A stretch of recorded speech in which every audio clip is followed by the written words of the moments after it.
were this notoriously wealthy family that just pretty much, is they own so much stuff that people just make up rumors and myths about the family. Like they're almost like the financial boogeyman to some extent, where people are just scared of that family.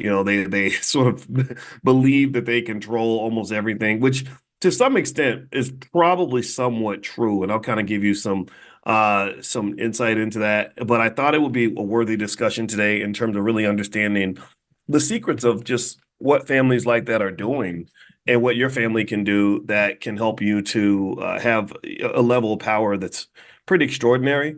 It does require a certain degree of planning and stuff like that, but well, I'll try to break it down for you so that you can kind of sort of see the vision for your own family. In fact, how many of you feel like your last name is important? Give me a guess if you care about your family legacy. Give me a guess if you understand what I'm talking about when I talk about the afterlife. The afterlife isn't just heaven in a place where the streets are paved with gold and everybody eats blueberry pancakes for breakfast. The afterlife basically is what happens after your life is over. What happens after your life is over. And I spent a lot of time thinking about that when I was in Egypt, as the Egyptians were obsessed with the afterlife. They would just have these elaborate tombs and they would put all this stuff in there. They would try to take stuff with them, like their horses and their gold and everything else, which is crazy. But it was interesting though, because when I saw that King Tut only lived like 9 years, but he spent the whole 9 years preparing for the afterlife, and now he's got this 5,000-year-old legacy that came out of 9 years of labor. I thought that was kind of interesting, right? So I decided to talk a little bit about legacy building, and what I want to do. Um, is kind of give not just sort of a history and an understanding of the Rothschild family, but also some things that we can kind of learn in terms of how they got to be so powerful and so wealthy.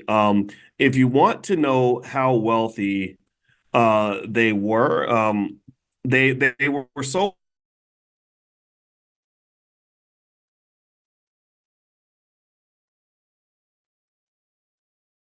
wealthy that and Ferraris. They had the kind of wealth where they could decide which countries will go to war with other countries, or which countries are going to win the war. And this sort of went on for hundreds of years. In fact, I heard Kennedy, Robert F. Kennedy, or I think that yeah, that's his name, the presidential candidate, and he was explaining that when we give a bunch of money to another country like Ukraine or Israel, it's not really money being given away. What it is he described it as a type of money laundering, and I was like, huh, money laundering, interesting. And what he said is that think about it like this: so you give a bunch of money to Ukraine or some other country because they're in a war and you want to help them win that war. But what do you do? Most of the time, money is power. Money is power. Money isn't just about the financial. Money isn't just like I'm putting something in your bank account. Good luck with your life. Money is something that translates into things that money can't buy. It translates into influence. It translates into conditions that you can use to shape the world into what you want it to look like. This is why things like Powernomics are so important. Why every child on Earth, every child in our community, anyway, needs to read books like Powernomics, because what money lets you do is money lets you influence people. It can influence policy. It can influence governments. Like think about it. Process it like this. If I go, let's look at it. Let's bring it down to Earth real quick before we get back to the Rothschilds. If I go out to a school, and this has actually happened, and I come in and I say, I'm Dr. Boyce Watkins. I want to write a $50,000 check to your school. What are they gonna say? They're gonna be like, especially if it's a small, struggling school, doesn't have a lot of money. They're gonna say, "Wow, thank you. This is amazing. We appreciate this so much." But what if I didn't say, uh, I got a cousin that's a teacher, and I need you to hire my cousin on your faculty. Okay, sure, absolutely, because we want to maintain this relationship. Okay, and then I say, um, yeah, I'd like my name on a building or something, like, for my family. Like that would, okay. And then let's say it could go into other things like, well, I really think you all should teach Black economics in the school because, our kids need to learn economics. Okay, well, Dr. Watkins wants that. That's what we want. Right. And now mind you, power doesn't have to be used for malicious purposes. It's not like I've donated to a lot of schools, but never once have I pushed for anything that would be deemed inappropriate. But what happens is that money affects people, money affects relationships. So let's go back to the example Kennedy gave. So Kennedy basically said, when we give money to Ukraine, we're not really giving money to Ukraine.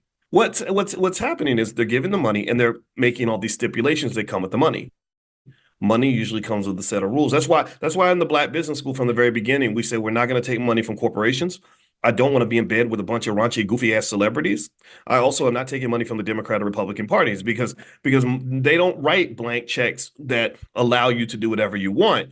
They're buying influence from you. So basically, when they give money to Ukraine, they'll say, "Okay, we'll give you the money, but we need you to agree to some conditions." Oh, okay, sure. What do you need? What do you need?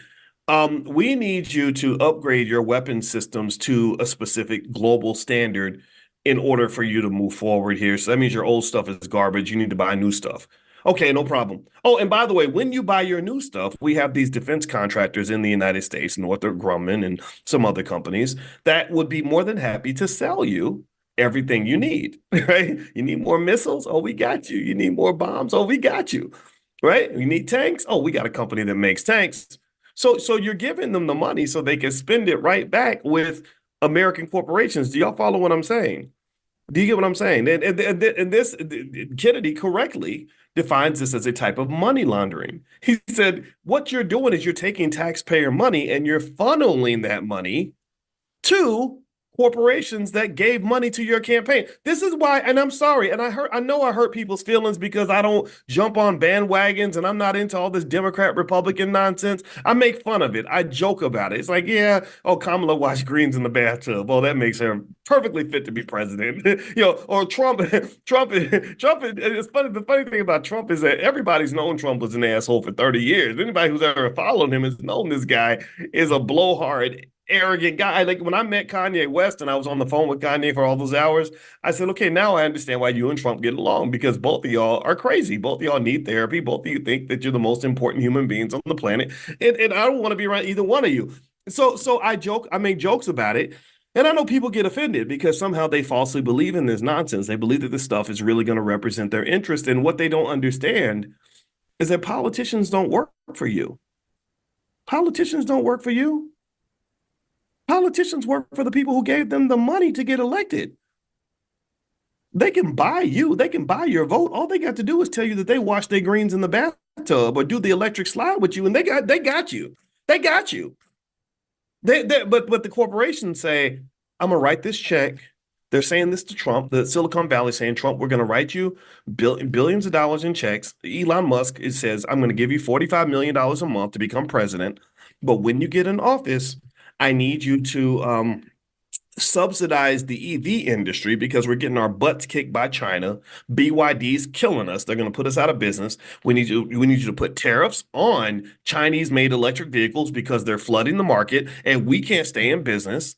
Silicon Valley saying, yo, look, we're going to write this check for you, but we need to make sure you call off the Securities and Exchange Commission so they'll stop investigating us because they're really messing up our game. They're disrupting our swag. We can't go Google. We can't dominate the way we used to dominate because the Biden administration's investigating us for antitrust violations. Do you understand? So it is fundamentally, you could call it corrupt. It's definitely driven heavily by money.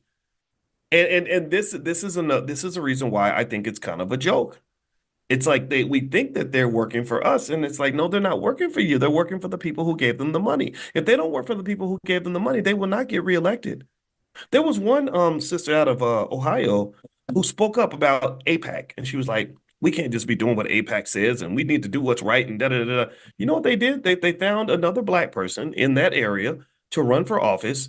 APAC came along and said, "We're going to give you X millions of dollars so you can beat this lady and get her out of office," and that's what they did. And when they spent the money, they were basically buying advertising, which ultimately buys influence. You advertise to people, you tell them that you make your greens in the bathtub, so they'll vote for you, and whatever it is. I'm not picking on Kamala, but whatever. Politicians say, I don't even think. To me, it's like that's such a goofy topic anyway. I don't even care about that, but it's funny, right? It's funny. And then when you get in office, they call you up and they say, "Hey, we're the people who gave you all this money. we need you to go ahead and do what we agreed that you're going to do, and it fits right in with your policies because this is what you said before the election because you knew that we gave you money and you knew this is what we wanted. That's why, for example, Trump speaks heavily about putting big tariffs on products coming from other countries because Silicon Valley pretty much made that a condition before they could get his money. So effectively, circling back to the Rothschilds, they had a lot of financial influence that went beyond just writing checks and hiring people. This financial influence allowed them to determine whether England or France was going to win the war. And so let me kind of break down some of this so we can kind of understand the Rothschilds. In fact, actually, before we do that, I know sometimes I get kind of intense, and I don't want us to be too stressed out on a Sunday morning. So what I'm going to do is I'm going to actually play this video that I saw that was like this horribly made movie from the 1950s that basically kind of talked about the Rothschild family, and I thought it was kind of interesting. I think it's a good way to kind of start the discussion so we can pick up some of our lessons out of this. So give me 1 second. This is on my Instagram page. My Instagram is one of my Instagrams is Dr. Boyce Money, Dr. Boyce Money. So feel free to follow me on the gram. I could use your follows. All right, so here we go. Because y'all know my pages get taken down because I talk about stuff that you're not supposed to talk about. All right, so here is the Rothschild video. Check this out. For money. Money is power. Money is the only weapon that the Jew has to defend himself with. Oh, never. Come, he wants to speak with you. All of you.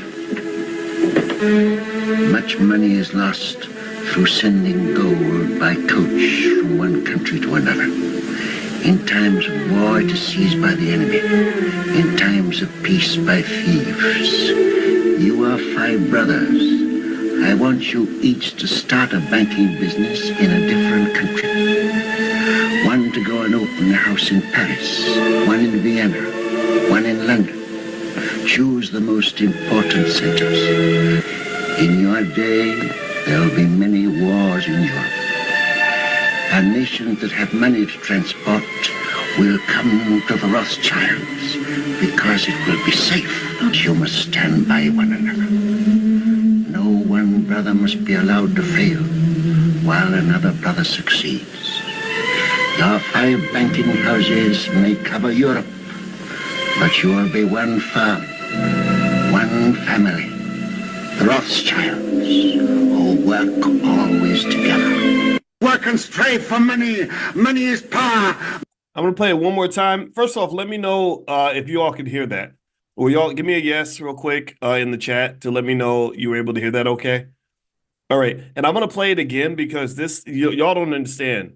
There was a ton of financial consciousness exercises in that statement, in that short statement that he made. There were about 3 or 4 things that I want to drill into that's really going to shape how you see money. So let me pull this back up again, and I want us to watch this again because it's that interesting to me. So here we go. Money is the only weapon that the Jew has to defend himself with. Oh, never. Come, he wants to speak with you. All of you. Much money is lost through sending gold by coach from one country to another. In times of war, it is seized by the enemy. In times of peace, by thieves. You are 5 brothers. I want you each to start a banking business in a different country. One to go and open a house in Paris, one in Vienna, one in London. Choose the most important centers. In your day, there will be many wars in Europe. And nations that have money to transport will come to the Rothschilds because it will be safe. You must stand by one another. One brother must be allowed to fail while another brother succeeds. Your 5 banking houses may cover Europe, but you will be one firm, one family, the Rothschilds, who work always together. Okay, wow. First off, did anybody else sort of understand how powerful that was? Give me a yes if you could feel the power of that state of what you just saw, without me even jumping into it. Let me know. I want to know if you get why I watched this, why I had you watch this twice, why this was just this was a hell of a lot of game dropped in one. And then this was, again, Dr. Claude Anderson's been dropping this kind of game for many, many years, and people don't listen. But what I want to do is I want to go through piece by piece that short video and 4 or 5 financial consciousness lessons that you can extract from just something that simple, right? To learn finance, you don't have to go to a college campus or take a class or wait for white people to put you in school. You can learn these things on your own. You can learn these things from each other. And I think, in fact, I think that's better and it's actually safer because I don't think other people should be educating us because someone who makes money controlling you is never going to teach you how to be liberated. People who make money managing you and keeping you in your place will never ever benefit from teaching you how to break out of their management system.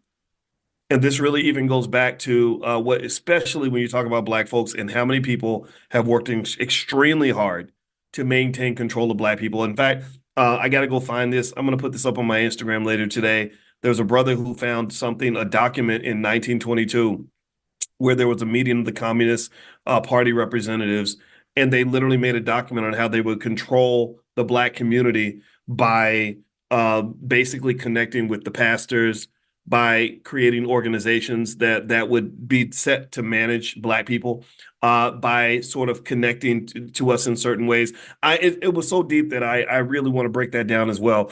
And what someone said is that, and actually he fast forwarded to things that Malcolm X said about how liberals work to control the Black community and how some of these very same ideas about sort of going through the pastors and connecting with us in certain ways, that's exactly what the blueprint is, and it works effectively. So I'm not going to talk about that though, because I want to stay on this Rothschild thing, but that made me think as well. So the first thing I want you to notice is in that video, he starts off by saying that for his community, money is the only weapon that he says the only weapon we have to defend ourselves.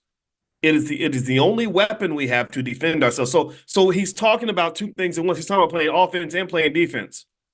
He's saying that money is a weapon, but it's used to defend ourselves. Now, if you read books like Powernomics and you listen to me even 3 or 4 times, you'll understand all the different millions of times I've tried to explain to you that money is a tool. Money is power. Money is a weapon that is used to control you. So if you don't have something to defend yourself with, to defend your freedom, to defend your family, then someone's going to come and conquer you. So he says that in his community, money is the only weapon that we can use to defend ourselves. And if you think about it, his community, and I'm not going to keep saying that J word because they're so powerful that they literally will ban you or come get you just for even mentioning their name. So we're not even going to do all that and also I don't want this to be interpreted as anti-nothing. I'm not into all that stuff. I ain't got time for that. And that's what I told Kanye too when he started ranting on all that stuff. I said, man, I don't want to hear all that. I want to talk about us. I want to talk about what we can do. Ain't nothing you can do to us that we can't do to you. Ain't nothing somebody else can do to harm us that we can't harness ourselves. So stop talking about how powerful other people are and let's start learning from that power so we can have power ourselves. So anyway, long story short, he uses the words weapon and defense. And I did a training with you guys called the economics of self-defense. I'm sure it's out there somewhere. If you go Google it, you could probably find it somewhere. And because literally I said, I get it. Black people want to be free and we don't feel free. The reason we don't feel free is because we got to get up and go work for a white man every day. That's why you lack freedom. And another reason you can't be free is because for whatever reason, we're not shifting the culture enough to implement enough economic discipline, like basic things like a $5 a day investing plan for our children to help them to become free. If we simply invested as much money as we spend on Gucci belts, fast food, and new cars, we would have plenty of wealth to be able to defend ourselves. We would not have to get up and go to work every day for somebody who disrespects us. That's the first thing. He uses the words weapon and defend. This goes back. This is a powernomics principle. Dr. Claude Anderson, he's talked about this for many decades. Number two, he says during times of war, when your gold is transported, it will be seized by the enemy, and during times of peace, it will be seized by thieves. Now, if you remember, one of the things I've always explained to you guys, and I'm gonna go through it real quick, is I said there's pretty much 4 stages to wealth, 4 stages. One is you got to know where the money's at. You'd be surprised how many people lack even the basic financial consciousness to even know where money is. My thing is like, how do you plan to have money when you don't even know where the money's at? You don't even know that the stock market is the number one wealth builder in America. You don't even know that entrepreneurship gives you a far greater likelihood of having wealth than working for somebody. You don't even know the value of owning versus renting. You think you can consume and buy things for the rest of your life and that you're going to somehow be wealthy. That doesn't make any sense. Or you're going this, get my bachelor's degree, go $200,000 in debt and work for other people route. That doesn't work. The studies show that doesn't work. So financial consciousness is critical for anybody that wants to be financially strong. So the first step is financial consciousness, learn where the money's at. The second step is you have to have a plan. I tell my girls, I say, look, if you ask a man what his 10-year plan is and he can't give you an answer in 60 seconds, that's not the man for you because success doesn't typically happen by accident, especially when you're black. Because there's already a plan. You don't have a plan for your life, but they got a plan for your life, though. They got a plan for you already. So because you have not thought about your plan or God's plan, you're gonna have to submit to Massa's plan. Because Massa has a plan for you. Massa's plan for me was that my mother would abort me before I was born so that I would never be a problem. That was Massa's plan for me. So my mother, by going to those public schools and arguing with those teachers who wanted to put me on medication and put me in special ed because I didn't follow their rules, she was aborting, or she was, I don't say use the word abort. That's a different kind of abort, right? She was basically superseding Massa's plan and say, no, no, no, this is my plan for my child. This is what my child's going to be. And actually, if you ask my mother to this day, she'll say, I was implementing God's plan because in my mind, when I sat down at that altar and prayed to God about this baby, should I have it? She said, God told me, this is what my mother says. Now, maybe she's making it up. I don't know. But she says, God told her, you got to have this baby because this baby is going to help change the world.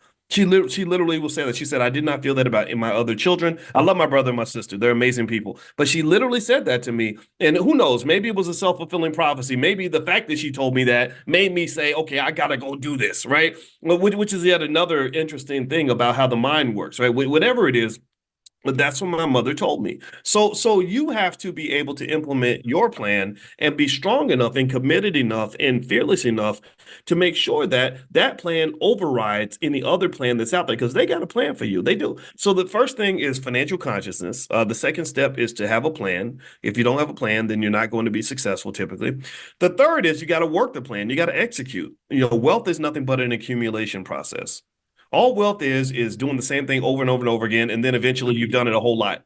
You're saving $20 a day or whatever, and then over time you end up having $1 million because you've been investing that money the whole time. Or just like walking down the road, if I take 2 steps every 10 seconds and I do that consistently, I'm going to eventually take 10,000, 20,000 steps. Right? That's literally how wealth is accumulated. So you have to work the plan, be consistent, do the same thing every day. Every single day, I get up each day and I talk to you every day about economics every single day. I've been doing this since probably about 2009. And now I look back and I'm like, holy crap, I've done 22,000 videos and it's gotten over 1 billion views. Oh, it was step by step by step because I'm not the most popular person in the world. There's a lot of people that hate my guts. A lot of people don't understand me. A lot of people don't want to hear what I have to say. I'm not a great speaker. I'm okay. I'm not anybody special, but one thing I am special about is that I know who I am and I'm very consistent about it. You can call me whatever you want to call me, but one thing you cannot call me is inconsistent. That's it. Even the people who hate me, sorry, my chair came down. Even the people who hate my guts can never say that I'm not consistent, right? So, and that's all. When I hear them say that, then when I hear them admit to that, I'm like, okay, that's all I need. I don't need you to like me. I need you to know that I'm going to be here. Period. So, what else? The fourth part. And this gets to the Rothschilds thing. So we talked about having consciousness, knowing where the money's at. 2, making a plan to get the money. 3, executing the plan. Number 4, this is what the Rothschilds were referring to. When you pile up resources, you better be able to defend that stuff. If you can't defend what you got, then you will not have it for very long. Once you get money, you become a target. You become a target of every cousin, that's got a sob story. You become a target of the government that will tax you into the ground. You become a target. You a man, you're gonna become a target of every cute little girl who's trying to come and get a piece of that money. If you are a woman, there are women. I know wealthy black women who are hit on by what they call these hobosexuals, these men that are sexy and know how to drop it in bed, and they're really trying to get close to you so they can get access to what you got. Even the men are doing that to the women now, right? And so what he's saying is that during times of war, when you got money, somebody's going to try to take it. Either the enemy's going to seize it, or the thieves are going to try to steal it. So what he's saying is we need a plan so we can protect what we got. We're going to go get it, and after we get it, we're going to defend it. Okay. Now let's move on. What's another type of defense? Well, one thing he says in their videos, he says, I want all five of you to go to different countries and set up banks in different countries. Now, again, I don't know if these conversations ever happened. Nobody knows, but that is what the Rothschilds did. So they went to different countries and they set up banks in different countries. Well, what is that? What concept of economic self-defense is that? Well, that's called diversification. Diversification is a critically important part of economic self-defense. It is an area in which many of our people fail. Many of our people fail for one reason. We've been raised on this false belief that having a job was the safest way to make your money. That when you have a job, you have job security, so you're more secure than if you are a person who's getting different streams of income, and that's not true because you're never secure if all your income is coming from one place, especially if it's coming from somebody who don't give a damn about you. You know that corporation don't love you. You know that they'll drop you in a second. You know that you could die at your desk. They're going to sweep your dead body up and then replace you within a week. But somehow you feel more secure because you're getting all your income from that one source, and you're getting you're pretty much raised and trained to serve these people from birth. Like that's all you're custom designed to do that. It's like the Eddie Murphy movie Coming to America when the girl came in and she's drop dead gorgeous and he says, "So what do you do?" And she says, "I spent my whole life being trained to serve you." So when he decided he didn't want her, she had nowhere to go. She had nothing to do. She was like, "Well, what am I? Where I've lost my sense of purpose." Well, a lot of you were raised that way. You were raised to go to school, get good grades, go to college, and get a good job. And if this society and if this economy does not want you, a lot of you feel like you have nowhere to go. That's why you see so many people when they can't get a job or can't keep a job. Give me a yes if you've seen somebody where because they lost their job and they can't get another one, they get depressed, they start drinking, they sit around and start doing. See, this is where the wino started. I talked to a black man one time. I spoke for the National Black Chamber of Commerce. They had a real cool dude that was running the organization. Well, I was really impressed because I know that they have to be very political. And I said, okay, do you want if when I speak, do you want me to give you the political Boyce Watkins or the safe Boyce Watkins, or you want me to give you the real Boyce Watkins? He said, I want the real Boyce Watkins. I said, okay, you got it. And he was a good guy. I can't remember, I think his name was Big B or something like that. And anyway, when they were driving me back to the airport, I was talking to his driver, and his driver was an entrepreneur. I think he owned the limo company where he was driving me in this car. And he was 62 years old. And he said, I've never had a job in my life. I said, you've never had a job. Tell me what have you done your whole life? He said, well, he said, I just get money. I know how to make money. And I said, really? I said, where'd that come from? He said, well, when I was a kid, my father used to work in the steel mill, and he had a good job, was making good money. And then the steel mill shut down. You know, they make these big trade agreements with other countries. It was one Clinton made where they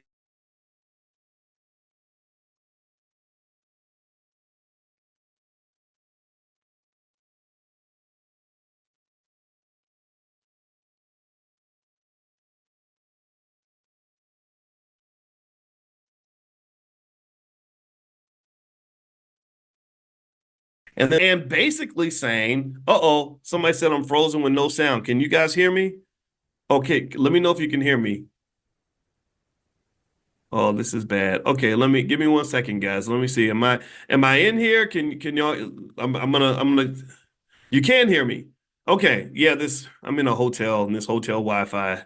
Lord Jesus. All right, let me you know what I'm gonna try to switch Wi-Fi's real quick. Hold on, guys. Sorry about that. Okay, hold on. Let me see if I can switch my Wi-Fi. All right, so you guys can hear me. I'm good now. Am I good enough to keep going? Okay, let me know. Interrupt me if I go out again. Okay, so what he said was he said, my father used to work in the steel. That's what. So let me tell you. So the reason that the manufacturing base in a lot of countries disappeared is because when they let China into the World Trade Organization, China was able to make a product for $1 that would have cost $30 in the United States. So why would you manufacture a product in the US where you got to go pay a worker a living wage and the product's going to cost $30 when you could go make it in China where it's going to cost $1. So that's when you started to see a lot of the major cities that have manufacturing bases just sort of fall apart. Milwaukee, Gary, Indiana, Detroit, places like Akron and Toledo, stuff like that. A lot of the Midwest got hit. So basically, effectively, these sorts of agreements end up harming people. So what happened was this man told me that when those manufacturing jobs went away, he said that's when the winos started. He said because you had a lot of black men who had only been trained to work for white men. That's all they knew how to do.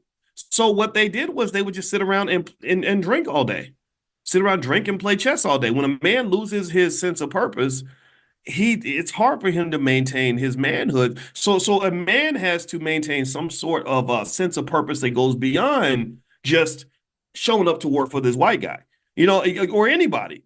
You have to know your value beyond just whether or not you have a job or can get a job. In my view, a better way to look at it would be, okay, I got all this free time now because you don't want to hire me. But now that I've got this free time, I can put this into something else. There's always something for me to do. There's always something I can do in order to make money. So rather than just working for a company, I think that children should be trained to just kind of work for the world, right? Like if I work for a company, that means that if that company doesn't want me anymore, then I'm done. I have no income. I'm in trouble. Oh my God, there's financial anxiety. I'm stressed out. That's why my wife is a therapist and she has to work with people that are going through this. But if your child is trained to just kind of work for the world, then they know like, hey, you know what? If I can't work over here, then I'm going to find a customer somewhere. Instead of finding a job, I'm going to find a customer. Do you understand the difference? If I find a customer, that means, okay, this lady needs her grass cut. That's my customer. This other guy, you need the house painted? You're my customer. Oh, you need me to help come and build something for you? You're my customer. You want to buy this shea butter, whatever it is, you're my customer. So ultimately, I think that it's just as easy to train children to find a customer as it is to train them to find a job. Because when you find a job, all you're doing is trying to find a customer. That's it. Because except your customer is a corporation. That's it. That's literally when you go on a job interview, all you're doing is selling yourself. Well, I went to Brown University and I got a master's degree in mechanical engineering and I'm a diligent worker and I like to set goals and my biggest weakness is that sometimes I work too hard and you're going to all these interviews, you're selling yourself. You're code switching, you're trying to fit in, you're trying to show them how great you'd be with the company. All you're doing is selling. So if you can sell yourself, then you can sell a lot of stuff. If I can sell myself, I could sell ink pens. If I can sell myself, I can sell cars. If I can sell myself, I can sell services. And the difference is, though, you just have a different boss. It really, so I would just encourage you, with kids. I'm sorry. People think I'm radical for saying this, but I don't think this whole like raising your kids to go work for white people thing is really working out for us. When I look at how many people I know that are going through all kinds of daily struggle because of the stress of their job, I say, wow, like you're really crying on your way to your dream job. Like, you used to dream about this job you really wanted this job. Now you have the job. Now you're crying because the job is so stressful for you. This isn't where you're supposed to be. And maybe no one gave you the courage to realize that you can be in other places than this bad relationship. Maybe we have to heighten your economic self-esteem a little bit to let you know that you are worthy, you are valuable, even if this company don't want you no more. And I just think this is something that has to be taught in the beginning. So because I don't think any of the Rothschilds were sitting around saying, well, how are we going to get a good job? I don't. I think they were thinking, how we're going to find a customer. So let me keep going. Let me finish this video. I'm going to play this video one more time for those of you that just came in. And also, some of you are asking for this link the link for the estate planning class in the Dr. Boyce Academy. In case you just came in, I did finish it's estate planning essentials. So it's for beginners. It's all about legacy building, protecting your legacy, stuff like that. A lot of you have asked me for this, so I put something together. It's $2.99 for lifetime access, but the first 100 people can actually get it for 99 bucks. So what I'm going to do is I'm going to grab this link and I'm going to put it in the chat. And also, I'm going to text it out later. If you want to get the text, make sure you're on the text list. To get on the text list, pull out your phone and text the word morning, MORNING to 87948. Text morning to 87948. And what I'm going to do is before I show this Rothschilds video again, I'm going to actually give you the link in the chat for those of you that want to hurry up and sign up now. Give me a second here. Hold on. All right. I am grabbing this. And I think everybody should have some sort of estate plan in place. I mean, you have too many celebrities that die without any sort of plan, and it's just terrible because you're throwing all that money away. You're literally selling your kids into slavery. I mean, that's the craziest thing in the world. And so anyway, there we go. So if you are in the chat, you should see the link right there. If you want to hop over and sign up now, you can. It's totally up to you. All right, so let me go play this video now. And this is a video of some movie. I don't know the name of this movie, but I liked the theme in the sense that they were kind of going through the story of the Rothschilds. A lot of you have heard of the Rothschilds, but you may not know why they were famous and why they were so powerful. But here's the video. I'm gonna play it one more time, and then I'm gonna go through a couple of other lessons, financial consciousness lessons you could pick up from this. Here we go. And strive for money. Money is power. Money is the only weapon that the Jew has to defend himself with. Oh, never. Come, you must speak for you. All of you. Much money is lost through sending gold by coach from one country to another. In times of war, it is seized by the enemy. In times of peace, by thieves. You are 5 brothers. I want you each to start a banking business in a different country. One to go and open a house in Paris, one in Vienna, one in London. Choose the most important centers. In your day, there will be many wars in Europe. And nations that have money to transport will come to the Rothschilds because it will be safe. You must stand by one another. No one brother must be allowed to fail while another brother succeeds. Your 5 banking houses may cover Europe, but you will be one firm, one family, the Rothschilds, who work always together. Work and strive for money. Money is power. Okay, so we talked earlier about some basic lessons. First of all, he talks about money as power, as a weapon, and as a tool to defend yourself. Okay, so that's important to understand from a powernomic standpoint. Never think money is just money. I don't know the name of the movie, Rosa. I wish I could tell you. I just saw the clip and I thought it was great. I'm always looking for something. But I see something where I'm like, oh, this would be great to cover in class. That's what I grab. But if anybody knows the name of the movie, then feel free to share it with me. I'm sure we can Google it. Number 2, he talks about another aspect of financial consciousness, which is that when you acquire money, you have to be aware of how people see you. He says that during times of war, money will be seized by the enemy. During times of peace, it will be seized by thieves. The lack of financial consciousness reminds me of this woman that I met who told me that one of her friends, they had a little group of 3 really pretty girls, and they would keep track of when athletes or rappers would come to town because they feel like rappers and athletes are stupid. But they have lots of money. So what they would do is they would find out what they like and what they want to talk about and stuff like that. And they would show up and basically give the man whatever he wanted. And then they would put a date rape drug in his drink and set him up and basically extort him. They would put the 15-year-old in the bed and say, if you don't give us X amount of dollars, we're going to call the press, we're going to call your wife, we're going to call your football team or whatever, and you're gonna lose everything. So men would have to pay money, and it was due to their lack of financial awareness, their lack of consciousness that would cause them to be put in this situation. They don't understand that you can't be a multi-million dollar, multi-billion dollar, whatever commodity and just sort of be hanging out and doing anything that you want. Literally, this is real stuff. I like to use real stories in real life. In fact, I remember my father always telling me that a man who has something to lose should not be in a space with a bunch of people that have nothing to lose, or a woman too. If you've got a lot to lose, you should not be in a space with people who have nothing to lose. Tupac, I think that's why Tupac's not here anymore, to be honest with you. Tupac always wanted to be the same no matter what, but he didn't understand that the more famous you become and the wealthier you become, the way the world sees you is going to change, and you're going to have to adjust with that. So anyway, with that said, he talks about thieves and enemies stealing your money once you get it. Then he talks about diversification. Okay, there's five of you. All five of you are going to go start banks in different countries because we're going to be spread out. We're going to be diversified. That's another rule of economic self-defense. The other thing, too, is he understands the power of family. He says, we have five sons.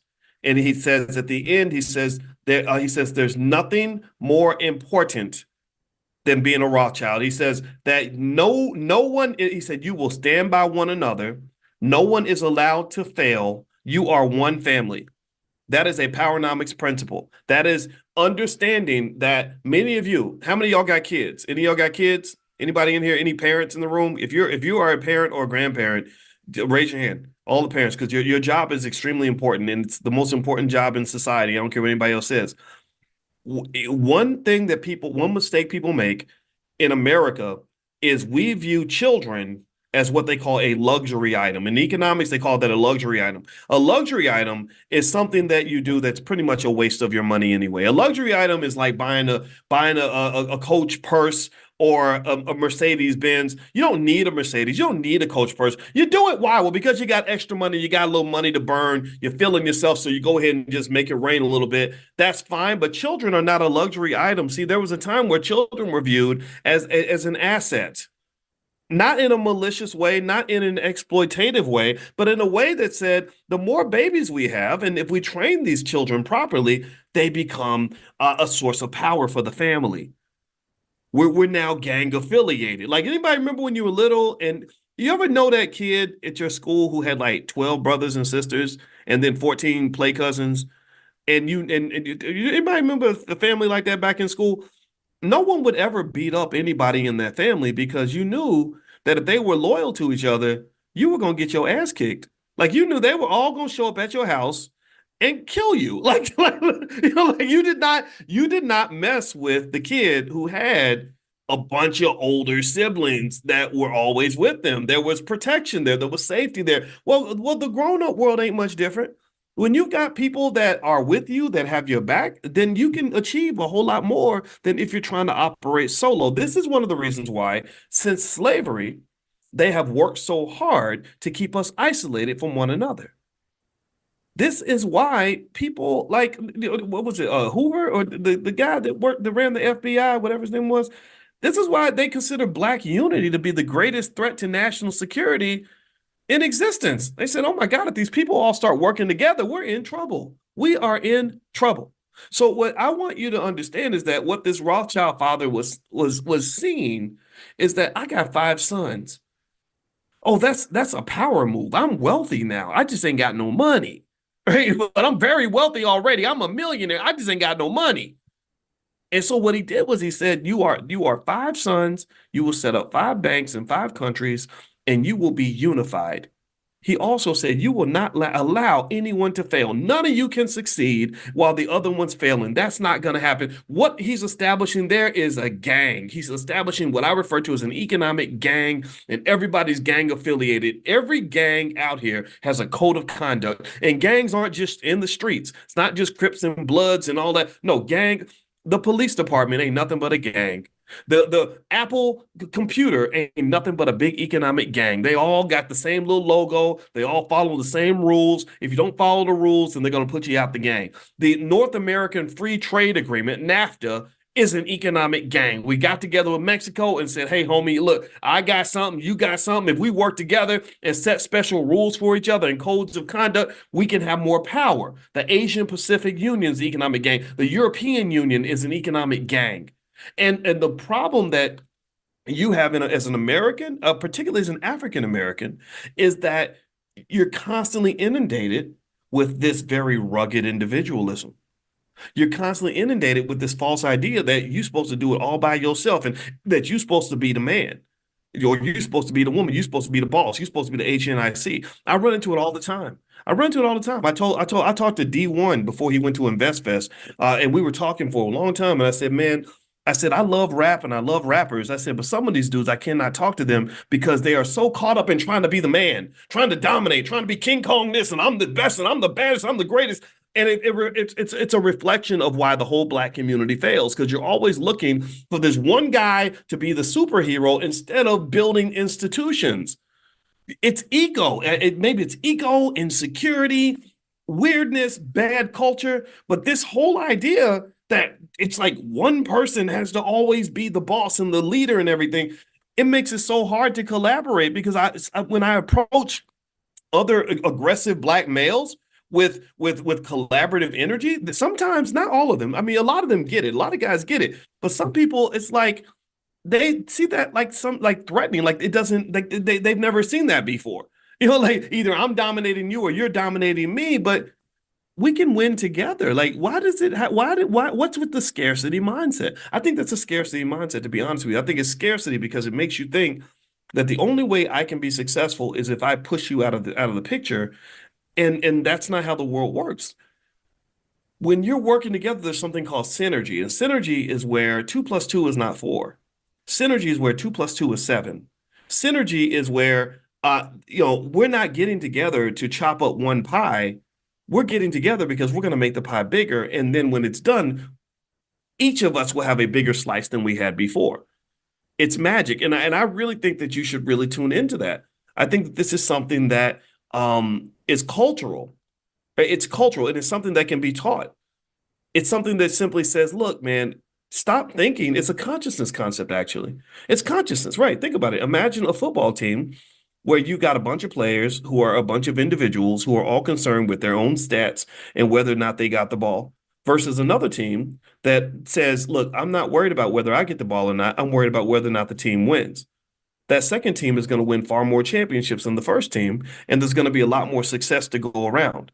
And typically what's interesting is that when you start to see people's consciousness decline and people start to operate on that low vibrational level is when the team starts losing. When the team starts losing, it becomes every man for himself and everybody's trying to get their best stats in because they know the team's not going to win. And that's when you start to get people and their egos kind of clashing and fighting with each other. But when the team is winning and if everyone has the right energy, then you can all understand that you're better together than you are individually. Go look at, for example, groups like New Edition.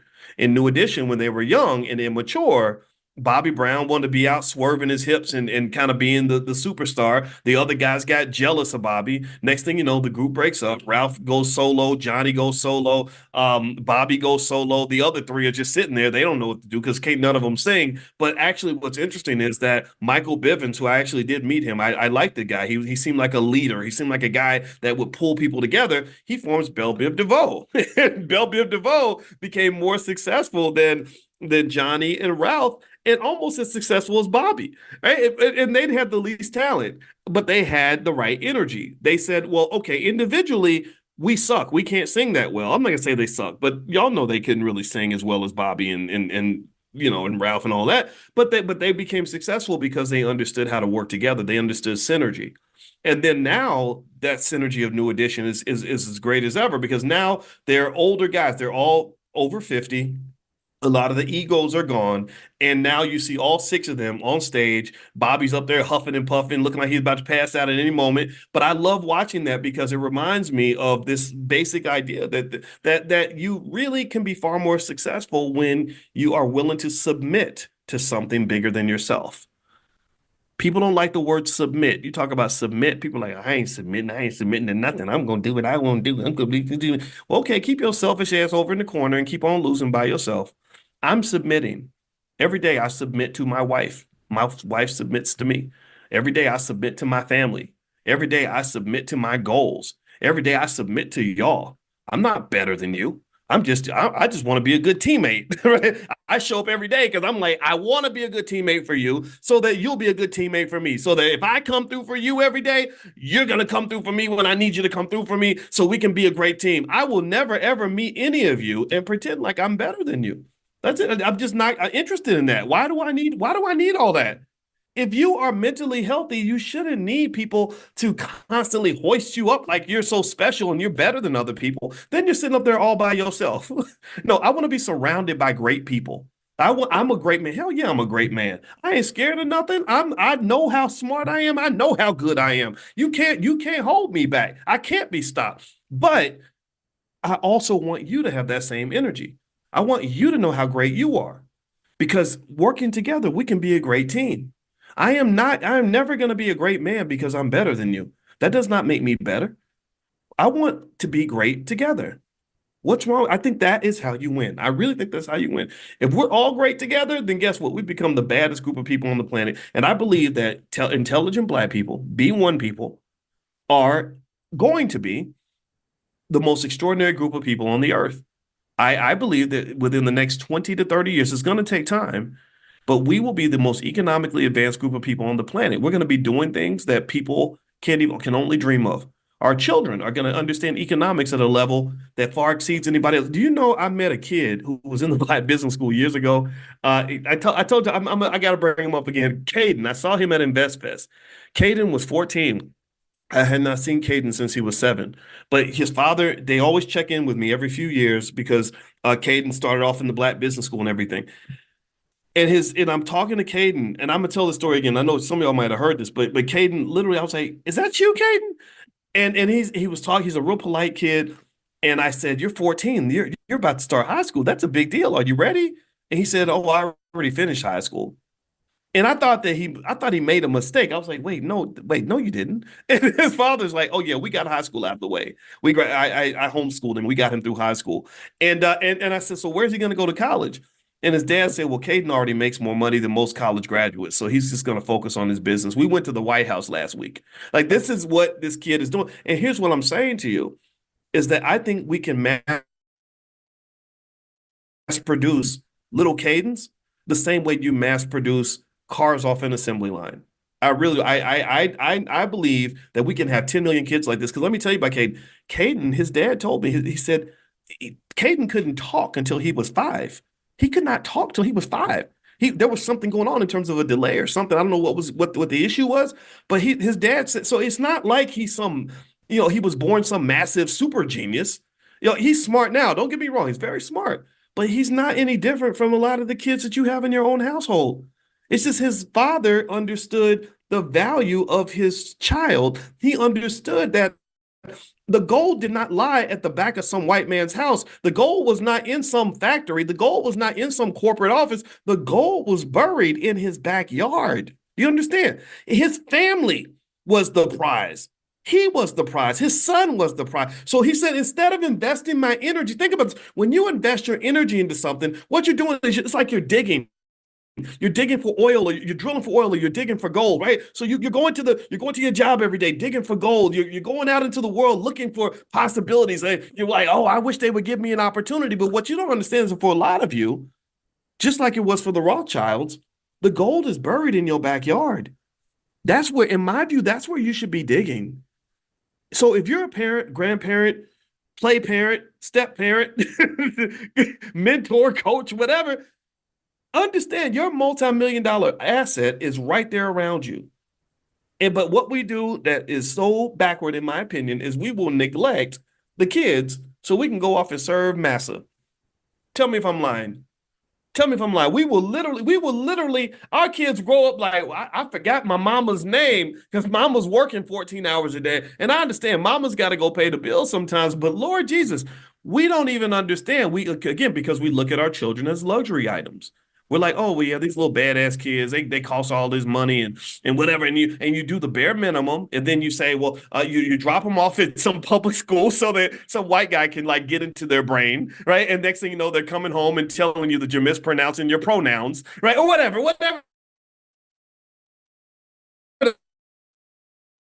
they're teaching in school. Because in Chicago, kids that are coming out of the public schools cannot read and write, and these are brilliant children. These are our children. These kids are smart. Somebody said my sound is breaking up. Let me switch my Wi-Fi real quick. I'm probably gonna have to. Can y'all hear me? Are y'all able to hear me? Because I keep going. Somebody said I'm going in and out. Am I good now? Thank you. Okay. I'm getting annoyed. All right, so let me give the last lesson because then I'm gonna go. My wife and I are gonna go to brunch today, and I don't want to make her wait for too long.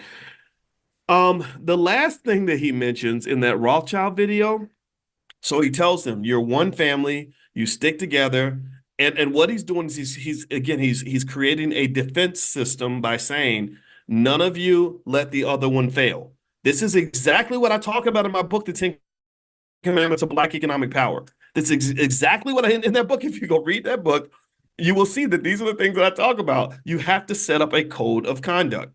You take your family, they become an economic gang. Every gang has a code of conduct, and he's giving them the code. He's giving them the game. He's saying, look, this is what you're gonna have to do. You're gonna have to protect each other. All right. So somebody says my sound is going in and out. You know what? I'm gonna switch Wi-Fi real quick so I can finish this point up. So give me 1 second. Let me open up my personal hotspot because apparently this hotel Wi-Fi is a piece of junk. So and then we'll do the last point. Then we're gonna get out of here. So give me 1 second. All right, hold on.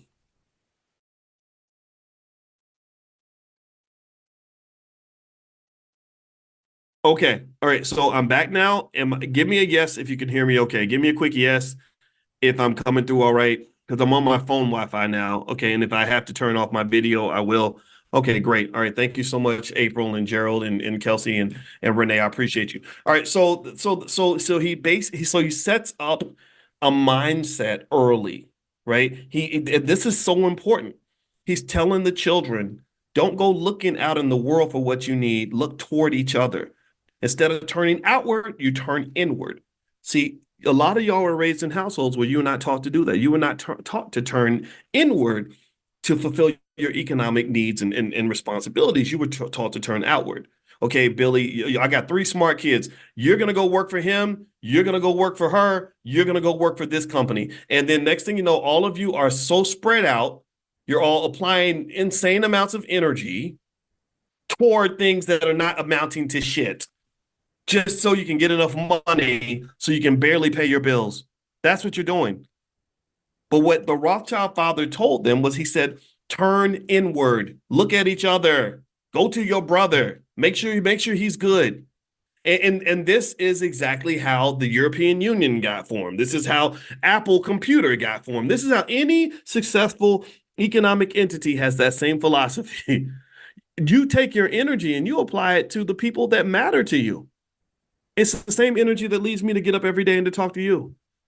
Harvard University cannot hire me to stop doing what I do every day because I would just tell them there's no place that I'd rather be and no place that I need to be that's more important than me being right here educating Black people about economics.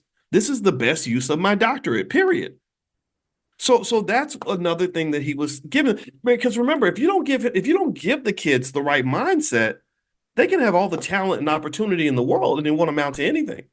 So mindset is everything. Economic culture exceeds economic education. Education means nothing without culture because the education gives you the skill to do something. It tells you how to do something, but the culture tells you why you should be doing something. It tells you what you should do with your skill. If you teach me how to shoot a gun, but you don't tell me who I should be shooting at, I'm going to kill some people.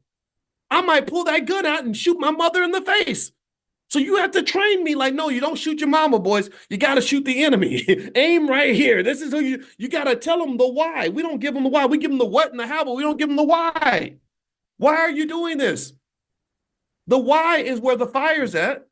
When I come in here acting like a crazy man, jumping up and down, it's not the what and the how that's making me do this. It's the why. I'm doing this because I know that in a few years, we're going to kill it. And I'm going to tell you, I was extra fired up when I went to InvestFest and I said, this is what I was always aiming for. Thousands of Black people getting together only to talk about economics. This is so different from the beginning when everybody acted like it was crazy and weird and stupid and nobody was interested. Now everybody's interested. Now we got our people right where we want them. Now in the next generation, what we do is we're elevating this. We're building on top of this. See, because the Jewish community did not become the most economically capable group of people in the world in one generation. It took hundreds of generations. It took a long time. So ultimately for us, we're still in the infancy of this movement. We're still at the very beginning. Sure, we're doing a lot, but what's going to be amazing is what your grandkids do. They're going to be looking at us 100 years ago and say, this is where it started and this is what we're doing now. They're going to be running trillion-dollar corporations. And what our job is to lay out the framework, to lay out the groundwork, to get them started, to move them in the right direction, to make sure that we can clear the obstacles. It's like if you're trying to build a building on a forest, first you got to clear the land. You got to chop down the trees. You got to remove all the stuff that's going to get in the way. And then they're going to build on top of what we created. So the last piece I'm going to throw in here is the last thing. The Rothschild father said that was really interesting. He said, there will be many wars. Now, he did not say which side of the war you're supposed to pick. He didn't say who you're supposed to fight for. He said there will be many wars, and in these wars, both sides are going to need our services. So he wasn't saying go out here and gamble and get into a war and fight people. He said pay attention to the war, and whenever people need a service involving the transport of money, they will come to the Rothschilds. So here's what this made me think about. In the California gold rush, most people who rushed for gold did not get any gold. Most people who went into the gold rush, they jumped in and they did everything they could to be a part of it. But most of those people came back with nothing. But there were people who said, look, I don't want to go dig for gold, but I'll sell lunch to the people who are tired after they spent the whole day digging for gold. Or I can be a tour guide for the people who are trying to figure out where to go to dig for gold. Or I'm going to sell, or Levi blue jeans. They said, we're going to sell these really rough, rugged blue jeans so that when people are digging for gold, they can have some good pants to wear while they're digging for gold. I'm not going to dig with you, but I'll sell you the service that will help you to go and speculate. And that's what the bankers and the Rothschilds were doing. They were like, look, we ain't going to fight in these wars. We ain't trying to be involved, but we'll finance the war for you and we'll sell weapons to both sides. That's what and so to this day, and this creates some animosity for them, unfortunately, is to this day, this is kind of the reputation they have. This is why they became the economic boogeyman, because they were the ones who got to decide as the bankers who was even going to win the war, who was going to have what they needed, who was going to get access to the gold. And so again, so effectively what it says is that when you're thinking about business, see, it's like almost reminds me of like stock options, right? A lot of people are into buying stock options. They love to speculate. They love to, throw money out and invest it and hope for the best. And I got a text message from a rapper. I'm not going to say his name, but the other day he was a rapper. He sent me a message on Instagram, and he was asking me about stock options. And he said, man, I was curious to know what you think, because he said I lost, $100,000 buying stock options. And he said, so what do you think about that? I said, well, actually, I don't buy stock options. And he's like, what do you mean? I said, well, I don't speculate. I sell stock options. I don't want to buy the option because that means I might either make a bunch of money or I'm going to lose money. But if I sell the option, I'm always going to make money because I'm selling the option to the people who want to speculate. I don't want to be the gambler. I want to be the house. And so basically, when you're thinking about investing and making your money move, you want to sort of understand the terrain well enough to know where you want to position yourself. So this is that was the last point that was really interesting, is that he was basically telling his sons various aspects of economic consciousness. He said there's going to be many wars. Money is a weapon that can be used to defend yourself. He mentioned that when you get money, you're going to have haters and enemies that are going to try to take it from you. He said, which means that you're going to have to stick together and you're going to have to diversify, which is why I want all of you in different countries. I also want all of you to have each other's back. And then at the end of the day, we're not trying to get involved in the petty nonsense and the low vibrational stuff, like wars and all that. What we're going to do is we're just going to give people what they need so they can do whatever they're going to do, because at the end of the day, the Rothschilds are always going to win. And I kind of think there's something to really learn from that. So like literally when I'm watching all this stuff, I'm gonna tell you right now, I'm very frustrated because I don't enjoy watching Black people fight each other over Democrat Republican stuff. I don't want to see, one Black person stop being friends with another Black person because they're fighting over politicians that don't give a damn about either one of you. I understand if you're a Democrat, be a Democrat. If you're a Republican, be a Republican. But I don't see where any of this division is going to benefit our community directly. So I would encourage you that after you finish being a Democrat, after you finish being a Republican, become an intelligent Black person. Connect to each other and say, okay, now that we've argued over the basic stuff, let's go ahead and put that to the side so we can focus on the stuff that actually matters. And I think this is a level of consciousness that I hope more people can embrace, because I don't think everybody's going to get it. They know exactly how to trigger us. They know exactly how to get us fighting with each other. And I just really encourage you, and I applaud those of you who are able to kind of see beyond just the very basics. So anyway, that's it, guys. I'm done talking. I hope this conversation was helpful to you. And I hope you guys have a great day. I'm going to go eat lunch with my wife.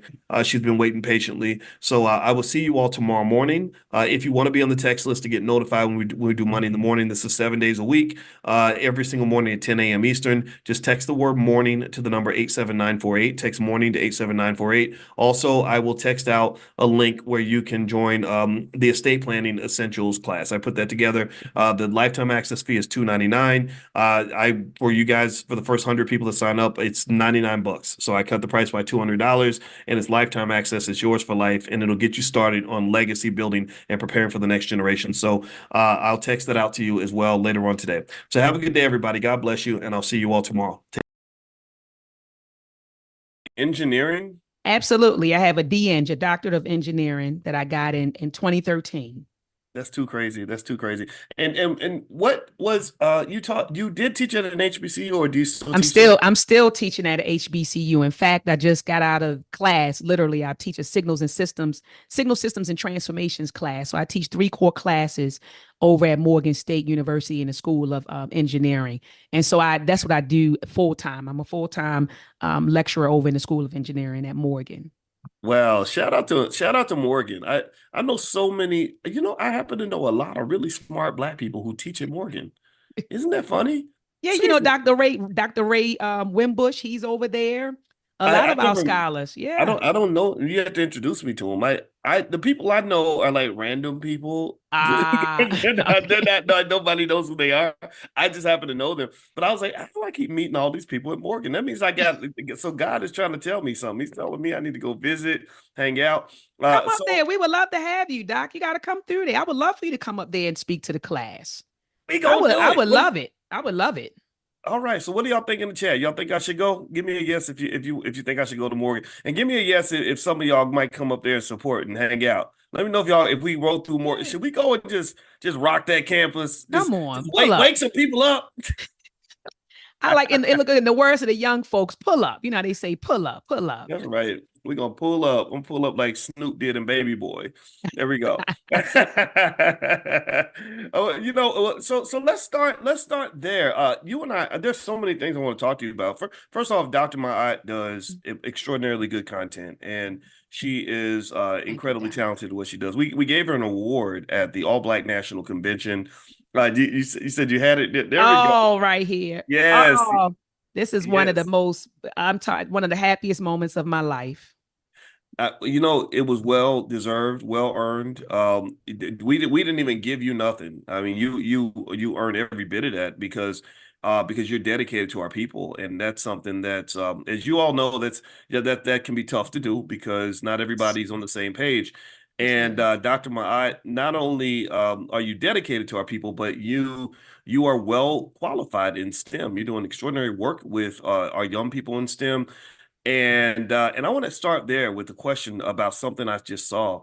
I saw a lady, and I didn't verify the stats, but it didn't sound completely off base just because I've seen what's happening like in Chicago public schools and other places. And she claimed that only 3% of Black graduating seniors are even qualified mathematically to pursue a career in STEM.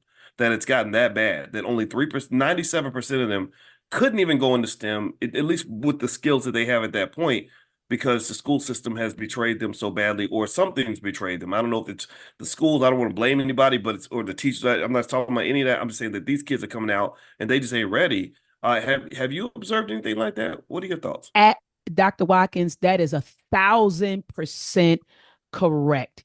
We're seeing that on the collegiate level. It's not that our children can't successfully matriculate through a STEM program. They can do it. They're just not being prepared to do it. And that is why my team and I, we started, that's a part of one of the reasons why we started Conscious Ingenuity, to make sure that our children have those skills so they can successfully matriculate through any STEM program. So that teacher was 1,000% correct. Most of our children, by the time they finish high school, they don't even get past algebra 2. In order to be successful in STEM, when you get to college, we want you to place in math 241, which is calculus 1. So in order for, and I'm not saying if you don't take calculus in high school, I'm not saying if you don't take calculus in high school, you're not going to be, you're not going to successfully matriculate through a STEM program. The highest math that I took was trig. And that's because Dr. Watkins, speaking candidly to you and your audience, I went to Polytechnic, which is a STEM focused school. At that particular time, I'm in Baltimore now. So I'm coming out there, I'm fighting and doing all kinds of stuff. They kicked my butt right out of that school, and they end up putting me in my zone school, Woodlawn, and I finished there. And at Woodlawn, the highest math that I took was trig. And so when I got into the program at Morgan, I was behind, but I wanted to catch up. And I had a really, really good support system of professors, peers, my family who said, you can do this. And so I just stuck with it. And it took me some time. I had to go to school during the summer. I had to go to school during the winter break, but I was able to catch up with my peers. A lot of our children get frustrated in college, and 40% of our children, Black students, change their major from STEM majors to non-STEM majors. So they leave engineering and they go, and I'm not throwing daggers at anybody else's major, but they'll say, oh, doc, engineering is not for me. I'm going to go down to the School of Business where they're teaching, information technology, which is less technical. I'm hearing now they have these cybersecurity classes in the School of Business now, so it's taking students away from the School of Engineering, because now these students are like, I can't get past the math. I keep failing calculus. I keep failing statistics. And so yes, that teacher's 1,000% correct in saying that our children are unprepared. And let me say another thing, Dr. Boyce Watkins: reading comprehension. So at that level, we're recognizing that our children are struggling in math, which is preventing them from successfully matriculating through the program. And we also see a lack of reading comprehension skills. I tell my students often that 95% of your job is going to require you to read. You have to read the project description. You're going to have to read articles. You're going to have to do research, R&D, research and development. So our children are struggling with reading. So I tell all of my parents, please, parents, this is Dr. Ma'at begging you, please, if your child is interested in pursuing a STEM career, every day in your household, make sure your children are reading. I don't care if it's nonfiction or fiction. I don't care if it's a quick article, a novel. Make sure they read something every day and ask them questions about it. Have discussions to make sure that they're understanding what they're reading, okay? To strengthen their reading comprehension skills. And then make sure that they're doing math, okay? And there are plenty of tools. I want to definitely plug a brother by the name of Professor Akil Parker. This brother's out of Temple University. He has a YouTube channel called Histomatics, where he's teaching parents how to incorporate math in your everyday life. You could be riding down the street looking at a license tag number and say, add up all of those numbers, and just tell your child. So now you're working on addition, or you might say multiply those first two numbers. So he teaches you how to incorporate math in your daily life. So you have Professor Akil Parker, you have Khan Academy, you have another software called Alex, Aleks. My son is on Alex every day. So these are things we could be doing at home to make sure that our children are prepared to pursue a STEM degree and career. I really love that. I love that. It's funny when you talk about like that first calculus class you take as an engineer. I taught that class at University of Kentucky, and I remember it was specifically designed to be a weed out class. Like it was Yes. like we were gonna put them through hell, and whoever couldn't survive, you was gonna have to go home because we had too many people trying to be engineers. So they specifically told us, they said drill them. And it was so interesting because the funny thing, the inside joke on that class was whenever every semester there would be some kid or two or three that would come up to me and say, "Well, I just want you to know I already took this in high school, so I already know everything you're going to teach." And I would be like, "Oh, really?"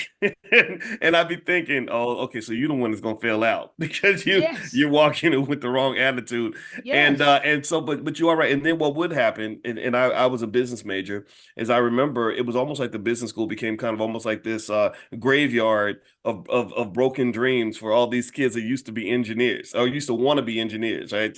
So they go to school of engineering, get their feelings hurt because that was the Mhm. side of campus where they really made you learn. Like they really, you know, like you get a real skill as opposed to like no disrespect to my business management No, no, majors. no, yeah, Yeah, no. yeah, right, right. But it's kind of like it's a little fluffy. It's not specific. Whereas engineering's pretty intense. My friends that studied engineering were challenged, but the benefit though is that you're getting these skills in terms of logic and just the ability to really just process information in a special way. So when I got to my doctoral program in finance, the best students in our class a lot of times were the students who studied engineering in undergrad. I thought studying business would get me ready to get a doctorate in finance. No, if I could go back in time, I would have majored in engineering or math or some hard concrete science, not business school. So when you told me you had a PhD in engineering, I instantly respected that because I know how hard that is. Because you know how it is. You got a lot of people call themselves doctor this and doctor that, and it's like, yeah, that's cute. Whatever you do, that's real cute. But when you say you have a doctorate in engineering, I'm like, oh. Okay, that's like somebody say, "Okay, I did 5 years in Rikers Island." Okay, you put in the work, you went through the fire. So tell me about that. Like, tell me about you in terms of just that process. What even led you to even pursue something? I imagine that your field was not just boiling over with black women getting PhDs in Not engineering. at Well, all. how did that happen for you? Not at all. And great question, Doc. Two things I want to say. Sister Ann in the chat, she talked about STEM or STEAM. Me personally, if you go to my website, consciousingenuity.com, I have a double A in it. Science, technology, engineering, art, agriculture, and mathematics. So I just wanted to be clear because she was like STEAM or STEM or so for me, I feel like as Black people, we need it all, right? So in order for us to advance ourselves, we need the art, we need the agriculture, we need the science, we need this technology, the engineering, the math. That's one thing. The second thing I wanted to say to you, Dr. Watkins, is you mentioned that going well, when you matriculate through like a STEM program, right? And now I'm intentionally saying STEM, right? So, to Miss Ann. So STEM program, you develop these skills that you necessarily did not develop. And those skill sets you talking about, Dr. Boyce Watkins, is critical thinking. I know that a lot of us feel like we're critical thinkers, but we think, but a lot of us don't understand that critical thinking it's a set of skills and it's something that you develop. It's not, I'm not saying that you can't develop it, but thinking, yeah, we have thoughts, some intentional, some not, but critical thinking is intentional. And see, a lot of us, when we enter college, we're used to operating at the lowest level of thinking, which is remembering. And that's what they teach us in the public school system. I'm sorry, the public school system. I'm sorry, Dr. Watkins. So they teach us to operate at the lowest level of thinking. So we remember things. We mimic everything. Just like a 5-year-old mimics things. You do this and the 5-year-old does that. That's how we're taught to operate. But when you get into You you got know me what? cracking up. You did No, not it say not. public food system. I didn't I'm mean to gonna say that. I I'm didn't mean gonna to say that. remember that one. I didn't That's keep talking. I didn't mean to say that, Doc. I meant to say the public school system. So we're taught to operate at the lowest level of thinking, which is remembering. You remember. So someone tells you something, you remember it, you repeat it, right? Engineering, science, math, and you have to, in order to be successful in those disciplines, you have to utilize higher order thinking skills. So we had to move from remembering to now we actually have to understand. Then we have to be able to apply what we understand. Then we have to analyze and evaluate what we did, right? And then Mhm. if you reach the apex of those higher order thinking skills, we might create something new. We may innovate, but that requires higher order thinking skills that we necessarily did not develop as we matriculated through the K through 12 system. And so that's why when my students, even I teach electric circuits class. That is the first electrical engineering class that the students take at the ECE program at Morgan. And I tell my students, this is going to be a painful course for you because it's going to Mhm. require you to utilize skills that you necessarily have not developed. You're not incapable. Don't ever think that. But you did not, those skills weren't developed while you were going through the K through 12 process. So I tell them it's going to hurt a little bit. It's going to be Mhm. challenging a little bit, but you will be okay. So I wanted to say that to you, Dr. Wilkins and Dr. Watkins. And now I want to move into your a question. How did I get into engineering, electrical engineering to be specific? I got to give props to my mother. Got to give props to my mom. When I graduated from Woodlawn, I wanted to major in history. I told her, I said, I'm going to school. I'm majoring in Africana studies. That's what I told her. And she said, baby, and my mother, she was a school teacher for, like 20 years in the system. And then she became assistant principal, then assistant to the area executive. So I come from a family of educators and also community activists. So no wonder what I'm doing, it's Mhm. not, if anyone who knows my family, they would say, okay, I see why the sister is an educator and I see why she's a community activist. My Mhm. father, he's a community activist, his side, community activism. My mother, educators. And hence you have me. So when I graduated from school, I wanted to become a history teacher. And she said, baby, teachers don't make any money, baby. Mhm. History, you're not going to make any money. So one day she came home with a magazine and it showed the top 10 paying majors. And at the top, it was computer engineering. And I said, well, my engineering is math and science. And she knew I was good in it. And I knew I was good in it. And so I said, well, yeah, I can do this. I can do this. Because at that time, we just thinking about bringing more money into the household. So Mhm. Morgan State had an open house. And I'll never forget, we got to the open house. And at that time, they only had electrical engineering. Now they offer electrical and computer engineering. And so we went to the open house and my mother fell in love with the school. She fell in love with the students, because of course, during open house, they showcase the freshmen and sophomore and juniors and seniors.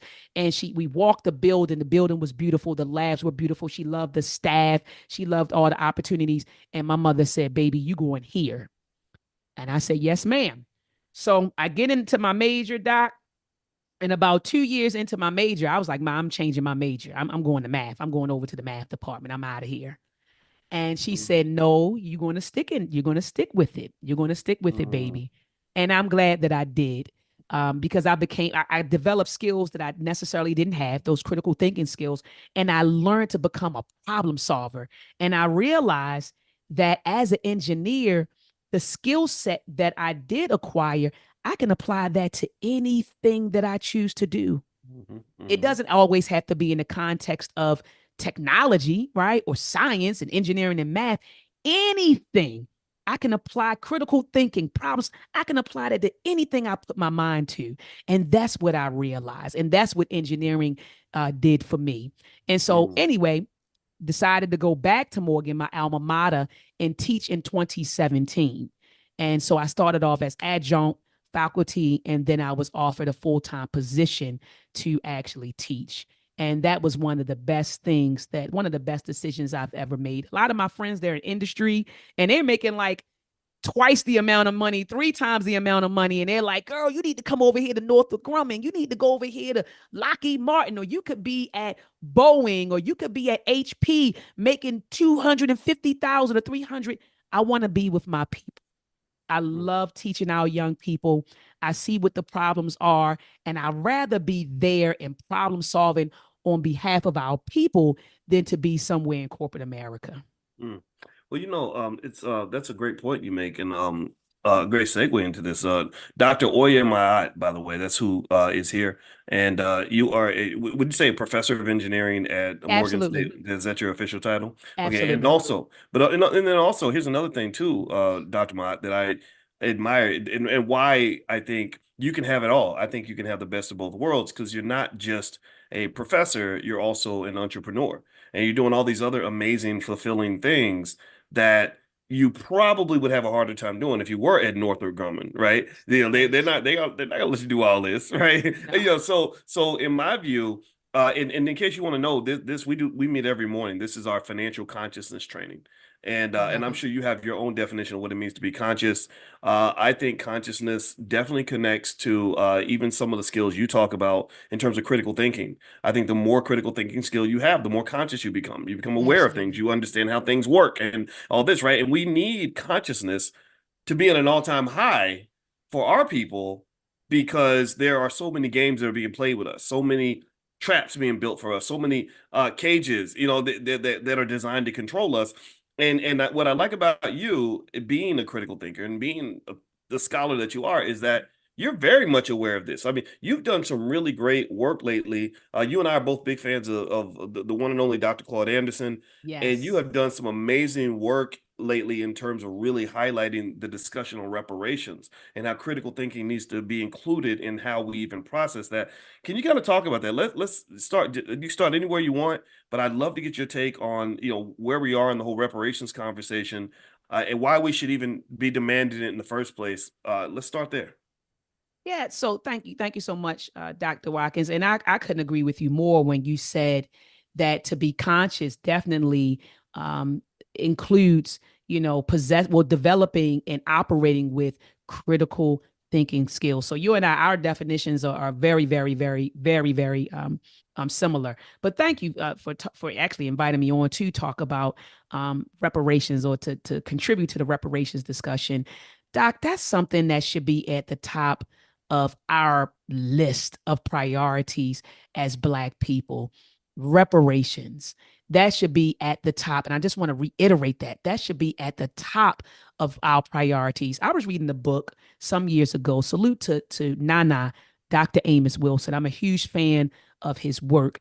Dr. Amos Wilson wrote a book, 868 pages, called Blueprint for Black Power. And Yes. when I say that I studied along with the group, and guys, you can go to YouTube, type in RAM, the RAM Book Club, and type in Blueprint for Black Power discussions. And we discussed every chapter. We met every Sunday for 8 months and for 2 hours just studied, Dr. Amos Wilson's work. And in that book, Dr. Amos Wilson made it clear that most of our social issues are tied to our economic issues. Mm.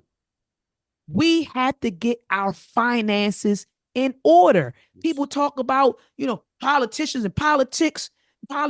Well, goodness, if we had some money, Doc, we could influence these, Claude Anderson say, he talks about this ladder. I love Dr. Claude Anderson. He talks about that ladder. He says, get your economics together. You move up to the next level. You can go buy a politician that's going to do what you want him or her to do. So we have to get our finances in order. So how do we do that?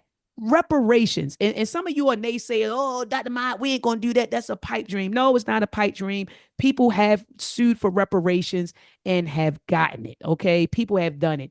I always encourage folks who are naysayers, Dr. Watkins, to just Google people like Belinda Sutton. This was a sister. She was born in West Africa. She was captured and sold into slavery before she was 12.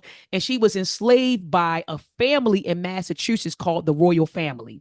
But the Royal Family, their assets got seized because they were loyalists. So the government found out that they were loyalists. So they seized their property and they also manumitted their enslaved people. And Belinda was one of them. So you can go online and just Google Belinda petition. She actually signed a petition. She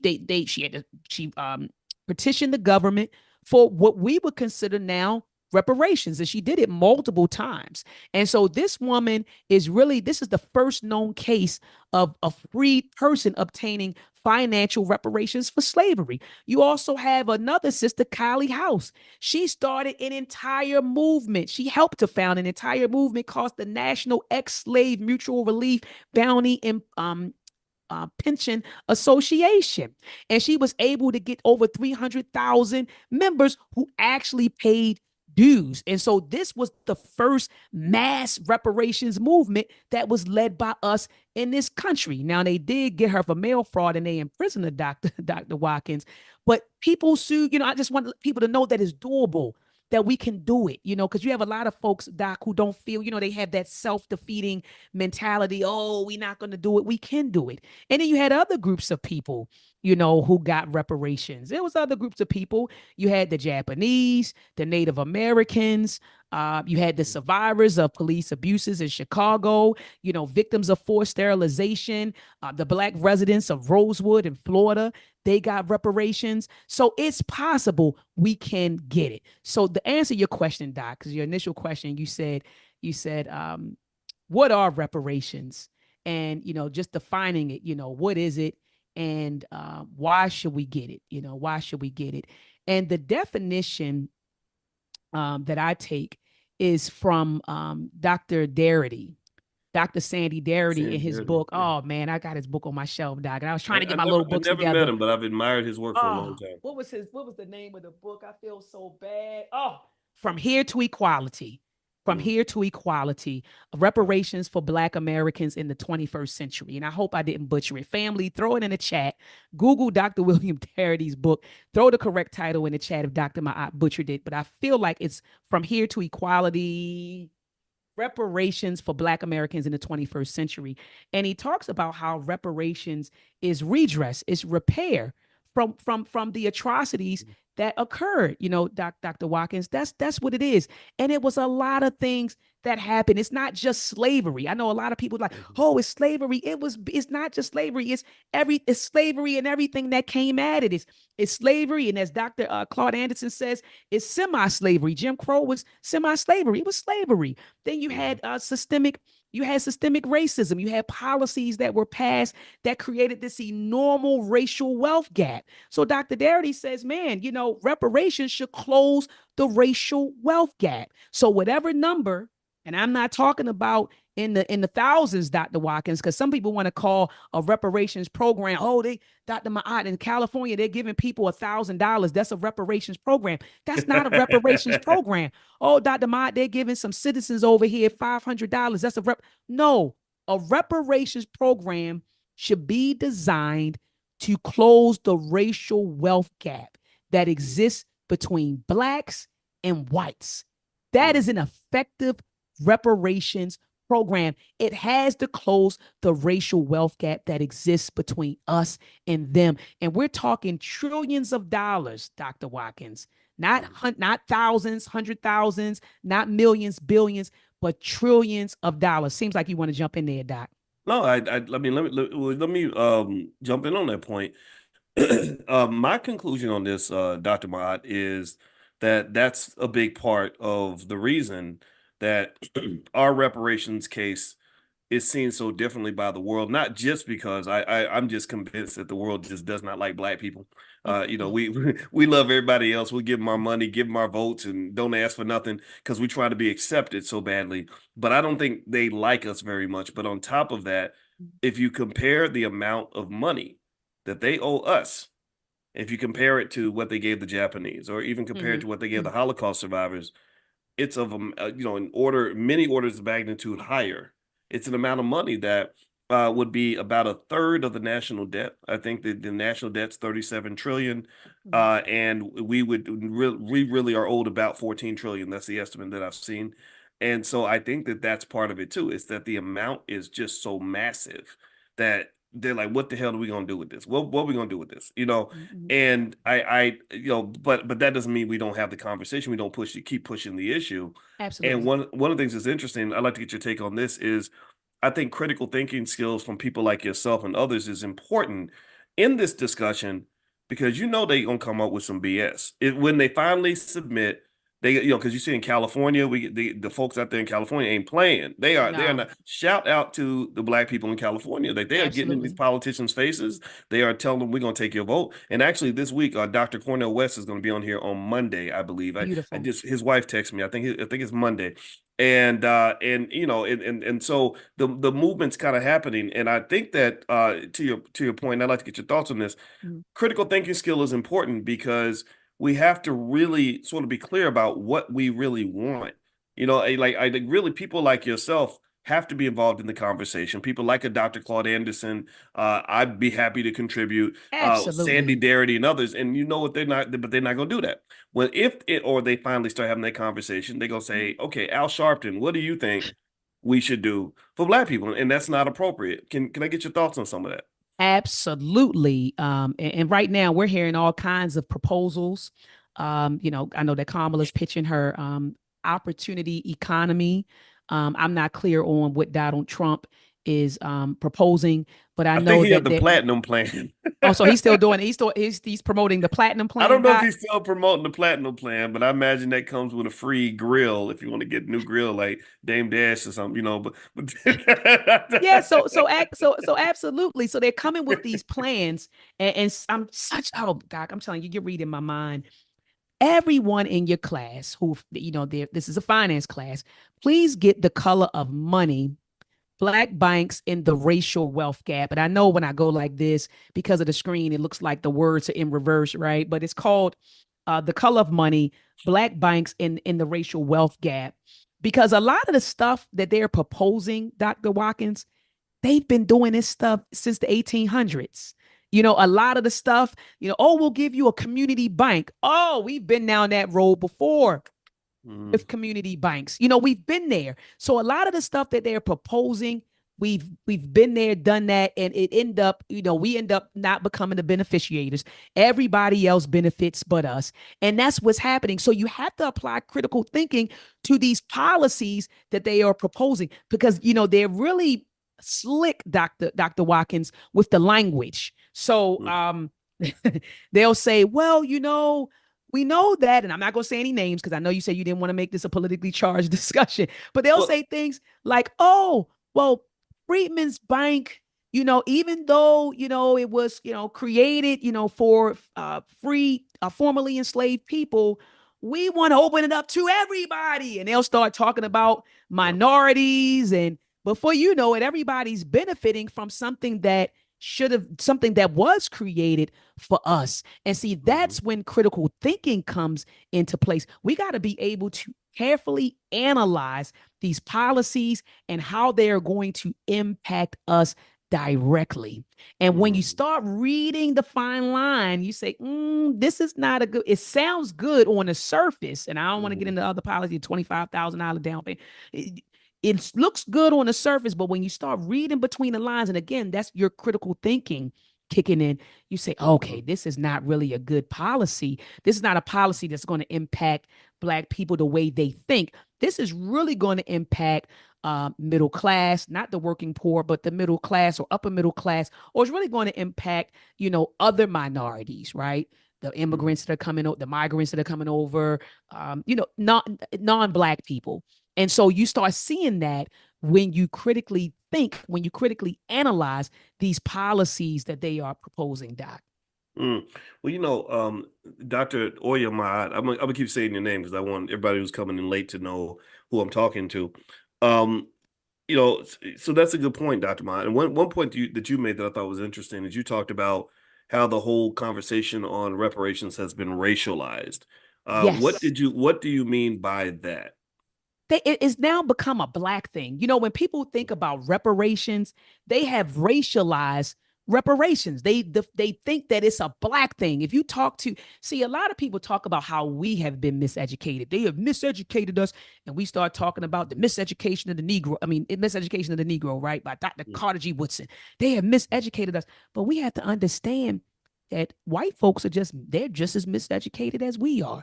White mm, ignorance is a thing, and the media is complicit in that. The media and the mm, education system, they are complicit in maintaining white ignorance. And so mm, white folks, the average white person, when they hear reparations, they think of Black people in slavery. They're not mm, thinking of, a debt that's owed, something mm, that must be repaid because of an atrocity that happened. That's not racial. That's a human thing. It's not reparations isn't a Black thing, but in the minds of the average white person, when they hear reparations, they think Black people in slavery. And it's a human thing. It's a debt. I don't want to frame it as anything moral because it is a debt, but it's the Mhm. right thing to do.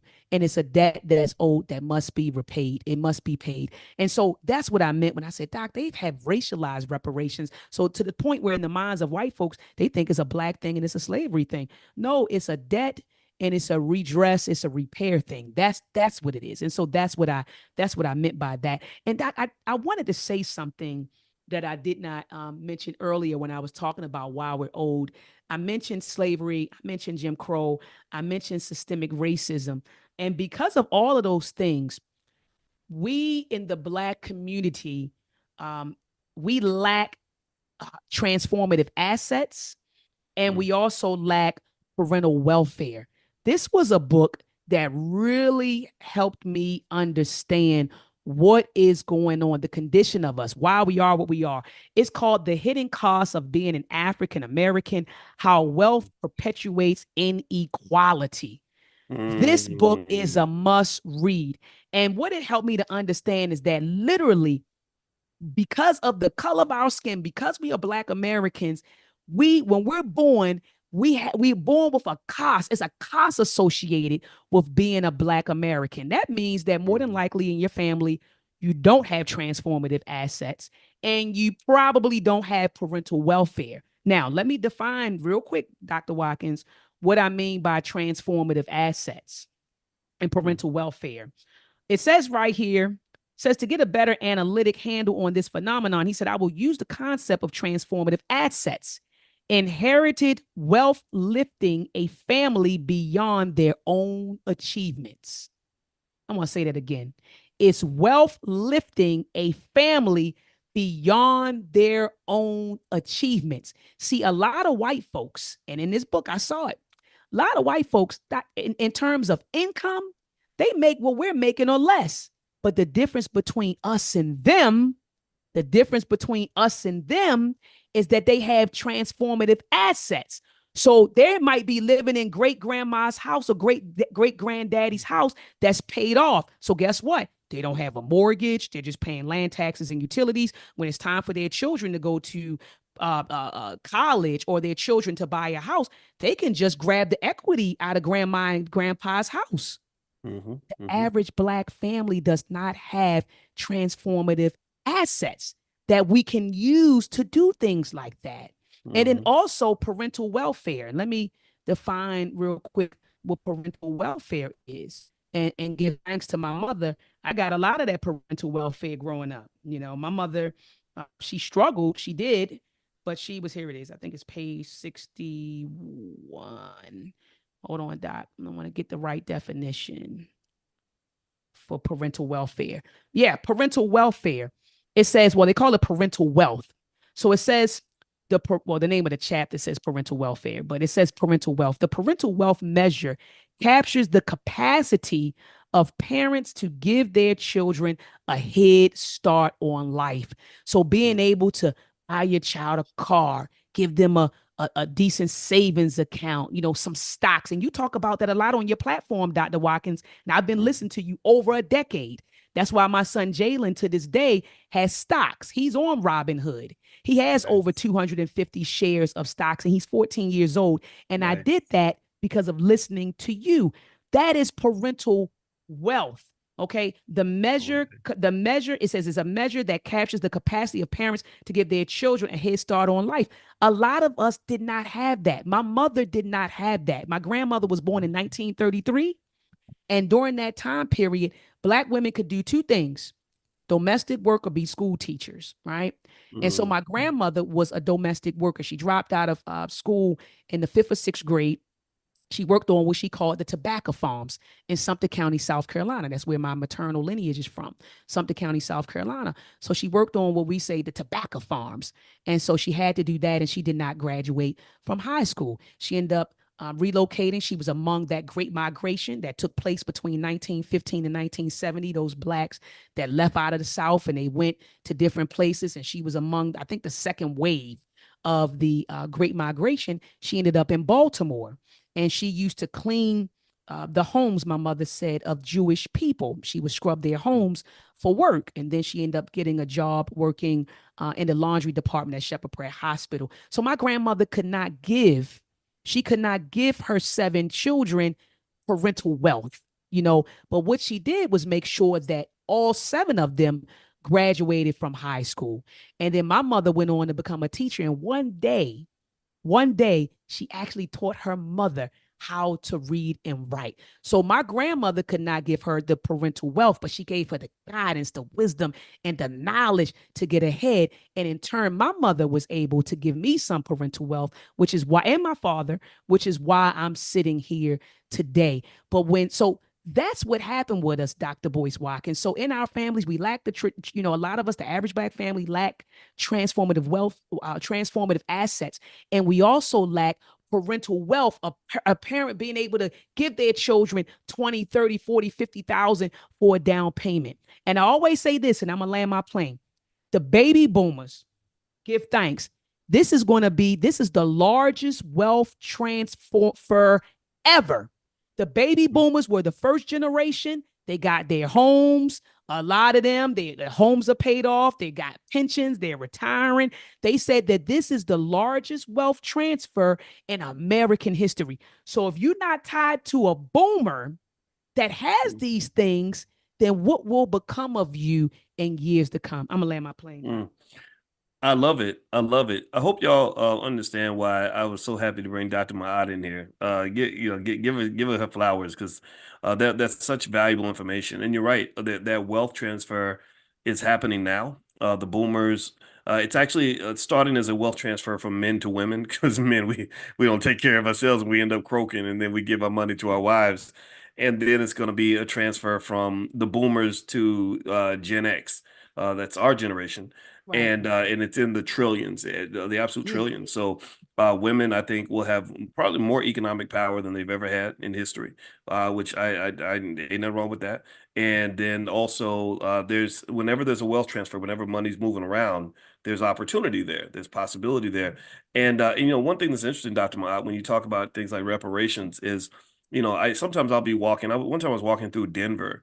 And I just looked around and I looked at all the skyscrapers I saw in Denver. Or there's so many buildings. They don't have actual skyscrapers because they have laws, but the buildings can't get too tall because they want to be able to see the mountains. But any city, you look at all the big buildings that cost, hundreds of millions of dollars, some of them billions of dollars. And I say, isn't it amazing that we don't even think about the fact that if I do that, if I go through New York City and just look at the thousands of skyscrapers that there are, I bet you almost none of them belong to Black people. Not one, right? And really in a perfect state of the world, we would own 10% of those. You could every 10 buildings, every 10 skyscrapers, you say, oh yeah, there's a Black family that owns that, or there's a black owned corporation that owns that. But we were just locked out. We were locked out of the multi-trillion-dollar thing called America. And now we've sort of been brought in, but we're brought in as the servants, as the slaves. We're brought in kind of in the basement of America. And that's what integration was all about. Integration was about them we were kind of brought in the way the immigrants are kind of being brought in. Like they're not letting people across the border so they can go take over companies and own property. They're bringing them in so they can go pick grapes and tomatoes and that's why they want everybody coming in. And I feel like in a way that's kind of like we were kind of originally in that group where they were like, yeah, we want Black people here, but only because we need them to strengthen the economy. That's And this is one of the big tricks when you talk about the public fool system. You are being fooled because the goal of that system is to make sure that you play your position, that you know your role.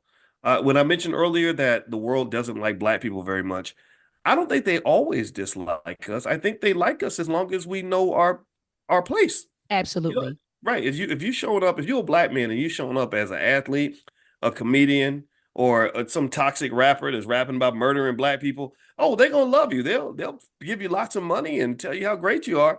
But when you show up as a critical thinker and you start saying, well, I don't want to, I can't rap and I don't want to rap about murdering my own people. Right. Maybe I'll rap about murdering your people. How about that? Right? How about we rap about getting some revenge? Right? That, oh, and then suddenly everything, oh, no. We're okay with you talking about killing black people, but you talking about killing us. And that ain't cool. We can't pay you for that. Right. So really, and again, just to be clear, I don't want to kill nobody. Right. No. We just here just talking. We gonna murder them with knowledge. That's what we gonna do. But That's right. anyway, so the point of the matter is to say that this speaks to, and I think that you are among the most qualified to address this issue. That's We got right. to educate our own kids. That's I, right. I just I don't understand why we can't embrace that idea. We just have to be able to think outside the box. It does not it may not necessarily show up in the form of us building a bunch of schools per se, even though that's possible. But until then, you got a lot of things you actually, and I'd love for you to talk about some of that, like Meltrek and some other things that you have in place. You have a professor, you are a professor. You have a real PhD. I have a PhD. There are thousands of us out here that are good educators who have stuff in place that our people can embrace. Tell us about what you're doing. And then I'd like for you to address sort of the psychological hurdle of us even believing that we're capable of educating our own. Please. Absolutely. Oh my gosh, Doc. You just be like, like you throw me the ball. What they call it? The alley oop. Is that what they call it? You Yeah. just go like that, Doc. I'm Steph Boom. Curry and I'm gonna throw it up in the air. Yes. You could I'm be just like, LeBron yes. or what's the one that plays for the Chicago Sky? I forget. You know what I'm talking about. Yeah, but I'm just like, thank you. Like this is right up my alley.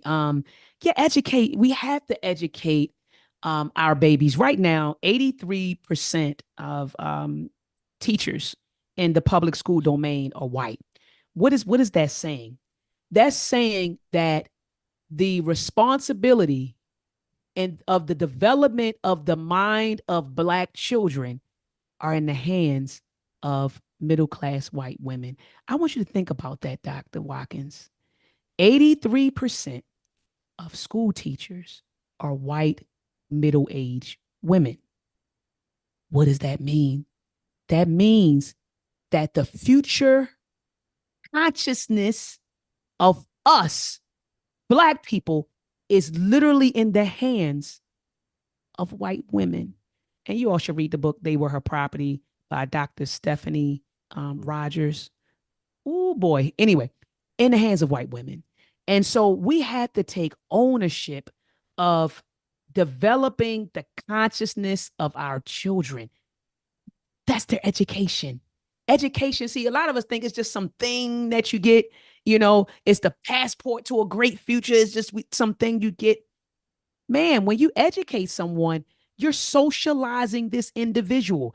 You're grooming this person to think a certain type of way. You are you are embedding the culture in them, politics. A worldview is being developed. It's so much that happens during the education process. Values, morals, worldview, goals. All of this happens doing personality. I'm sorry, Doc. I just get excited. Personality. All of these things are being inculcated in that person when you educate that person. So when you allow outsiders to educate your babies, these outsiders are in control of your morals, your values, your worldview, your culture. Come on, man. We can't do that. We can't do that. When you talk about black liberation and sovereignty and advancement, and then you sending your children to be educated by the same folks that you say are oppressing you. I made the decision, or we made the decision in my household, to take my son Jalen out of the full system. Sixth grade year, I had enough. He was 11 years old. I had enough. And I put our son in the Uhuru Academy. The Uhuru Academy, I always say that's the number one if black online education school. The Uhuru Academy, which is run by a husband and wife team, Baba Amin and Mama Nkoyo. Jalen is now 14. This is his third year in the school, and he loves it. He loves that it is centered around our history, our culture, our psychology, and our interests. Our children need to be in our schools. And I know some of us used to say, well, I don't live near an African Center school or a pro-black school. I don't live near one. Black Center schools are online now. And during the Mm-hmm. pandemic, we didn't have a choice, Dr. Watkins. Remember, during the pandemic, they shut the school system and they were teaching online, you know? And so people say, well, Doc, well, what about the social aspect? Your child is doing, you know, he's doing, you know, school online and he's getting that. But what about his social life? He has a family. He plays football during football season, basketball during basketball season. He goes to church with my mother. He's active in the community. During the summer, he attends 2 to 3 summer camps. So he has a social life. So a lot of us, Doc, you know, we make all kinds of excuses. Well, the real deal is this: be afraid to change. People Mm-hmm. are very monotonous. We're used to the same old thing. My mother sent me to public school. I'm gonna send my children to public school. We're routine. Humans are monotonous. It's routine. It's routine. No, we just because you went to public school, you don't have to send your child. You have options. We have Mm-hmm. options, and we need to understand what our options are, Doc, and not be afraid to explore our options. Public school is not the only option. We can educate ourselves. We have. What do you think they did? What do you think we did prior to the inception of the public school system? What do you think they did? There's documentation of us on plantations teaching prior, you know, post emancipation. There's documentation out there. People getting all the kids at a schoolhouse, you know, up the street. Or they said one brother was a teacher. He was teaching on a rock. He used to bring the children. They used to bring the children to the rock, and we've always educated ourselves. So I think bottom line is a lot of us are scared, Doc. I mean, let's tell the truth. We are afraid of change. That's Mm-hmm. what it is. A lot of us are really scared, and we don't want to admit that. We don't want to admit that. We are afraid of change. And we need to overcome that fear and understand that it's our responsibility to educate our babies. It's our responsibility. Our babies aren't even receiving education right now. What they are receiving in the public school system is miseducation. How do I know it's miseducation? Because when they grow up, they act against their own self or best interest. That's how I know they've been miseducated. See, educated people don't do that. When you're educated, you act in the best interest of yourself. And by self, I don't mean individualism. By self, I mean collectivism. So the best interest of self, the best interest of Black people. See, when you act against your best interest, you're miseducated, because educated people don't do that. Mm-hmm. Education empowers you. Miseducation disempowers you. So we have to understand that our children aren't receiving education right now. They are receiving miseducation. They are being trained. They are being schooled. They are being indoctrinated. Okay. Mm-hmm. And so I land my plane there, Doc. Yeah, I mean it's you know, to your point, it's you know, the power teachers are very powerful because teachers don't just teach you how to do things, they teach you why you should do these things and who you should be doing them for. So sometimes a highly educated Negro can be more dangerous than an uneducated Black person. Come on. You know, if you have that education and you've been taught to use all of your skill, all your resources, in you know, to help other people, to do things for other people, and, or in sometimes even against the interests of your own people. I mean, there's a lot of highly educated Negroes that work for BET, you know, who get excited every time, you know, the BET Awards get 10 million viewers or whatever, and they made money from all these big white corporate sponsors that say, "Oh, that was great. Bring Sexy Red on. Keep her on there longer next time." And there's no consciousness. There's no critical thinking about the what in economics we might refer to as the externalities, which is like almost like a type of social pollution that you're creating because you got this massive corporate powerhouse that's making all this money, but you're destroying the community in the process. You're creating millions of little girls who want to grow up and ride up and down the stripper pole and you know, get pregnant by whoever, and you know, just whatever, and embrace a culture that is not going to lead them to peace, success, freedom, or happiness. And that's a problem. That's something that that people like yourself and I think I feel like it's our job to kind of speak on that. And I know that it gets political, right? Like even when you use a term like school choice, they make that politically charged. Oh, you sound like a Republican. You sound like a Trump supporter. No, no, we want people to be free. Freedom means choice. Freedom means options. Ain't nothing wrong. Ain't nothing. If you got an issue with Black people being free, then I got an issue with you. And so ultimately, another area where they make it political is they might look at you and hear you talk and they say, oh, she's from the conscious community. And the conscious that's dangerous. And I don't know if you ever had anybody define you as I've been called dangerous my whole life, and I'm like, where am I dangerous? I ain't hurt nobody. Like, what are you talking about? I love people. I love the babies, and I ain't, but at the same time, you got a thug on stage talking about he gonna murder everybody in your whole family, and that's your favorite black man. But Right. I'm dangerous. Right. You're But I'm dangerous. dangerous. But I'm Right. What makes dangerous. it, well, we know why we dangerous. We dangerous because we see right through your bullshit. That's And right. you don't like that. You're like, dang, these are our Negroes. We own these people. These are our pets. We got our pets doing exactly what we want. They are well trained to follow instructions, even if it's leading them to a path of their own self-destruct, even if it's taking them all right down the pathway to hell, economic hell, spiritual hell, family hell, social hell, educational hell. We got them trained to ride the stairway to hell. Mhm. And here you are coming along upsetting the apple cart. You're Mhm. just simply waking them up out of the trance and saying, hey, why are you doing that? Why would you why would you promote an artist that wants young black men to die or be hooked on drugs? That part, that part. Why would you dedicate your life to working for businesses that do nothing for your community and are gonna leave you broke after you don't work 50 years? You don't work 50 years your whole life and you got less wealth than a newborn baby. How the hell is that? How's that benefiting you? How's that Right. working out for you? That's right. And you got 100,000 in student loans from that big white university that overcharge you to go to school.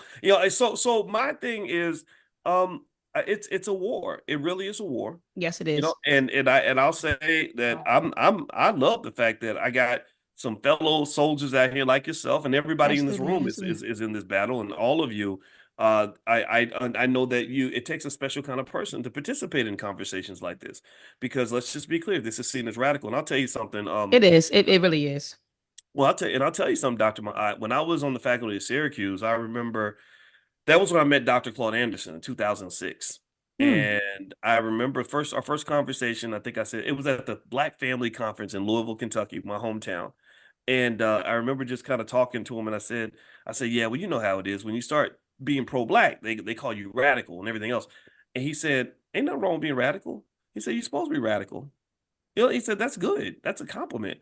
And it really made me rethink what it means to be radical. He said, because he was like, basically like, if what are you trying to do? You're trying to just fit in to a system that isn't working and fit Mm. into a culture that's losing. You're trying to just maintain the status quo. We cannot. Mm-mm. What are we going to sit around and be a bunch of conservatives and try to conserve the Right. way things are? No, we need to all sort of say, okay, no, we're not doing this anymore. That's And right. critical thinking to me, and I'm gonna let you. I'd like to let you get the last word because I definitely want us to know how to follow up with you and stay in touch. Um, to me, critical thinking means that you really assess. The instructions are real simple for me. And Hmm. everybody write this down if you may have heard me say something like this before. Look in all the areas that represent your quality of life. I encourage you to start with health, wealth, and relationships. Look Mm. at your mental and physical health. Do you feel that the life that you live optimizes your mental health? I say for black folks, our mental health is not optimized. We No, crazy. not at all. A lot of us have crazy trauma everywhere. You in Baltimore, people getting Yes. shot up, babies getting, crazy stuff, Yep. drugs and everything, right? Mental health healing is an absolute must. That has to be Absolutely. Yes, that has to be part of our reparations plan. The part that we implement, we gonna implement our reparations. The repair ain't just something that's gonna be done by white folks. We can No. repair ourselves as well until they get on board. So mental health, physical health, right? You look at the garbage that they feed us, right? This is capitalism. We're gonna feed you all the cheeseburgers and fried chicken we possibly can until you are 45 years old and you're starting to keel over because you got the health of an 80-year-old, right? Mm. So physical health, we have to be conscious of that. And by the way, brother Nuri Muhammad, I spoke to him this morning. He's going to be in next week. I want y'all to know we bringing the heavyweights up in here. These are my seniors Ashe. right here. Dr. Maad is one of them. And then you go into relationships, right? Broken families everywhere, trauma, people fighting each other, disagreeing. And I think that's something that I want everybody to evaluate that and figure out like what does that mean. Remember, there's a science to that. My wife is a therapist and she's a relationship counselor. So Hmm. there is this whole science to how to choose healthy relationships and maintain them. And that starts with family. It starts with your spouse. It's with your friends. It starts with business partners. Me and Dr. Maat have a relationship. Absolutely. And there is a protocol. There's a code of conduct that we aim for. In that she came in and you were giving me all these props and thanking me, and I was like, oh, this is great. And I was thanking you, giving you props, and that's us feeding. We're investing in each other. Absolutely. Because think about it, process this, Dr. Mott. We could have both been a couple haters. You could be up in here like, who this guy think he is? I'm smarter than him. I'm gonna Right. show him up. And I'm Right. like, well, she gonna take my spot. She better than me. Whatever. Like that's silly, right? Like It you is have silly. right, right. So ultimately, it really and even consciously, like me reaching out to bring you in, there are things we have to. It's interesting, like even little things like I'm gonna be vulnerable and confess that like one of the problems I had from my trauma Mhm. is I think as a kid I had a thing with rejection. You know, and Mm. I don't know. I think about a couple things. I got to really figure that out. I'm not going to give TMI because I ain't trying to be too vulnerable right now because I'm No, being no, a, no. I get it. I'm with you because I but had an issue. really, I struggled and, with that as well. Mhm. and what it did was it made me like just feel it just fiercely independent. You know, because you don't want to Mm. ask for help because because you don't have people just say no or whatever and go through that frustration. So you just say, I got this. I'm gonna do this myself. I'm gonna do this myself. And I And found a mine lot. was the opposite. Mine was the opposite, the craving of acceptance, wanting to be Oh, accepted. So you were like, you went one way and you wanted to be independent. You were like, I'm independent. Mine was wanting to feel accepted, you know? oof. And Yeah. that, yeah, those things like these are tough conversations we have to have with ourselves because if you think about it, I believe collectively as Black people, it's our desire to be accepted that becomes one of our greatest liabilities. Mm. That's what causes us to sell out and get excited because we got an Oscar or a Grammy or Employee of the Year, right? Or when Joe Biden puts out something and he says, "Thank you to Black people for getting me elected," and we're like, "We did it. Black women saved you again." And I'm not no disrespect, no problem with anybody who voted for Biden, but it Right, right, was right. but before you save him, let's say save yourself. That's Save right. your kids, That's save your right. community first, then save him, right? So I kind of feel like we want everybody to tell us that we are important, that we matter. That's why you might see somebody they'll spend a lot of money buying expensive European products so we can have that label on us to say, look, I made it. I'm important. Look at the car I drive. Look at the job I have. Look at the Right. university I attended. Look at the clothes on my back, right? And then the label on these clothes, right? So that need for acceptance, I think a lot of us go through that. And so in fact, one of the most dangerous types of Black people, in my opinion, is one who really knows who they are and has accepted themselves and does not need anybody's acceptance. Then you can Mm. kind of walk through the world and you like what? I'm gonna do what needs to be done. I don't care what none of y'all think. Right. Right. So Right. you are right. So that was the benefit of kind of going in that other direction of rugged individualism for me, Right. is Right. that Right. I trained myself to not give a damn what Mm. think about me. I don't care. I don't want to teach at your universities. I don't want to get on your TV shows. I don't want none of that. In fact, when it happens, when they grab me, but here's the problem though. You get too Mhm. used to that. So like the other day I spoke at a UPS, right? The Black Okay. employees invite me in, and I was like, I don't want to go to UPS. Like, my friend had to talk me into it. I was like, I don't want to be around those people.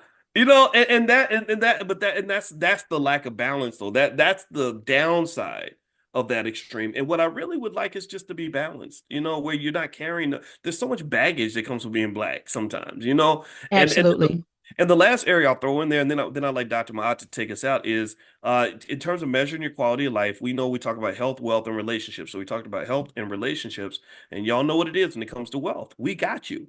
We got you. Dr. Mahat knows a lot about wealth. My doctorate's in wealth, and basically at the end of the day, it's real simple. Do you have enough income to cover your bills, ethically, and do you have financial security to protect you in case something goes bad, in case Right. that man doesn't want you at that job anymore, or in case something goes wrong in your personal life financially? This is why we invest, and we're doing this for ourselves. We're also doing it for our children because that's what we're going to be. This pain and trauma that we went through in this generation, we're not passing that on to the kids. We're not doing that. So, Dr. Mahat, tell me where people can follow up with you and just see more of what you're doing because your work is amazing.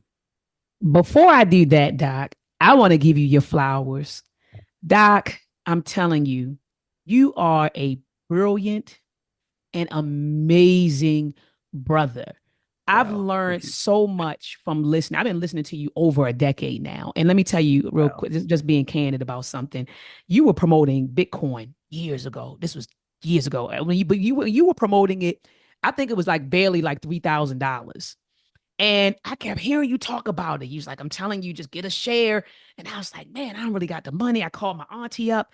I'm like, auntie, Dr. Watkins is talking about this Bitcoin. I think we, should invest. I ain't got 3,000. Won't you put up the money? She's like, girl, I ain't got it. Da, da, da, da, da, da. And then it got up to $65,000. So I wish that I would have called pops and called mommy and got that $3,000 up and got more than that. Because I mean, you've given out a lot of great financial advice. You also talked, and I mean, decades ago, you was like, stop buying your children toys. Don't buy your children toys. Buy them stocks, buy them this, buy them that. Jalen's tell you, I stopped. Nope, we're not doing the games. We're not doing this. For your birthday, you're going to get STEM kits. You're going to get a savings account. So by the time you're 18, you got 10,000 in your savings account. You're getting stocks, STEM kits, and books. And he'll tell you he's in school right now, but I'll bring him on camera. He'll tell you it's stopped. Dr. Wow. Watkins, I thank you for the wisdom and the knowledge that you have given the global Black community.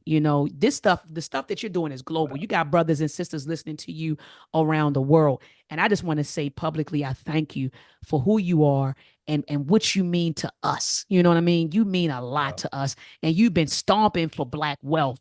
You've been stomping. We need to create wealth. We need to create wealth. We need to create businesses. And you've been out there on the front lines consistently, consistently. And I want to say I thank you from the bottom of my heart. And also thank you for opening up your platform to me. And this is not the first time you did it. I've been on your platform a couple of times. Like I said, you brought me to the All Black National Convention, put me on the panel to speak on media manipulation, blessed me with a wonderful award that I show my students every semester. I show them this award. Doc, I thank you. I thank you. I thank you. I thank you. And I'm Wow. grateful for you. I'm also grateful for your listening audience. You all could have been anywhere right now, but nearly 1,000 of you are tuned in. And this is the place that you need to be for the best advice for you, for Black families. And so you could have been anywhere doing anything, but I thank you for opening up your mind to us. So I always tell people, I thank you for your mind and I Mm. thank you for your behind. The last thing that I want to say is please, family, the last thing I want to say, family, is please support the work. Okay. I'm wearing a shirt that says conscious ingenuity.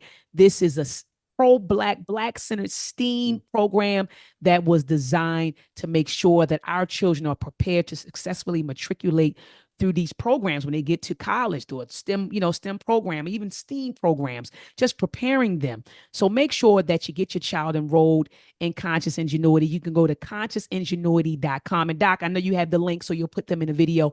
Go to consciousingenuity.com, sign up for our email list. Okay, you'll love the website. I have Black engineers going into our communities teaching STEM, young Black people 18 to 22. So right now with Conscious Ingenuity, Dr. Watkins is doing is bridging the gap between Black college students and also in the community, and Black engineering professionals in the community. Because a lot of times they get their degrees and what do? We go work for white corporations. We forget about the community. We move out to the suburbs, and that's that.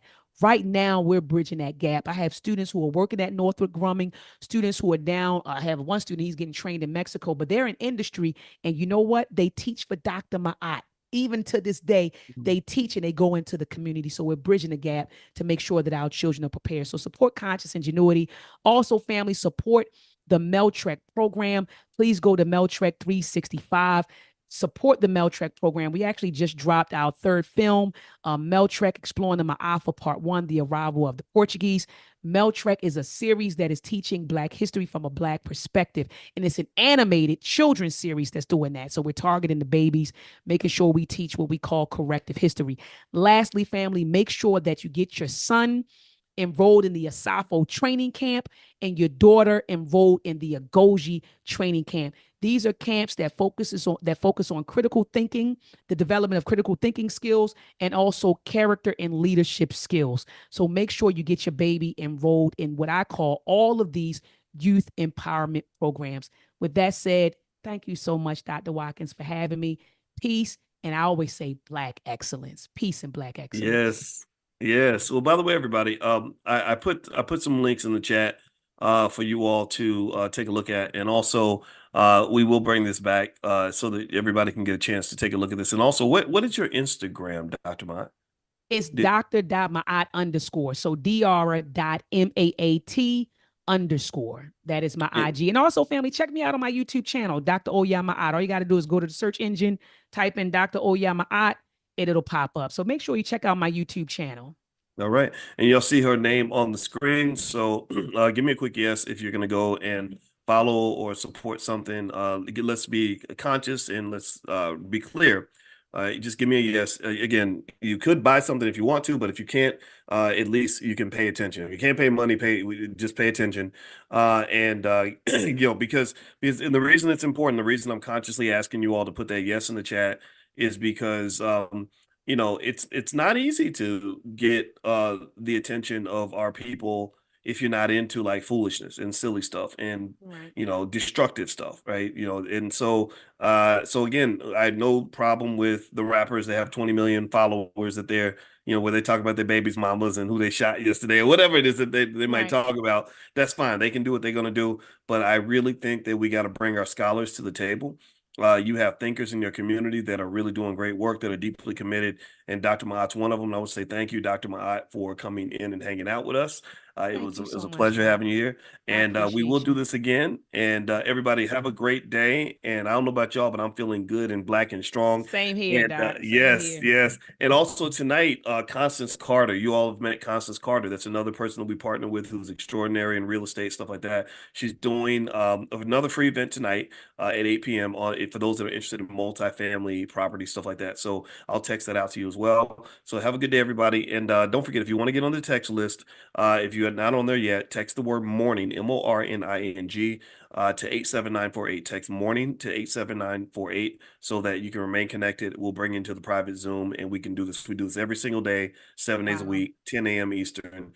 That's what we do. We're all serious about this. So thank you, Dr. Mott, Thank and you, everybody Dr. have a great Watkins. day. Have a good 100%. one. Sometimes it makes sense to do that, or you think it's something that you should never do. Is it a hard no? Is it like okay, Chelsea says it depends. Calvin says depends. April, it depends. Mark Marquez says heck no. He's probably thinking hell no. Okay, I see Irma says no. Okay, I see some yeses and some nos. And so what I want to do is kind of, I don't know, this was on my brain today, and I thought this would be a nice topic to drill into in order to just gain some perspective on some of this. So maybe when it comes time to make that decision, you'll have a framework that you can lean on that'll help you decide whether or not it works for you, whether or not it's something that you want to do. Believe it or not, there's financial research on almost everything. There's research on all kinds of topics in terms of what how people respond to money. As you know, money is power. Money is also a source of a lot of emotion. It could be a source of happiness and and feeling good about life, or it could be a source of tremendous distress. And so what I'm going to do is basically explain when you should loan money to relatives, okay? And not so much tell you that you should or should not do it, but just to say that if you ever thought about doing it, there are ways to do it safely, and ways to do it in a way where you're not going to end up hating your cousin for the next 40 years because they didn't pay you back. My grandfather. I've told you all how many times. How many of y'all know that my cousin was in that group TLC? Give me a yes if I've ever told y'all that story. I don't know. Some of y'all know me well enough to know the TLC story. But anyway, yeah, my cousin's in TLC, which I think is the greatest female group of all time. Her name is T-Boz, aka Tiana Watkins, and like I felt kind of awkward when I realized she was my cousin because I always thought she was the prettiest one in the group, and but you can't be looking at your cousin like that. That's just weird. And so anyway, the way we're related is our grand grandfathers are brothers. Her grandfather's name is Sam. My grandfather's name is Matt. And basically, Sam and Matt, the reason I was asking my family, I said, okay, I know we got 10 billion cousins because I mean, they had a lot of kids, generate a lot of generational wealth in terms of children and family. Family is a form of wealth. We've talked about this. We talked about how your family is your multi-million dollar asset, but you have to activate it. It's just like a business or a trust. If you don't put assets in a trust, then a trust has no value. But if you put assets in the trust, you fill up that bucket, then that can become something that is creates generational wealth for the next 100 years. So or business. If you get the business and you work the business and you're skilled at the business, then the business can make you very wealthy. But if you're sloppy with the business or you don't know what you're doing or you don't put the time into it, then it's not going to help you. It becomes a liability rather than an asset. So really, when it comes to family and children, what I encourage you to really, really think hard about is how do we activate this asset? How do we really, take these little badass kids and really turn that into something that's just going to put our family, on fire in a good way. And help us to just really do some amazing things. And I spoke today with a brother that I met when I went to Atlanta. I forget, I don't have his name in front of me, but he was a black man that he happens to be a member of the Nation of Islam, which I told you, I think that you should study the nation in terms of their philosophies on family structure, on economics, education, things like that, mental health, because there's a lot to learn there. Anyway, he had 3 kids. He homeschooled all of his kids because he didn't want them to be harmed by the school system. And now a lot of his kids, I think at least 2 of his kids work for him, and he has a very successful construction company that's doing really amazing work. And so, really, ultimately, I encourage you to really understand that children are an asset, but like any asset, you have to activate the asset. You got to work the asset in order for the asset to become worth anything. If you acquire an asset and you don't invest in it, it's going to fall apart. So, for example, I was listening to a podcast where they were breaking down whether or not private equity firms are good or bad for business. Is it good or bad when a private equity firm takes over a company? And they point out examples where it was good and examples where it was bad. Like Red Lobster pretty much got destroyed because the private equity firm came in and they sucked the company dry. It's kind of crazy how they do this. They do these things called leverage buyouts. It's crazy, right? So what they'll do is they'll say, we want to go buy Red Lobster. And they'll say, well, we got to borrow $3 billion to buy Red Lobster. So we'll put up, three hundred million, and the rest, the 2.7 billion, we're gonna borrow from a bank. But then what you tell the bank is you say, after we borrow this money, Red Lobster is gonna have this debt. Red Lobster is going to go into debt. Not the person who's controlling the asset. The company I'm acquiring is going to take on this debt. So again, these are not specific numbers. The numbers vary from, situation to situation. But basically, Red Lobster is now in debt. Not you, Red Lobster, but you're able to control the company. So they're milking the assets. They're making all these crazy deals where they're just basically sucking the company dry. And then next thing you know, Red Lobster, which was a great business before the private equity firm came along, is suddenly saying, oh, we got to shut our doors. And they're saying it's because we gave endless shrimp. And it wasn't because of the endless or bottomless shrimp or free shrimp, all you can eat shrimp. That wasn't what brought it down. It was basically some moves by the private equity firm that allegedly caused this company to have so many problems. Okay. So ultimately, I think it's like, in a way, you can think about that like with children, where or any asset that you have, if you invest in the asset in a relevant way, where you are pouring something into it consistently, you're not just sort of milking it dry. You can actually create something that's bigger and stronger. Like there's been times where private equity firms took over a company and made it better. Like Burger King, there was one company that took it over, and now Burger King's stronger than ever. And so that can work out very, very well. But if you go the opposite direction, where you either don't invest in something, or you're just a taker and not a giver, then that thing's going to fall apart. And this is not just true for economic investments. This is also true for relationships. Relationships. Hey, seriously, has anybody ever had a relationship with a taker? If you're a giver or a pleaser or whatever it is, however you might be defined by your therapist, has anybody ever been in a relationship with somebody who takes? How many of y'all have gone through that? It is the absolute worst feeling in the world. It's terrible. It's not fun. You don't like it. And takers tend to know they know who to go after. Believe me, take it from a man who's had money for quite a while. I can spot a gold digger from a 50-mile radius. I can pick up on it. I can pick up on, the women that suddenly thought all my jokes were hilariously funny and that I was the most interesting man in the world and all this other stuff. And it's not, I mean, I don't have a problem with it, right? Because the studies show that the women are naturally attracted to resources and stuff. And I get that. But when I get a sense like, okay, that you're literally looking at me like fresh meat and you kind of know, like, okay, because this guy has this money, I can buy this and I can buy this and I can buy this and I can buy this. That's not interesting to me, right? And so when I married my wife, I specifically was happy to marry somebody where money isn't that important to her. And also she had her own money, so it wasn't as big of a deal, right? So ultimately, when you're talking about relationships, it has to be give and take. It has to be reciprocal. Some of you have relatives that take. You have people that you've had relationships with that take.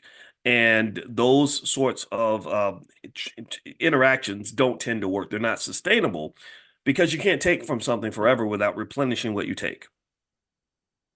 You can't, you, I'm gonna stop right there. You can't just keep taking and then not replenish. It's okay to take. See, this is the thing. People think that it's bad to take anything. I had a whole conversation when I spoke at UPS yesterday. I spoke to a young lady, 27 years old. She was a single mom and she was an airplane pilot. So we kind of really had a good conversation about airplanes and flying because I got my pilot's license, but she's a real pilot. I'm just a student pilot. And she was saying that she said, I really want to fly more, but it's expensive. I said, yeah, it is expensive. And but I said, you're around all these airplane pilots. I just met with all the black UPS pilots the other day. They would love to help you. They would take you up. It wouldn't cost you anything. And she said, yeah, but I really don't know. I really don't like asking for help. And I said, no, no, no, no, no. See, don't think like that. It's okay to ask for help. It's okay to take things. You deserve support. You're doing great things with your life. I'm really proud of you. People will want to help you. I said, but if you want to make yourself feel better, make it reciprocal. If you feel guilty about taking, just give. Just make a rule. Give twice as much as you take. Right? So if somebody offers you help, it's not charity. It is mutual support. So when they come in and they say, "Hey, I'll help you fly. It won't cost you anything. We can take my airplane and whatever." Then what you do is you say, "Okay, anything you ever need, I got you." Their birthday comes up, you send them a gift. They have a problem, you step up and you help them as much as they help you, and then it becomes a great relationship. Then you have a web and a network of people around you where everything is beneficial for everyone. It's a win-win-win-win-win. Right? And so taking is not the problem. Taking is not the issue. Taking is only a problem if you're not giving as much as you take. It's only a problem when it's not reciprocal, right? And this is the issue that you run into. This is why a lot of athletes go broke, why a lot of celebrities lose money, is because they're giving, but nobody's giving anything back. Nobody, and part of that is built around how you frame yourself. Some people frame themselves as charity cases. If I have a brother who goes off and becomes a rap star and he's making lots of money, maybe I define myself as a person who can do nothing for him except except be a part of his entourage and just sort of hang around him and wait for him to pay my bills. Right. And that's not effective. What has to occur is that I got to say, okay, how can I help? Maybe you need security. Maybe you need somebody that can cook for you. Maybe you need somebody that can help handle your business affairs. Like, I want to help. I'm available. What you need, cuz what you need. And you have to have a mindset that says, okay, how can I activate you? LeBron did this. LeBron activated a lot of his friends. He didn't want a big entourage of a bunch of people that he was just throwing money at. He would send them to places to learn skill sets that he needed. I do need a chef. Here, I'll send you to culinary school or whatever. I do need a business person. So I'm gonna make sure you get trained so that you know what to do with my money when I start getting rich. Rich Paul, thank you. That's his name. So long story short, there's nothing wrong with taking. I would think of it almost like when they do environmentalism. If you notice, the environmentalists, I think they have these rules like where like every tree they chop down, the environmentalists worked with the industrialists who want to go chop down these trees. So they have these little rules where it's like for every one tree you chop down, you plant 5 trees or something. So that works out perfectly fine. Okay. So don't think that taking is bad. Don't get to the point where you embrace this rugged individualism where you're trying to do it all by yourself, figure it out all by yourself. That's what a lot of folks do. I think a lot of people get caught up in that nonsense of thinking that they're supposed to conquer the world all by themselves. and that's very lonely. It's very, very hard. It typically fails and it doesn't work. But if you find good people that will give to you as much as you're giving to them, then that becomes a beautiful thing. Then you can ask for things and it's okay. So let's talk about loaning money to relatives. So one of the things I want to sort of drill into, and actually before I forget, let me give you all this quiz that I created this thing. You can try it out. Tell me what you think about it. But it's a quiz on whether or not your estate plan is properly put together. And so this quiz will allow you to kind of figure out where you are. Remember, building all this wealth doesn't matter if you throw it all away, but when you die and stuff, because we're all going to die. And what's interesting is that a lot of us are not prepared for death. We just kind of, I don't know, think we're going to live forever or something. But you're black, and that doesn't happen for black people or anyone. Actually, no one lives forever. But black people, we kind of die a lot. So it's kind of important for us to kind of have a plan for that, especially if you love your kids and love your family and stuff like that. So in fact, that same single mom, and I hope I invited her to class, so she may be in here. I hope she doesn't feel embarrassed. I won't say her name, but I was talking to her about her. By the way, the link is in the chat. I did tell her. I said, as a single mom, you got to ask yourself, what happens if I'm not here tomorrow? If I'm not here tomorrow, what happens to my child? What happens to my life? Who knows where my bank accounts are? Who knows where my investment account is? Right. So anyway, so there's the link to the quiz. It's in the chat. So feel free to grab it and you can keep it and take it, or you can take it right now. It's totally up to you. And it'll kind of give you a sense of where you are in terms of planning for your estate. And also don't forget, if you want to be on the text list to get invited to this class, just text the word morning to 87948. Text morning to 87948. All right. So here's a few stats on loaning money to relatives. I wrote about it a lot in my book, The 10 Commandments of Black Economic Power. And you can find a copy of that at drboycebooks.com. And so anyway, here's some data on loaning money to relatives. And I chose to write about this because I've loaned money to relatives before. I still do.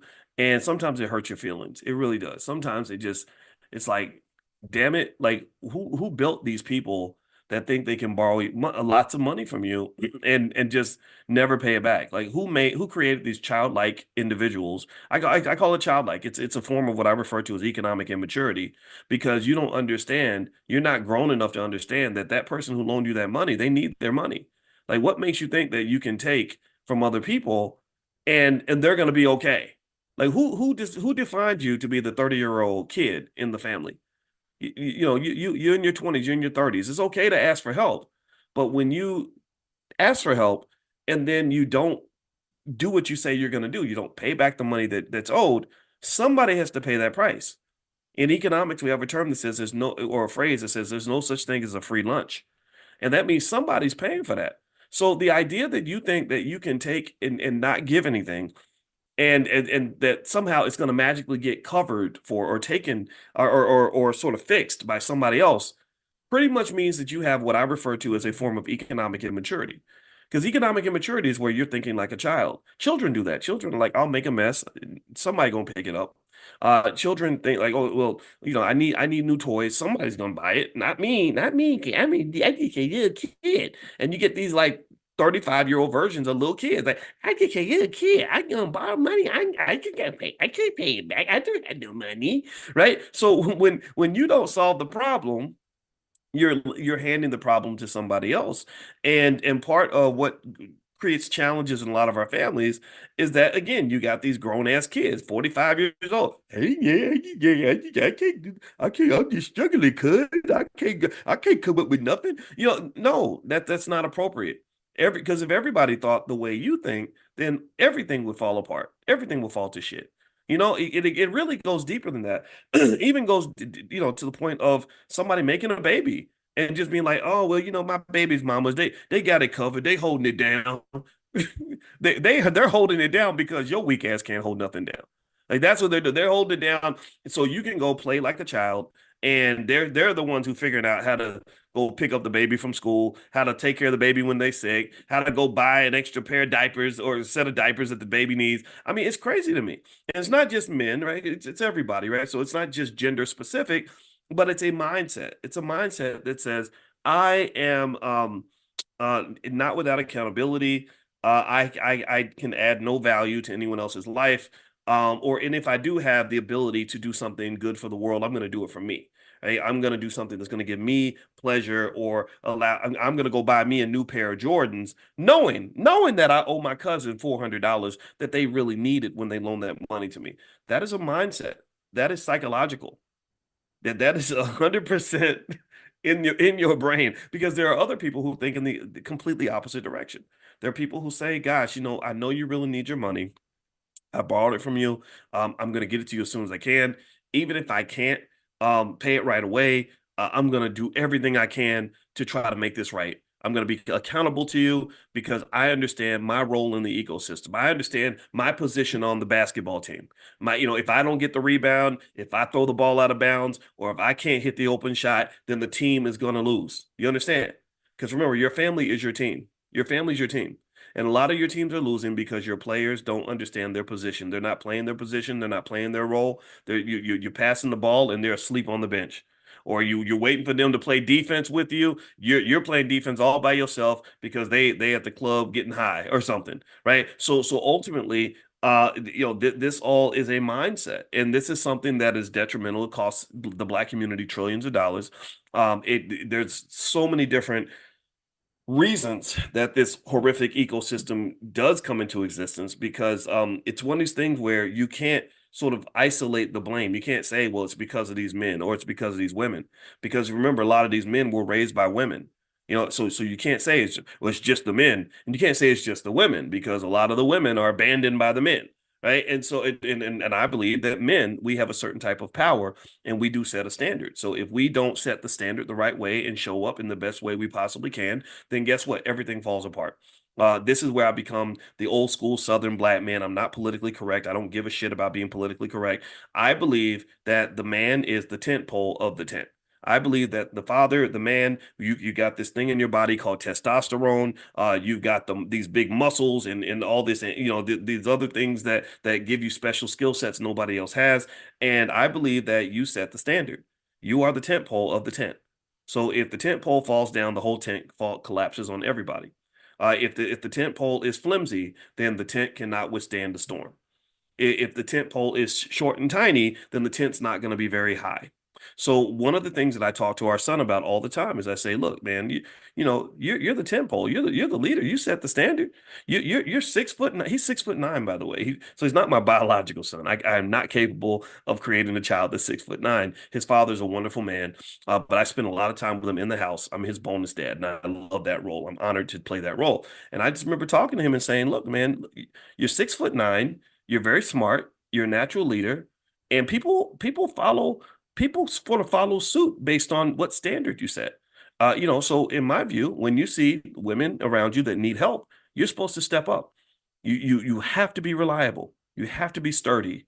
If you're not reliable and sturdy, then it kind of creates chaos for everybody, and it's really disruptive to the Black community, because you have to have so many scenarios where women are like, well, there is no man here, so I'm going to be the man. And then it just creates all this awkwardness, because when a real man shows up, then you got two dudes trying to fighting it out for power, which just becomes chaotic, right? So again, this is my personal observation. And probably some of this is a reflection of my own unique experience. So I'm definitely biased, but I'm assuming some of you can relate to this, because I think some of you see the imbalance that's occurring in our families and in our communities. So let's start with this basic idea that says, if you talk about the financial side, you have to be you have to understand the code of conduct as it pertains to money and as it pertains to borrow money from family. So let me give you some stats on this. Basically, 57%, according to a survey by Bankrate, 57% of people who loan money to friends or relatives said they had negative outcomes, including damaged relationships, resentment, or not being repaid in full or not at all. So that means 57% of people endured what my wife talks about a lot. She has a workbook on this. They endure financial trauma. You endure it's very traumatic when you loan a lot of money to somebody and you have this, this loving, touching, bonding moment where they're like, oh, thank you for coming through for me, cuz I appreciate it. Oh, it's all right. I got you. I love you too. And I just make sure you get the money to the landlord, because I don't want you and the baby to get evicted. And then next thing you know, the person disappoints you. Like, it sucks. It's horrible. It's so painful. it just pisses you off too. You're pissed off, but you're pissed off because you're hurt. You know, I had a cousin I loaned a lot of money to one time. He ain't the only one. And I remember that I like came through for him. Like it was like this triumphant moment of like, yeah, we're gonna elevate, we're gonna really do this together. We're gonna really, I want to see you do better in your life. And then the Negro disappeared. Like I didn't see him for 4 years. And when I saw him again, part of me was like, I want to knock you out right now. You sorry ass piece of shit. Excuse my French. It's too early to be cussing. That's how I felt. I was like, wait, we had this bonding moment, and you just lied to me. You just completely just fed me a whole fairy tale. I don't know if you own dope or something, because drug addicts are good liars. I was like, what happened? But then there's the other part of me, the part of me that went to therapy. That see, all of Boyce didn't go to therapy. Only half of me showed up with the therapist. The other half of me needs to I need to go get him and bring him to the sessions with me. And the part of me that went to therapy was like, well, Boyce, forgiveness is a superpower. And you have to give them grace because, not everybody can do everything that they plan to do. And you have to forgive and you got to move on, because being mad is not going to help the situation. It ain't going to get your money back. And also it's only going to hurt you to be bitter and angry. So that was the therapy side of me. But the other side of me was like, I want to kick you in your testicles right now because you lied to me. So the anger that we feel it's driven by hurt. Like I felt that way because I was like so disappointed. Like, damn, man, that was a lot of money, man. And they told me not to loan you the money. I was being stupid to trust you, and I did it. And now I'm looking even dumber because I took a chance on somebody who didn't deserve my support. So what does that do? That then affects how you view loaning money in the future. Somebody else comes along, so with maybe a good investment idea, or maybe they really need help and maybe they're really going to come through, but you're all bitter, you're all scarred now. So now you're like, I ain't loaning money to nobody. I ain't never loaning money to relatives again. I hate my family. I hate my relatives. F all of y'all. F all of y'all. Like that's what happens. And you got to think about how toxic and unhealthy it is to go through life. Think about this. The Jewish community, they be loaning money to each other all the time. There's a section of India where they literally own like, I want to say like 60% of the hotels in America, and like 80% of the 7-Elevens in America or something, because they loan money to each other all the time. They do. I forgot what it is. If somebody knows the name of that section, let me know. And I probably got the stats wrong. But they own an insane number of hotels and an insane number of 7-Elevens. Ironically, I have no idea how this happened. And it's because they're loaning money to each other. But you get into like a lot of black families, we like, I ain't never I'll loan money to a white man who I don't even know before I loan money to my own damn sibling, because these Negroes ain't nothing. And that's just such horrible energy to have to carry around. It's the Patels. Thank you, Mike. So generally speaking, let me go through the stats. Let me lay some of this out. All right. I'm gonna try to get more serious now because I'm in a goofy mood today. All right, so 46% of lenders lost money, according to the same Bankrate survey. They said 46% of respondents who loan money to loved ones reported not being repaid. So think about that; it's almost half. That's just terrible. And it's not just Black people. This is a survey they took of Americans. Period. 26% feel resentment or hurt. I mentioned that there's a lot of hurt when you trust somebody and you go on a limb for them and they completely let you down. And so the question would become like, well, what made me trust you in the first place? That's when you question yourself. But then the question for them is, what made you think it was okay for you to do that? What in your culture? See, culture is very important when it comes to money, because in the Patels, apparently the culture is, if you borrow money, you pay that shit back. If you borrow money, you pay it back. You pay what you owe, right? But for whatever reason, in our culture, it's like, maybe I'll pay you back, maybe not. And there's not sort of an understanding of the fact that you're not just going to lose the money there, but you're going to lose the relationship. So loaning money to people that are close to you, it's important to find a way to do it because we have to share resources. That's a powernomics principle. Shout out to Dr. Claude Anderson. But the downside is that it's a highly risky endeavor. It's a highly leveraged kind of thing because so many assets that you have are correlated, connected to what you're doing. So what do I mean by that? Well, you're not just when I loan you money and you're my cousin and we have this relationship. And then what happens is by me loaning you money, I'm not just risking the money, I'm risking the relationship. Because if I loan you a lot of money and you don't pay me back, then I lose a cousin and I lose the money. And which makes me a double sucker. It makes me sit back and say, man, what was I doing? That was so stupid. I should have told my cousin no. But then that creates the other alternative where you left somebody you love stranded like that. And it creates a special dilemma for those of you that are doing well. When you got extra money and your family knows that you're doing well, you're doing better than everyone else. So your survivor's guilt kicks in, and you want to make sure that you're there for other people. And you say things like little things that don't typically mean anything, like, hey, let me know if you need anything. Well, that term means nothing if you're broke. If you have nothing to offer anybody, then if you say, hey, let me know if you need anything, then that's easy. It's easy to say it because you ain't got nothing to give nobody. So it's like a greeting. You just say it, just to say it. But what if you got like $1 million in the bank, and you say you talk to your broke cousin because you want to keep it real, you want to be, you want to stay down, and you're like, hey, let me know if you need anything. And then 2 hours later, they're like, hey, we got a situation, and I had a cousin. He would always call me and say, hey, cuz, I got a situation. And I'd be like, oh Lord Jesus. Like I don't want no situations on my doorstep. And so so long story short, I even got to the point where um I was afraid to even say, like, let me know if you need anything. And that's crazy. That's like a reflection of very awkward trauma, because there was a big burden that suddenly came with even saying that. I remember I saw an old friend from high school, and he was my buddy in high school, but I hadn't seen him for many years, and I saw him in Walmart, and he wasn't doing so good. To be honest with you, he wasn't really big on education or nothing. So he kind of ended up where you end up when you don't make the right choices. And I remember saying, "Hey, all right, man, well, good to see you. All right, well, let me know if you need anything." Why did I say that? He literally called me 2 hours later. He needed me to. He got in a fight with his wife, and he was trying to move out that day from the house. It was something crazy, something really weird. And I was like, I don't want to be in the middle of your drama. I don't even know you like that. But it was like that was an example of where even that little statement, like, let me know if you need anything, that can be kind of weird. So anyway, let me read more of the stats, and then I'm actually going to give you a solution. You guys know I want to be solution oriented and not just talk about the problem.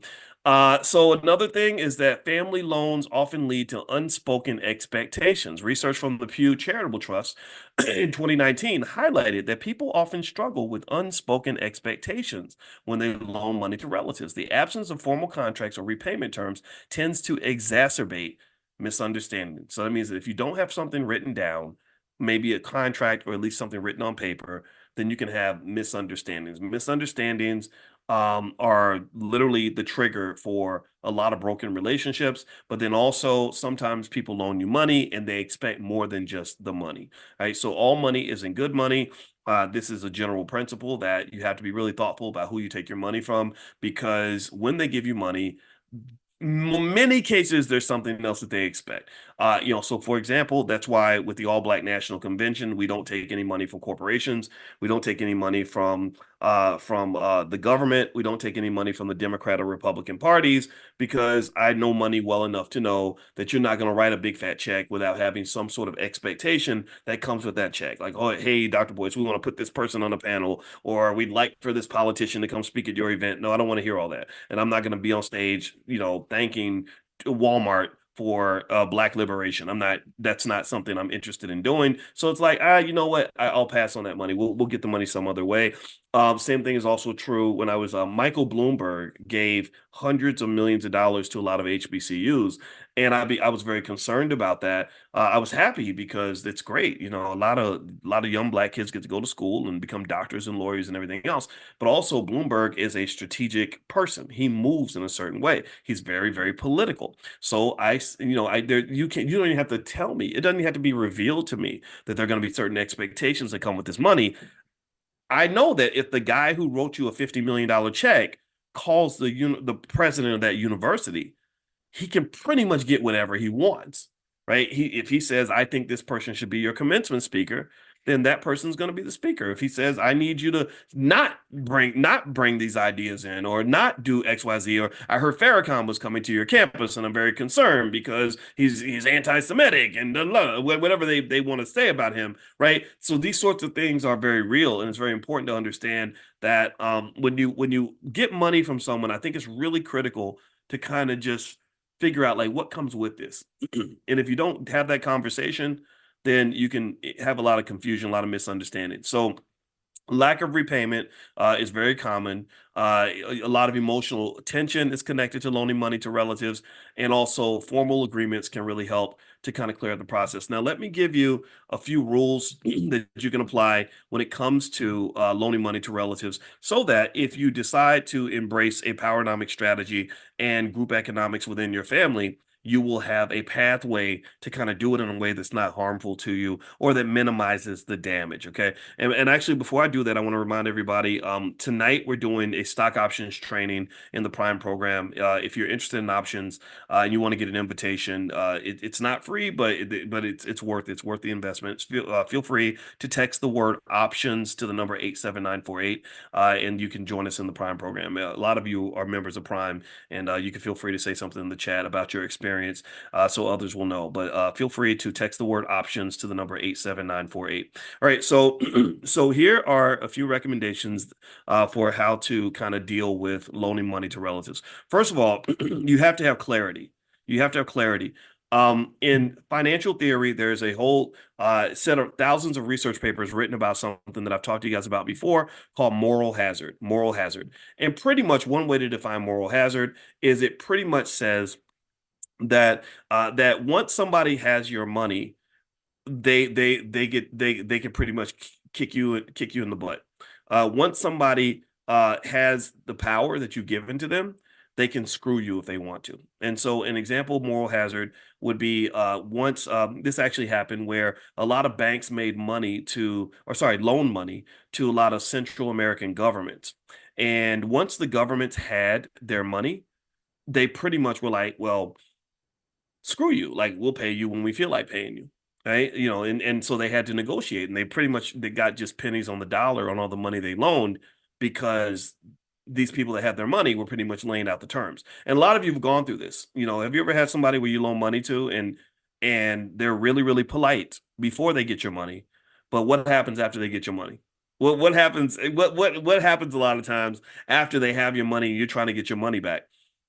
Well, suddenly the attitude has shifted, right? They're not as friendly as they used to be. They used to pick up the phone on the first ring when they were trying to get your money. It was like, sure, anything you need, cuz I'm gonna pay you back on Tuesday, and no, actually I'm gonna pay you Monday because I'm gonna get paid, and as soon as I get paid, I'm gonna walk the paycheck to your job. Where you work at? What's the address again? Are you gonna be free at 3 o'clock? Like, it's real, like, serious and intense and accommodating before they get the money. But then after they get the money, what happens? They kind of slack off, because you're generally, when you're loaning money to relatives, typically the people that are coming to you to borrow money, they're not your sturdiest relatives. They're not the ones who are typically on top of everything, because if they've been on top of everything, they wouldn't have trouble paying the rent this month, right? If they've been on top of everything, they wouldn't be behind in their finances every month. So they're already kind of, or before they ask you to co-sign for the loan because their credit's so bad, well, if they had been on top of everything, they wouldn't have bad credit needing someone to co-sign for their loan. My father used to cuss about that. My father used to get really pissed off when people would ask him to co-sign for stuff, because he was like, why in the F, I'm not going to cuss because I'm going to repeat what my dad said to me, but he said, why in the F would you think that I believe you're going to protect my credit when you didn't even protect your own credit score? You didn't even protect your own credit score. So I know you ain't going to give a damn about mine. So you got to remember that sometimes those people, I'm not talking about people who need help every now and then. A lot of us need help. I've borrowed money before. So I'm not talking about you if you're the person that comes through for other people. That's that let's make that clear. But those people that sort of chronically have one disaster after another in their life haven't yet figured out that the number one variable in their life is the person in the mirror. I really feel sorry for people who have one problem after another, and every single time they somehow believe that it's always someone else's fault. That's kind of a hell to be trapped in, where your life is screwed up and you feel like you ain't got nothing to do with it.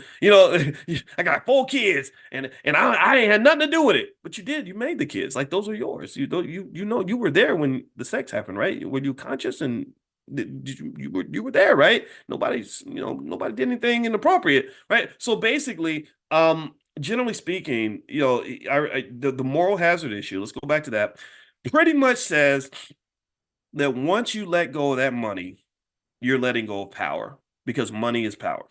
So same thing happens even in dating. You have a guy that's super nice to a lady in the beginning, because even the worst men can be very, very nice. Even the worst women can be super nice in the first 3 or 4 weeks, and then when they get whatever they want from you, sometimes the attitude changes. That's what moral hazard is.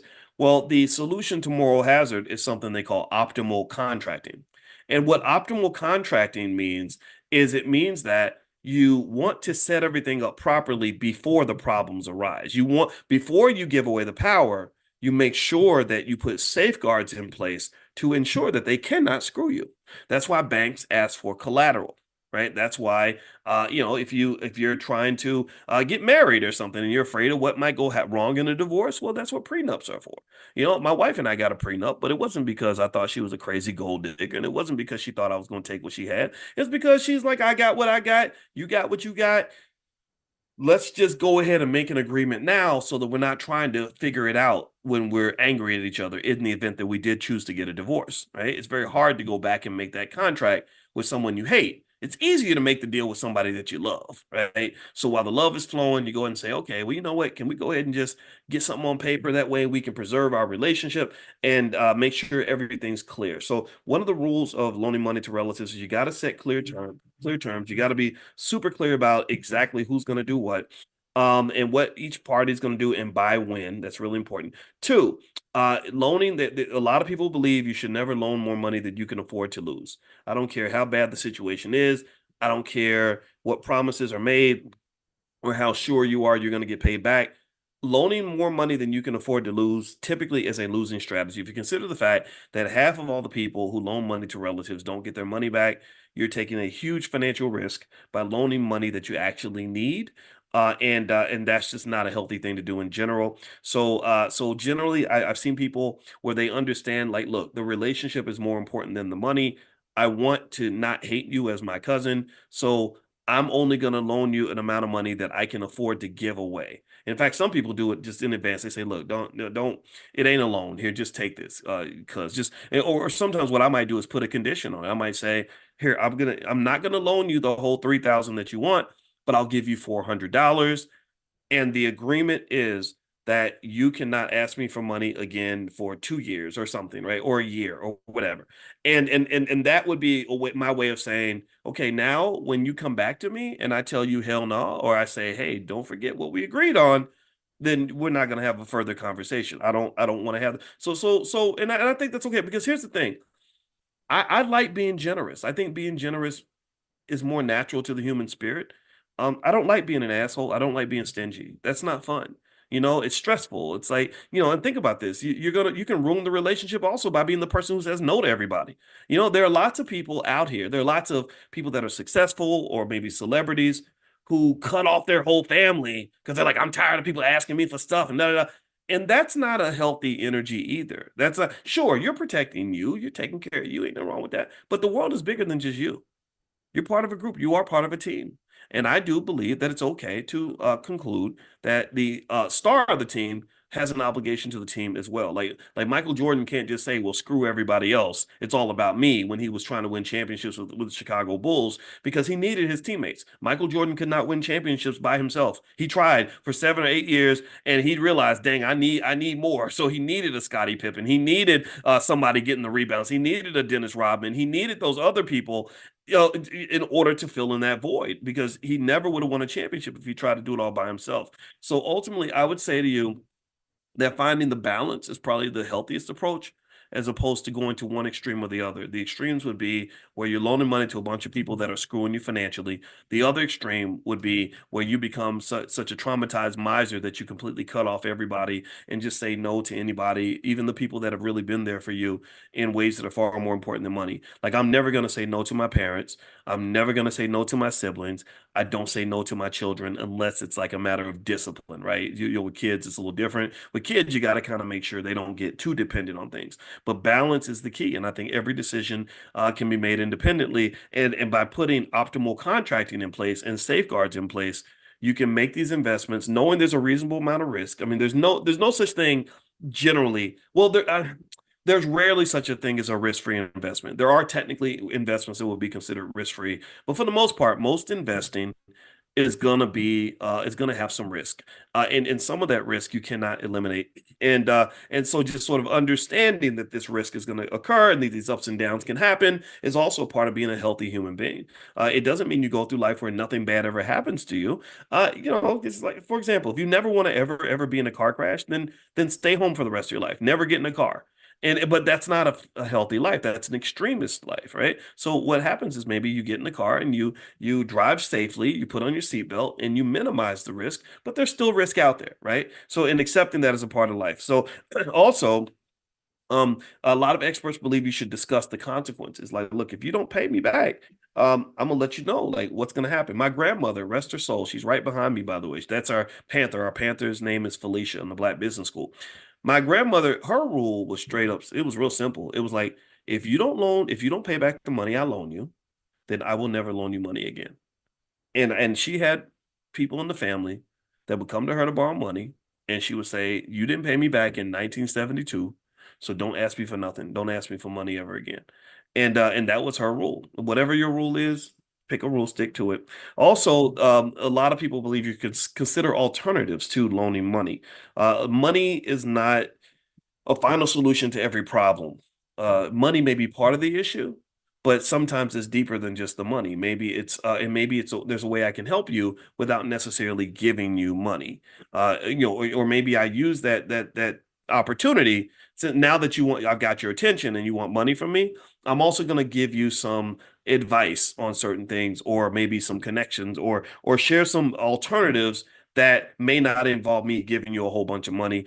So you want to really look at the alternatives, because sometimes when you do get to the point where you have a little more money than the other people around you, it's very hard for a struggling person to hang out with a person who's not struggling and not see that they have resources that they can actually use. And I think it's really, as you get more money, I think you have to be careful about sort of how you engage with other people. You just do. If money's not a thing to me and I take my buddy on a trip and we spend $20,000, but he can't raise $1,000 for the rent, that's going to create awkwardness when we get home and he says, "Hey, cuz, can you loan me money to pay the rent?"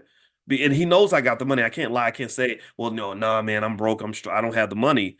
Well, he just saw you spend $20,000 going on the trip, right? But you want to spend money on the trip. You don't want to spend that money paying somebody's rent. So it just creates like a lot of strangeness and awkwardness. And what I've noticed is one thing that's inevitable is, as people climb the economic ladder, it's difficult to keep all the same friends and all the same people around you that you had when you were broke. It doesn't mean you have to cut them off or be snooty about it, but it means you have to be thoughtful about sort of what that sort of looks like, right? So anyway, that's my thought on that. And I would encourage you to not just sort of think that your relatives are toxic and you can't support them in any way. I think that I know the powernomics principle is that we support each other, and maybe it's just a matter of having balance and containing it. So if you want to know what my rule is when it comes to helping family and stuff like that, I help a lot of people every year. I probably loan and give away more money than most people make in a 2 or 3 year period. Like really, I'm talking about hundreds of thousands of dollars that I have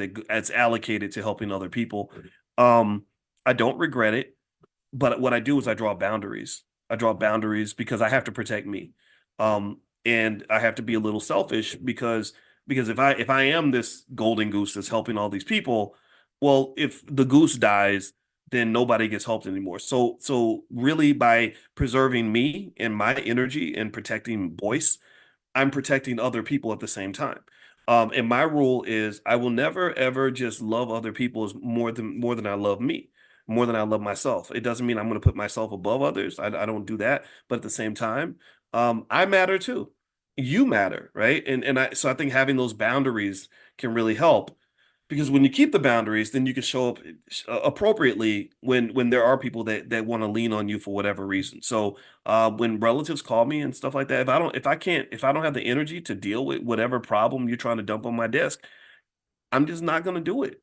I'm just not, but hey, when I got a little extra energy and a little space and I'm able to handle the capacity, then I'm all in, right? So and I love that. I really like doing that. I think that that's okay. It doesn't make you stupid or weak or a user. And I get advice all the time. Like, Boys, you got to stop letting these people use you like that. And I'm like, no, I know so and so is using me, but it's okay. I want them to use me. And actually, me and Dr. Claude Anderson have that relationship too. It's very interesting. That's why we became so close. He's like a dad to me. I love this man, and I love him because he's very sturdy. He's very consistent. So, for example, there would be people that would say, well, Dr. Boyce is just using you, and he's doing this, and he's like, number one, Boyce has actually helped me in a lot of ways, and he said, number two, I want him to use me. He said because I use him, we use each other, we help each other. That's a powernomics principle. This idea that somehow somebody's always getting screwed and exploited and all that to some extent, I think comes from us sort of having this victim mentality. It's like if I go to a record label, right? And the record label signs me to a deal. And let's say that we sign the contract and they agree to give me 10% of all the records that I sell. And so we sell $10 million worth of music and I make 1 million, they make 9 million. The simplistic way to look at it is to say, damn, they just used me, they exploited me. I only made 1 million and they made 9 million, and I'm the star. I'm the one that everybody comes to see. But that's not seeing the whole picture. The whole picture is that remember they were investing $1 million in you before anybody knew who you were. So they had to take a risk. And if that $1 million investment had not worked out, I wouldn't have been paying them back. I wouldn't be giving them their money back. Right. And so they had to take a chance. They had to make an investment. They had to, so you could argue that I used them because without that record label that signed me, nobody knows who I am. I'm singing on the street corners because I don't have any distribution. I don't have any marketing. I don't have any promotion. I can't get on Ticketmaster by myself. I can't perform at Madison Square Garden by myself. So really, again, it's not to say that the exploitation can't occur. It does occur. It occurs all the time, right? But it does mean that sometimes a lack of balance or very short-sighted, selfish thinking where I did this all by myself and I'm the only one who matters here can just cause people to say things that just don't make any damn sense. So I would encourage you form a good relationship with the world, a good economic relationship with the world where you matter and they matter and you all matter. Form it with the right people, and that'll take you to the moon. I got some people that I work with on a regular basis where we don't get caught up in the minutia of who got the most out of the deal or you made more money than me. We don't get into that. We're just like, hey, how can I help you? Let me figure out how I can support you. And because I know that you're going to come back and support me when I need it. And because you're part of my ecosystem, you're part of my team, and I need my team to be strong, I'm going to pour into you because I know that even if I don't get it back right now, eventually it's going to circle back. Eventually what goes around is going to come around and you're going to be there for me too. But that only works with the right people because there are people out here that will take and give you nothing back at all. So that's where discernment really comes into play. So generally speaking, I would use my relationship with Dr. Claude Anderson as an example. There are many, many times where I have written very big checks we just wrote another big check to help to buy more of their books. And so, and you hear me talk about Dr. Anderson all the time. And it's not just as a favor, it's because I believe in the man. I love the man. His legacy. Everybody needs to know Powernomics. Everybody needs to know about this man. Every black student, every HBCU that does not teach Powernomics should be embarrassed and ashamed that you're not celebrating the contributions of this man. You're putting mediocre white people ahead of one of the greatest black men in the history of this country. So I do that partly because that's just what I believe, but also it's a great interaction. It's a great relationship. He's helped me so many times. It's ridiculous. He's given me so much wisdom through the years. He's been there to be a part of what we're doing in the Black Business School. So find those people. Find the people that in your life that are gonna show up for you. Find the people in your life that understand. Like we're all a basketball team, and I don't want to have a team where my teammates are sitting on the sidelines watching me score all the points. Right. I want teammates that are gonna, die for the loose ball, that are gonna play defense, that are gonna box out for a rebound, right? Whatever you can do to help out. But that's a mindset, that's a mentality. Because Michael Jordan had that problem. Michael Jordan had a problem for a while where he was scoring 35 points a game and his teammates were standing around watching. And they had to teach them, like, no, you have value. You can still help out. If Michael's going to take the shot, then you can set a pick, or you can go and you can play defense or get the rebound, or you can do something. So everybody in the family team has a job, and the job is to help the team win. And you instill this mindset in them very young. And if you do that when they're young, then they won't grow up and be the 35-year-old who borrows money from a sibling and just forgets to pay it back and thinks that it's not going to affect anybody. They're not even, that's not, that kind of mindset doesn't even cross their brain. Okay. So that's my 2 cents on this. I hope I didn't overtalk it. I hope I didn't lay it out in a way that sounds awkward or weird, but it's me just sort of laying it out as honestly as I can see it. And I wish you the best. And I encourage you to drill into that multi-million-dollar asset called your family, build on that, pour into that, invest in that. That's the best investment you'll ever make. It's more valuable than any investment you'll ever make on the stock market or anywhere else. All right. So have a good day, everybody. I'm gonna get on out of here. Really quickly, if you want to get a copy of my book or any of our financial flashcards for kids or anything like that, feel free to go to drboycebooks.com. That's our Black Wealth Mastery store, drboycebooks.com. Also, make sure you're on the text list. I'll send you some other information through to via text. To get on the text list, you can text the word morning to 87948. If you text morning to 87948, I'll send you an invitation to join us in Money in the Morning. We do this every single morning. And actually, I think today's Thursday. I gotta check, but I think we might have Dr. Cornell West coming in sometime. I gotta check. I think it might be Friday, but I could be wrong. So anyway, we are talking. I'm hoping I can get him in here because I like Dr. West. That's a good guy. All right, so have a good day, everybody. God bless you. I'll see you soon. Take care. Hey, what's going on, guys? What's going on? I hope you guys are doing well. Welcome to drboycetv.com, the home for intelligent Black people. My name is Dr. Boyce Watkins. I want to say what's up to everybody. I hope you guys are doing well. I also hope you guys can hear me okay. What's going on? What's popping? I'm here. I'm in Atlanta. I came down for the Black Business Conference, which has been amazing. It is literally historic. They literally gathered hundreds and hundreds and hundreds of African or Black CEOs with dozens of leaders from African countries to do business between the U.S. and Africa, which is absolutely quite astonishing. So shout out to Dr. Ken Harris for the great leadership that he's showing. I'm super impressed with everything that I'm seeing, and I'm really having a great time. So anyway, I hope you guys are doing well. Give me a yes if you can hear me. Let me know if you can hear me okay. And I know some of you are coming in as I just sent out a text message to let you guys know what's going on. And also what I'll do, if you stick around to the end of the video, is I'll give you a stock investment that I've been making that I think is going to make money in the future. I want to say what's up to Richard Malvo, Larry Doherty, Kia Massey, Serge Wall Street, good to see you. The Stokes Marvelous Moments, Nicole Sudler, Priscilla, Ayana, Larry, Patricia's Marketing Strategies, I see you. It's very smart that your business name is in your title, in the name of your channel, because that's how you market your business. And that's really on my mind. I'm actually, I went to InvestFest today. I hadn't been to InvestFest before. I just walked through and I really just went in the lobby. I didn't have time to buy a ticket and actually go inside, but I did go in to where to the lobby where there were a few hundred people out there, and it was really beautiful. I just loved seeing all these people getting together to think about Black economics. I mean, I just think that is the solution. That's the key. That's what we need.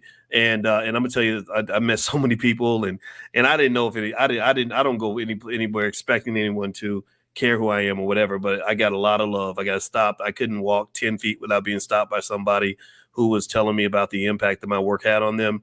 And I saw my buddy Ash Cash over there. He's a great guy. He does a lot of stuff with the Earn Your Leisure guys. And he actually, he spoke a lot about things that we did back in 07, 08, 09 to kind of lay the groundwork for a lot of this stuff. And this is what I wanted. This is exactly what I used to talk about back in 06, 07. As I said, I want to create a world where Black economics is common understanding for millions of Black people. I want Black people to understand that your economics has to be the first and most important thing that you learn. It has to be that their wealth, Black wealth, has to be at the top of our priority list, that we have to really, really obsess about it. And this was one of the things I said 15 years ago. And at that time, it seemed kind of crazy. Something like InvestFest wasn't even possible, but they've done it. I mean, they did a great job, and I loved every minute that I was there, and I loved meeting all those people. And this is the future. Like, the ball is rolling. I think that economics is one of those things where when you open up the Pandora's box, you can't really close it. Once people learn what it's like to be financially free and to be free in general, once people experience freedom, tell me if you get what I'm saying. Let me know if you understand. Once a person experiences freedom, even an animal, when an animal experiences freedom, that animal doesn't want to go backward. They don't want to go back to slavery after they've experienced freedom. And so basically, given that you have millions of people that are experiencing freedom for the first time, they're understanding what it means to own property. They're learning what it means to own stock. They're learning what it means to have extra money. They're not, you don't go backwards from that. You don't level down after you level up. That's not something that people intentionally do. And so even though the culture still has some things we got to work on, in my book, The 10 Commandments of Black Economic Power, I talk about culture, and there are some questionable, problematic aspects of the culture that I'm not a big fan of it yet, or entirely. I kind of feel like there's still some areas of the culture we got to fix. For the most part, we're headed in the right direction, and this is everybody wants to talk about Project 2025. Everybody talks about Project 2025. Oh my God, Project 2025 is coming. Well, first off, I'm just going to tell you, I don't scare easily, and so when you try to scare me into voting for somebody because you're telling me what white folks are going to do to you, I encourage you to shift your thinking. I don't care. I'm not thinking about what other people can do to me. They need to be worried about what we're doing to them. Tell me if you get what I'm saying. They need to think about what we're doing.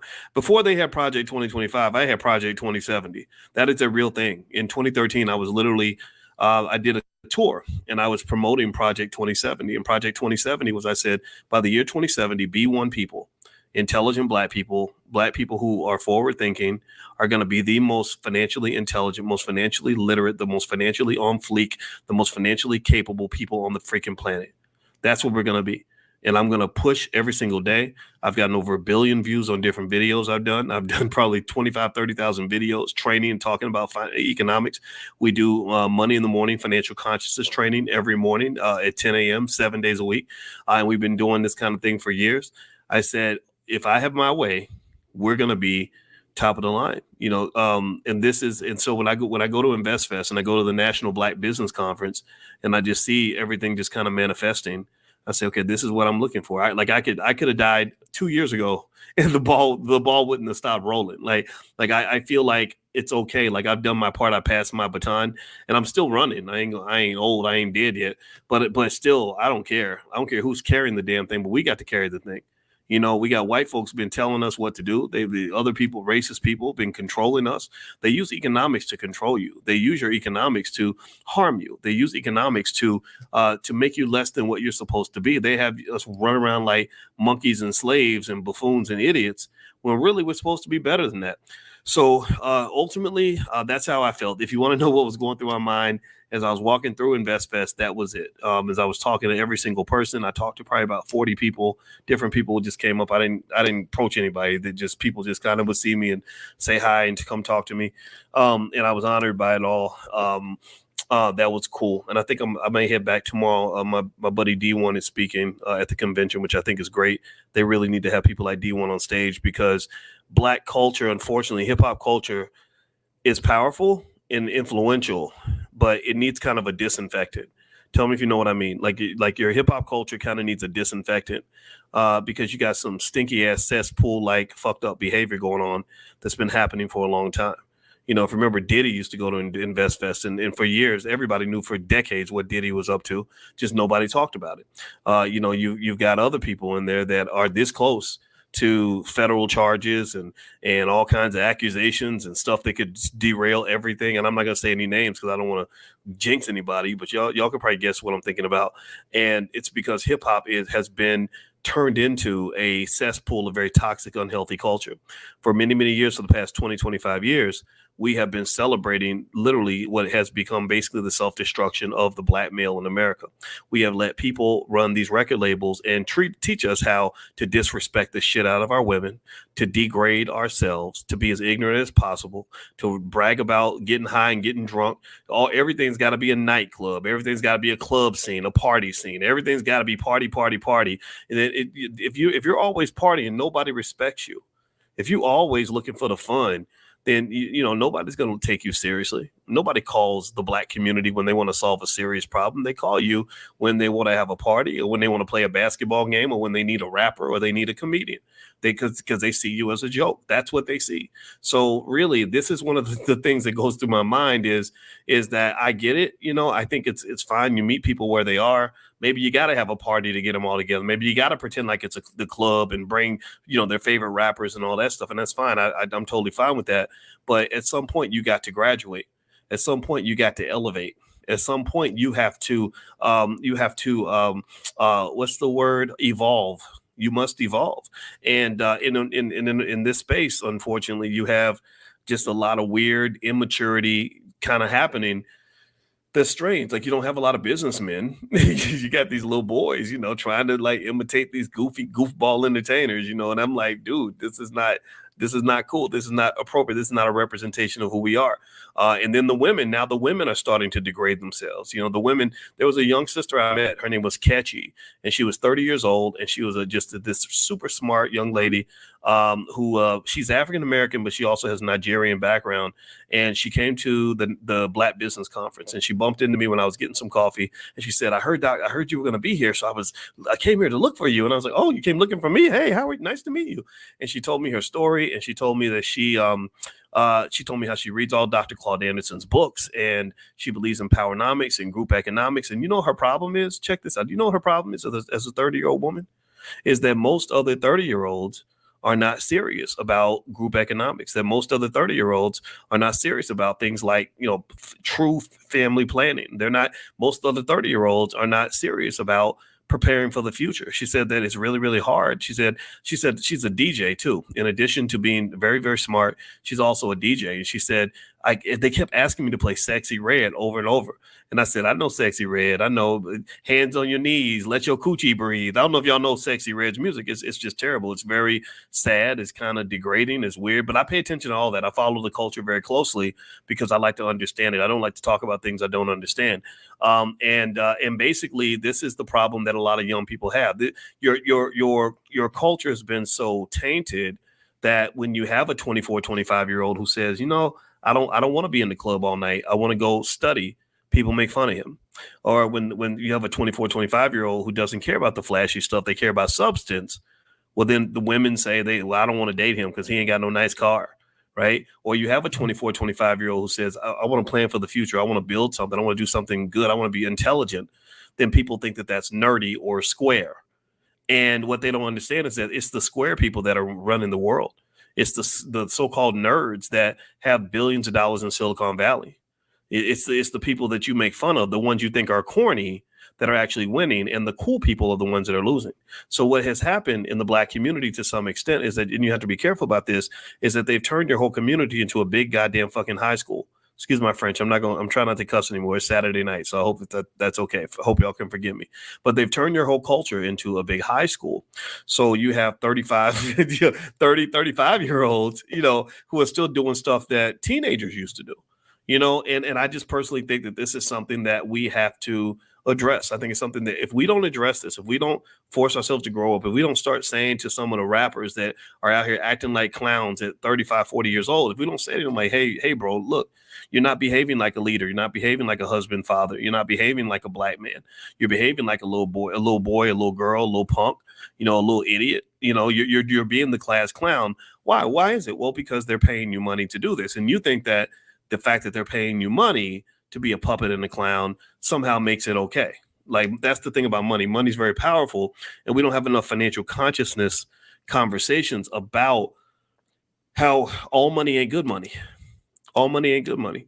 Money may seem powerful. Money might make you feel like, look at me, I'm successful, I have money or whatever. But if you got your money doing something that's like weird and degrading and unhealthy and lacks substance or benefit for anybody else, then that's kind of a problem, right? And I don't know if we necessarily have that barometer yet, because think about it, the person who shows up with the most money, they pulling up at the club, they pulling up in something nice, they all the girls are checking them out, they walking in and they're famous and rich and got money and all that. And so that's, so if you want to know, for example, when I was at InvestFest, there were people like, well, why won't they put you on stage? Why aren't you on the stage? And I was like, I don't need to be on the stage. I have a stage. I speak on my stage all the time at the All Black National Convention and many other places. I said, it's time for them. I want them to have the stage. But I said, also, I'd probably offend the culture. I'm probably offensive to the culture because I'm just the guy who just doesn't give a shit. I think I'm like the father figure who comes in and says, this is stupid. Like, what are you doing? Like, come on. You're 26 years old. Why are you poisoning your womb by sleeping with every guy that walks by because you heard a rapper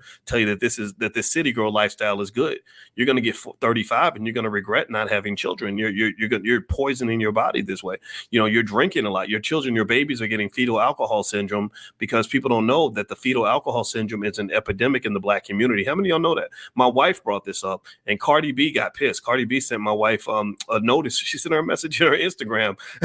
I think she was talking about threatening to sue her because my wife mentioned Cardi B's name because she strongly suspected that she might have fetal alcohol syndrome by the features on her face and her behavior patterns. Social workers can point these things out. And what most people don't realize, and nobody's talking about this, is that fetal alcohol syndrome is an epidemic in the Black community because you're promoting it just this incredible amount of alcoholism amongst young women, and so you get pregnant. You don't know you're pregnant for 6 weeks. The whole time you're drinking. That means the baby's drinking. And next thing you know, your baby has cognitive delays, autism, or some other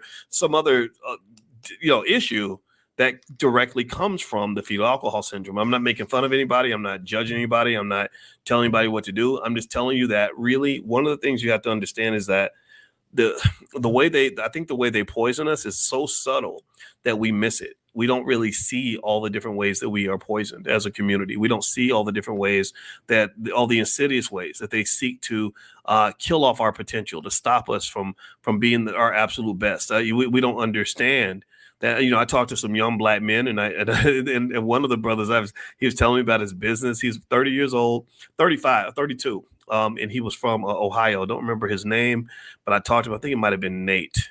And I talked to Nate for a while, and I said, and what you need to understand is that as a young Black man, he said he was in the Air Force. And I said, thank you for your service. And I said, I hope you understand that in what you're doing as a Black man, you are at war. You are at war.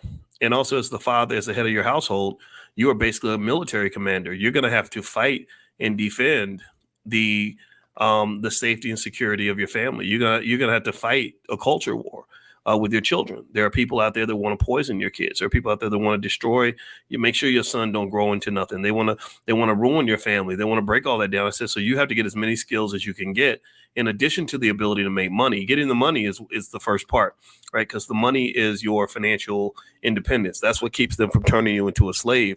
But then after that, you're going to have to fight some other battles that might involve some therapy and ability to supersede and intervene into a cultural space that tends to harm Black people in our thinking, that tends to stop us from being our absolute best, that keeps us from trying our best, that keeps us from really growing into what we're supposed to be. We don't become Black men and Black women. We can become need to grows, right? And kind of get stuck at this teenager sort of lifestyle into our 20s and 30s and 40s. And then next thing you know, nothing gets accomplished. But anyway, as I move forward, do me a favor, please hit the thumbs up button. Thumbs up, share, subscribe. My name is Dr. Boyce Watkins.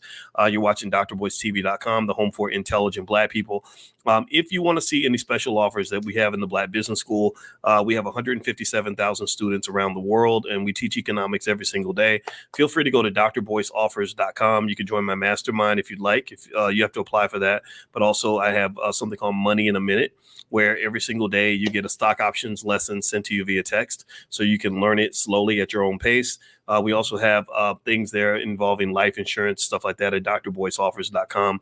So feel free to go take a look. Second of all, I just want to remind you guys, the All Black National Convention is going to be in Chicago, in Lombard, Illinois. And that's going to be October 25th through the 27th. It's a lot of fun, a lot of super smart people. We gather a ton of experts and intelligent people from around the globe, and we solve our own problems. So if you believe that we have problems to solve and you want to solve your own problems and you want to connect with other good people, feel free to go to allblacknationalconvention.com. That's allblacknationalconvention.com. And also this podcast is on Spotify. So if you look up my name on Spotify, you can find it there. Ayana says, I'm coming. I can't wait to see you, Ayana. Let's see here. Someone says, I'm trying to follow your lives because generational wealth is something that's in my mind heavy. I love your teaching. Well, I love you too. And thank you very much for saying that. Thank you so much. James says, if that offends the culture, laying off the brown juice really would get them mad. They think this is economic. Coach Carter. Oh, yeah. I think that how you deliver a message makes a difference. And one thing I told D1, I just love him so much. I have so much respect for him.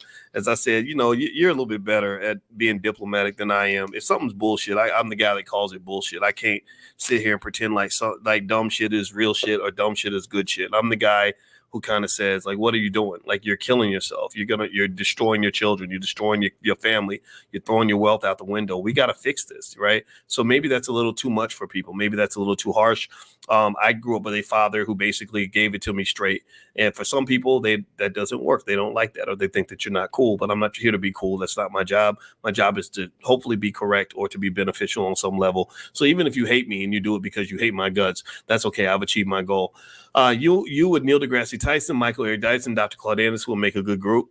Yeah, well, Michael Eric Dyson, I know him. I don't know Neil deGrasse Tyson, but I love him. I love Star Talk. He does a great show with a guy named Chuck. He has a black guy on his show. It's a great show. And Dr. Claude, that's my dad, basically. And Michael Eric Dyson and I haven't talked for years, though. So if you have a question, by the way, you can put your question in the chat.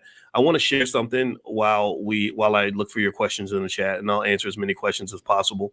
And I'll also put this up here. If you want to join us for Money in the Morning, I am going to do a class tomorrow morning at 10 a.m. Eastern, like we always do. It's a free financial consciousness class. And it's 7 days a week. And if you'd like to join and be notified when we meet for class, just text the word morning to the number 87948. I'll also send you tips on stocks that I like and, investments to get you started. So, we have tons of resources in the Black Business School. So feel free to just text the word morning to the number 87948. All right. So one thing I was thinking about today as I was walking around InvestFest, I'm here at ATL at InvestFest. Would love to see you, Dr. Boyce. Travel from the Bay. Nice. Very nice, Andrina. I love the Bay Area. I had Dr. Melina Abdullah, who's Cornell West Vice President. She's from the Bay. I love the Bay. The people from the Bay are my favorite people. I love the Bay and Brooklyn and Houston, too. I love Houston. But like the Bay and Brooklyn, whoo, y'all are unique as hell. Because I see people all over the world. And the Bay is just like they came from another planet. And I love them for it. Like super creative. Kick-ass revolutionaries, super, super smart, pro-black. Like, you can come in with a radical idea and the people in the Bay will get it. So I love the Bay, by the way. And then that don't even count how much I like E40's music. But anyway, with that said, here's what I was thinking about. So let me share my thought, and then I'll go back to your questions. So I was processing as I was walking through InvestFest, and also I walked through the National Black Business Conference, which has thousands and thousands of people. The president of Liberia is here. Dr. Ken Harris gathered dozens of African nations with hundreds of Black CEOs, dozens of Black chambers of commerce, and they are doing real business. They're doing real delegations to Africa and literally doing billions of dollars in business. they are getting it done. I'm going to be going to Africa probably at least 3 or 4 times a year, maybe more. I just got back from Egypt. I'm going back again soon. Anyway, so I was walking around through these events, and I was thinking about systems, and I think I was talking to somebody about just little things that happen, like when you. I think there was one sister who saw me and she said, "Hey, Dr. Boyce, Dr. Boyce." So I went over and gave her a hug and talked to her. And she was talking about when she quit how she had her job, and she got nervous. She money got a little bit tight, and so she started looking. After she quit her job, she became an entrepreneur. She started a hair business and mentoring kids. And I said, "That's great." I said, "There's no job that a white man could ever give you that's more important than you helping our children. Our children that is our pot of gold. That is, that is our future. That is our $1 trillion asset." I said, "So there's no job more important than that job that you're doing." And she said, "Yeah, but when money got a little tight, I got nervous and I thought about going to my job, and then something crazy happened and I applied for the job on LinkedIn and they did this and they did that." And I said, "You know what? I think that's the universe basically telling you something." I said, "It's almost like when you see an old ex, when you see your ex and you look at your ex," because she said, "It just wasn't the same. I just didn't feel the same." I said, "That's because you're not supposed to be there." I said, "I don't think human beings are supposed to be in that kind of captivity, not naturally." It's like when you see your old ex who you used to be in love with because you thought you couldn't do any better. And then you see them and you look at them and you're like, "Ugh, like, like what did I ever see in you? Why did I ever like you?" And she kind of laughed and she's like, "Yeah," she said, "Yeah, you say like, what did I ever see in you in the first place?" I said, "Yeah, you do that, right?" I said, "And that's what it is like, basically being in that corporate slavery that you were in. Now that you've had a taste of freedom and you've leveled up in your life, your spirit, you know what it's like to control your time. You know what it's like to make your own money. You know what it's like to be free. It's really hard to go back to that. It's really, really hard." And again, I wasn't belittling the financial challenges though, right? Because I get that that's very, very real. But I said, you have the option of figuring out how to fit into this very uncomfortable system that's not designed for people like you. You can go back to your black job. That's fine. Or you can figure out how to operate in a new space. Instead of learning how to adjust your black job, you learn how to adjust black owned, right? You go from black job to black owned. And that is just a shift in mindset. It's a shift in perspective. It's a shift in strategy. It's a shift in value systems. It's a shift in culture. It's a shift in processes. Do you understand? See, there's a difference in terms of the way a free black person goes about solving a financial problem versus the way an economically an economically incarcerated person might solve a financial problem. They might both have the same problem, but solve it in two different ways. It's like if I'm a basketball player and I need more points, I'm going to put the ball in the basket. That's how I'm going to score my points. But if I choose to become a football player and then I need more points, I can't go back to playing basketball on the football field. I can't go. That's awkward. I can't leave the football field and go to the basketball court. I have another way of scoring points, but I have to score them in a different way. Do you understand? Now that I'm a football player and I made that commitment, I have to get into the end zone. That's a whole different process. It's a whole different set of skills. It's a whole different type of preparation. Do you understand? So what happens sometimes is you can get caught when you're trying to quit your job. You can get caught between playing basketball and playing football. And I told her, I said, "Look, you're in a new world now. You're in the world of free black people. You've made the decision. You've taken the leap. You've jumped into the world of wealth building. You now have generational wealth and legacy and everything. You're building this business. You're doing this for your family, doing it for your kids. You have made money. You need to make more. Well, this is how you got to solve that problem." That means as a free black person, you're not saying, "Well, how do I fill out more job applications?" Or "How do I get my boss to give me a raise?" Or "How do I get a second job?" Or "How do I get a better job?" No, you're a business owner now. Now you say, "How do I market my product better? What connections can I make? What conferences can I go to? What investments can I make? Can I repackage my product? Can I develop a new product?" Right? There's a million other ways you can get that extra money that doesn't involve you going back and trying to become something that you clearly have stated that you're not. You've decided that you're not an employee. Do you understand? Let me know if you get what I'm saying. Like now that you've made that statement, and just like when people talk about identifying, like you can identify as a man or a woman. I said, you've identified as a free black person. So now that you've made that identity switch, Now that I don't think there's much turning back from that. I think that at that point, that is going to shape how you go about solving your financial problems. And let me know if y'all get that analogy. Give me a yes if you understand where I'm coming from on that, because I just had that thought and I wanted to share that. By the way, tomorrow morning we will be doing Money in the Morning. So if you'd like to get an invitation, text the word morning to the number 87948. And also, we are going to be doing some travel together. If you remember, I told you guys we went to Egypt and it was a lot of fun. And so if you want to be notified of when we take our next international trip, text the word travel to that same number, 87948. So text travel to 87948, and I'll let you guys know when we plan our next trip. Our next trip that we'd like to do is Black Wall Street. We'd like to take a trip out there, go make it rain on Tulsa, and really, really go in there and learn, not just learn the history, but make some Black history and also learn the part of the history they don't tell you, and then also help wake up that area of the community, that area of the country. They have done a horrible job of making sure people don't learn the history. In Tulsa, you'd be amazed how many people grew up right there in Greenwood but don't know that they're sitting on that. I personally think that we need to go in there and kick the door down a little bit, not so much in terms of protesting and all that. I'm more so talking about us going down there and not just educating ourselves, but also supporting the businesses that are there, and then figuring out ways that we can actually manifest the realities we'd like to see. So that's one. That's maybe we can call that the reparations trip or something. I don't know. And then also we are going to go to Ghana, but we're going to go to a lot of African countries. So just text the word travel to the phone number 87948, and I'll let you guys know. All right. So let's see here. Dr. Boyce, do you understand me?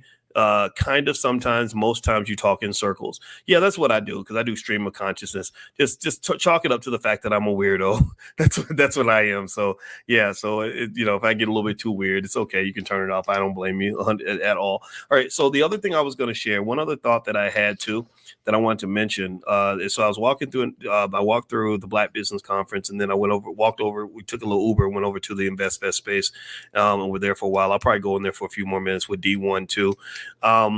Here's one thing I was thinking about after I finished talking to that woman about her job, I was talking to her about systems, and I was explaining to a young Black man. I met a young brother who's 24 years old who does investing. He does something with stocks and investing, which I said, that's really great. That's amazing. You should be doing that. At 24, you should be doing it. At 14, kids should be doing it. At 8, kids should be doing it. Really, like, if you really want to be smart about it, get your kids investing when they're young. I mean, we got them playing basketball and football and twerking when they're young, so at least have them do something that's gonna make money. Anyway, so so we were talking about just systems, and I said, first off, every Black man on the planet needs to know how to start a business. Every Black man on the planet needs to own stock. Every Black man on the planet needs to understand the difference between ownership and renting, especially with real estate. Every Black man on the planet must know this. And now Black women should know it too. And Black women are learning it 100%. Nothing against that at all. But here's your problem. You have a system, an economic system, that is designed to squeeze you out. You have this bullshit game called integration that they play with you. And what integration does is it has us all basically lined up like we at the club, and we all trying to get into the club.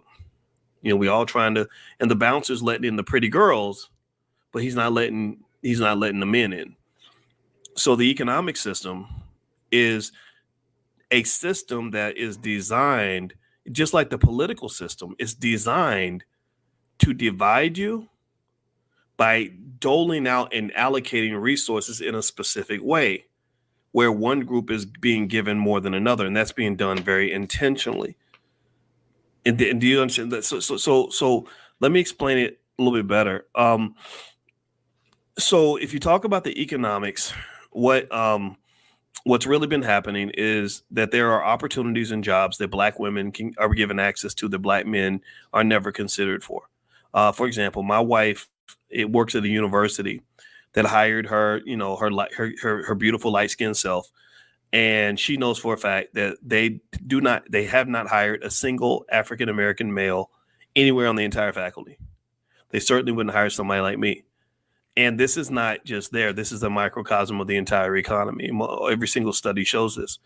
So this economic system is not designed to truly empower Black males and allow them to extract the full depth of their human capital, allow them to fully experience the economic benefits they deserve.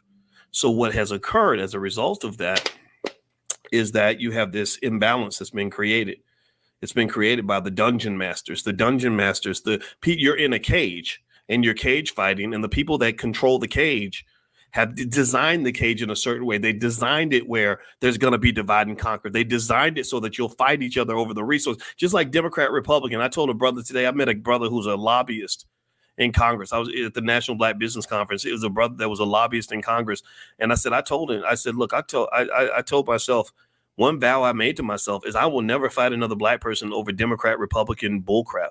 I won't do that, because if you're a Democrat, your enemy is not the Republican. If you're a Republican, your enemy is not the Democrat. If you're a Republican or a Democrat, your enemy are the bastards who created this damn two-party system. It's the people who designed a system where you have to be a Republican or you have to be a Democrat. It's the people who designed a process where if you don't vote Democrat, they automatically call you a Republican. And I refuse to accept any of that, because you're not going to tell me who I am because I didn't do what you told me to do. You're not going to define me because I choose to accept whatever definition you preconceive that I'm supposed to have. Like, you think that because I'm a Black man, I'm supposed to go vote for Kamala and the Democrats. And if I tell you I'm not doing that, and then you start calling me a Republican, well, that right there reveals the sinister nature of your behavior. That reveals the fact that you're mad at me because you thought you owned my vote. You thought you could back me into a corner by limiting my options. But what you don't understand is that I'm not playing this game with you. I'm not. This is because it's all a game. The economic system is a game. The political system, it's a game. And what do I mean by that? Well, see, and in this game, in all these games, you have different types of people. Now, pay attention. Now, you might want to pull out a piece of paper and write this down, because this is going to I'm going to break this down for you, because this is really a financial consciousness lesson. I'm going to reiterate this at some point because I think we need to understand this. Okay, you ready? There are people that win the game. And then there are people that lose the game, right? And then there are people who can't even get into the game. And then there are people who refuse to play the game. And then there are people who create another game entirely, right? So basically, when you're talking about the economic system and this integration stuff that they've sold to us since we were babies, it's a game. It's a game where when you win, you say, "Look, Mom, I made it." Well, why is that? Well, because some white guy gave you some fancy job in a company, and they gave you a bachelor's degree to go with it, and they gave you a little bit of money, so now you feel like you're doing better than other Black people. Well, really, you just won the game inside a specific context. Good for you. And then you get people that lose the game. They go in, they try, they get accepted, they get hired, but it doesn't work out. They get fired on the day off. They don't get the raises and the promotions, and they end up feeling like losers because you lost the game. But really, you lost a specific game based on specific rules designed by specific people. But then you get people that get a little smarter, and there are people that say, "Oh, I'm not playing this game with you. You're not gonna even define me you won't even have the right and ability to even define me, because I'm not even participating in the process at all." Right? You think about the economic system, there are people who choose to be non-participants. And then you have people that want to participate in the game, but they can't get in. Right? And those individuals get very frustrated. So my belief is that the people who can't get into the game and refuse to participate in the game should be leaving the game to create a new game somewhere else. Systems are not just things that have to be overcome. Systems are things that can be created by you as well as anybody else. That system that you're operating in, that system that you cherish and you worship so much, somebody created that. Somebody created that. I call them economic gods.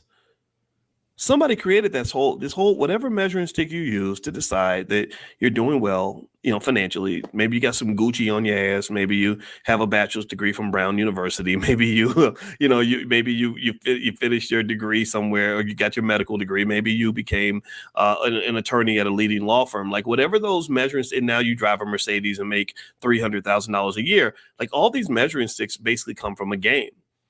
And what happens is that because we're not elevated and raised to have the economic consciousness that we need to have, we focus our energy on trying to win the game and competing with each other to win the game, as opposed to sitting back and saying, okay, who created this damn game? Because remember, so remember, you got people that can win the game, you got people that lose the game, you get people that can't get into the game, you get people who refuse to play the game.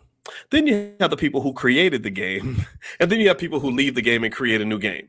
So that's really 6 degrees of freedom, six positions you can choose. Which position do you choose? Do you choose to be the person who plays the game and tries and wins, the person who plays the game and loses, the person who refuses to play, or the person who can't play? Maybe you can't. Maybe you're a black man with a degree and you can't get a job in your industry. They won't allow you to sit at the table, and nobody really helped you understand that tables are built, that the table that you're trying to sit at, somebody built that damn table, and you do have the option of building a table for yourself. We don't really get to that part of the conversation. We don't get to the part where we say, damn, I'm fighting with another black man. I'm jealous of this black woman in my department because I think she's going to get the promotion from me because I know that they only have room for one black person. But instead of fighting with this person, really the real enemy is not that person that you're competing with. The enemy is the son of a bitch who made you believe that there's only room for one of y'all. Do you follow what I'm saying? Do you get what I'm saying? Like if I create a cage fight and I set the rules of the cage and I say there's going to be one piece of chicken and everyone else will starve, and whoever wins the fight to the death is going to get the chicken, then I can create whatever kind of chaos that I want to create. If I want to make everybody passive and feel better, then I can just add more chicken. I can give everybody some chicken. If I want to make everybody more aggressive and hate each other and fight each other, I can take away chicken and then tell the people that don't have any food, like, oh, the reason you ain't got no food is because they took your food. I heard a joke one time where somebody said that there was a rich man, a poor man, and a black man sitting at a table. And there was 10 cookies. So the rich man takes 9 out of the 10 cookies and then gives 1 cookie to the black man. And then he whispers to the white guy, he says, that Negro took your cookie. Right. And so do you get the joke? Right. So really the real enemy is not the man who you think took your cookie. It's the fact that there's not enough cookies to go around in the first place. So when I look at American politics, I got friends that are Democrats. I got friends that are Republicans. I got friends that are independent. I got friends that ain't going to vote. I don't tell them what to do. I listen to them. I want to learn from all of them and hear their perspectives. And really, I would just tell you that if you ask me about the American political system, the real enemy is the people that keep you fighting each other in a damn 2-party system. They're the ones who do it. If they got you fighting your own damn cousin because you're a Democrat and he's a Republican, then they've won. They've won already because you're so busy fighting each other. Your consciousness is so low that you're just putting all your energy fighting a person that should be your ally instead of fighting the real enemy. The real enemy is the person who put you in a position where you have to fight each other. So I told the guy from DC, I said, I forgot his name already, but I liked him. He was a very nice guy. I think his name was Daniel. I said, man, I'm not gonna fight anybody over this Democrat or Republican stuff. Not only does it not matter, black wealth goes down under Republican administrations. Black wealth goes down under Democratic administrations. What's the difference? I care about black wealth. I believe black wealth is one of our solutions. I believe if we get our economics right and start thinking on a systematic level, and then also which comes from things like doing business with each other, which is why I was very happy to be at the Black Business League. And I was super proud. I was super happy to see all the young people over at InvestFest and all that stuff. I believe that's the solution. I believe that if we really administer on a broad national scale an overall commitment to aggressively and consistently inject economic discussions into our culture, like literally make economics just one of the most important things that we have to learn, make it a rite of passage, then that will that's going to give us an amount of power that we'll never get from voting. And if you think about it like this too. Everybody talks about Kamala versus Trump. And if you think about it, most people will end up debating their politics over social issues, right? They'll debate, like maybe one person believes in abortion. Somebody else, has an issue with the border. Another person, has an issue with, they think Trump's just a bad person, right? Somebody else, talks about Kamala and her white husband and all that. What's interesting to me is that we vote based on social issues. We vote based on whether we like somebody. We vote based on what certain social policies we think the person's going to support, whether it's DEI or something else. What's interesting to me is I think you want to ask yourself a deeper question. Politics is driven by money. Part of the reason that Kamala is doing such a great job running for president, and looks like right now like she's really, really on her way to being the next president. Part of the reason she's doing so well is because she's been raising so much money. Do you understand? Like she's been just raising money hand over fist. Pay attention. Now, follow me now. I want you to ask yourself a basic question. If you are a donor and you give $20 million to a super PAC, do you think that a donor giving $20 million to a super PAC would be doing it for the same reason that a voter would be voting for a certain candidate?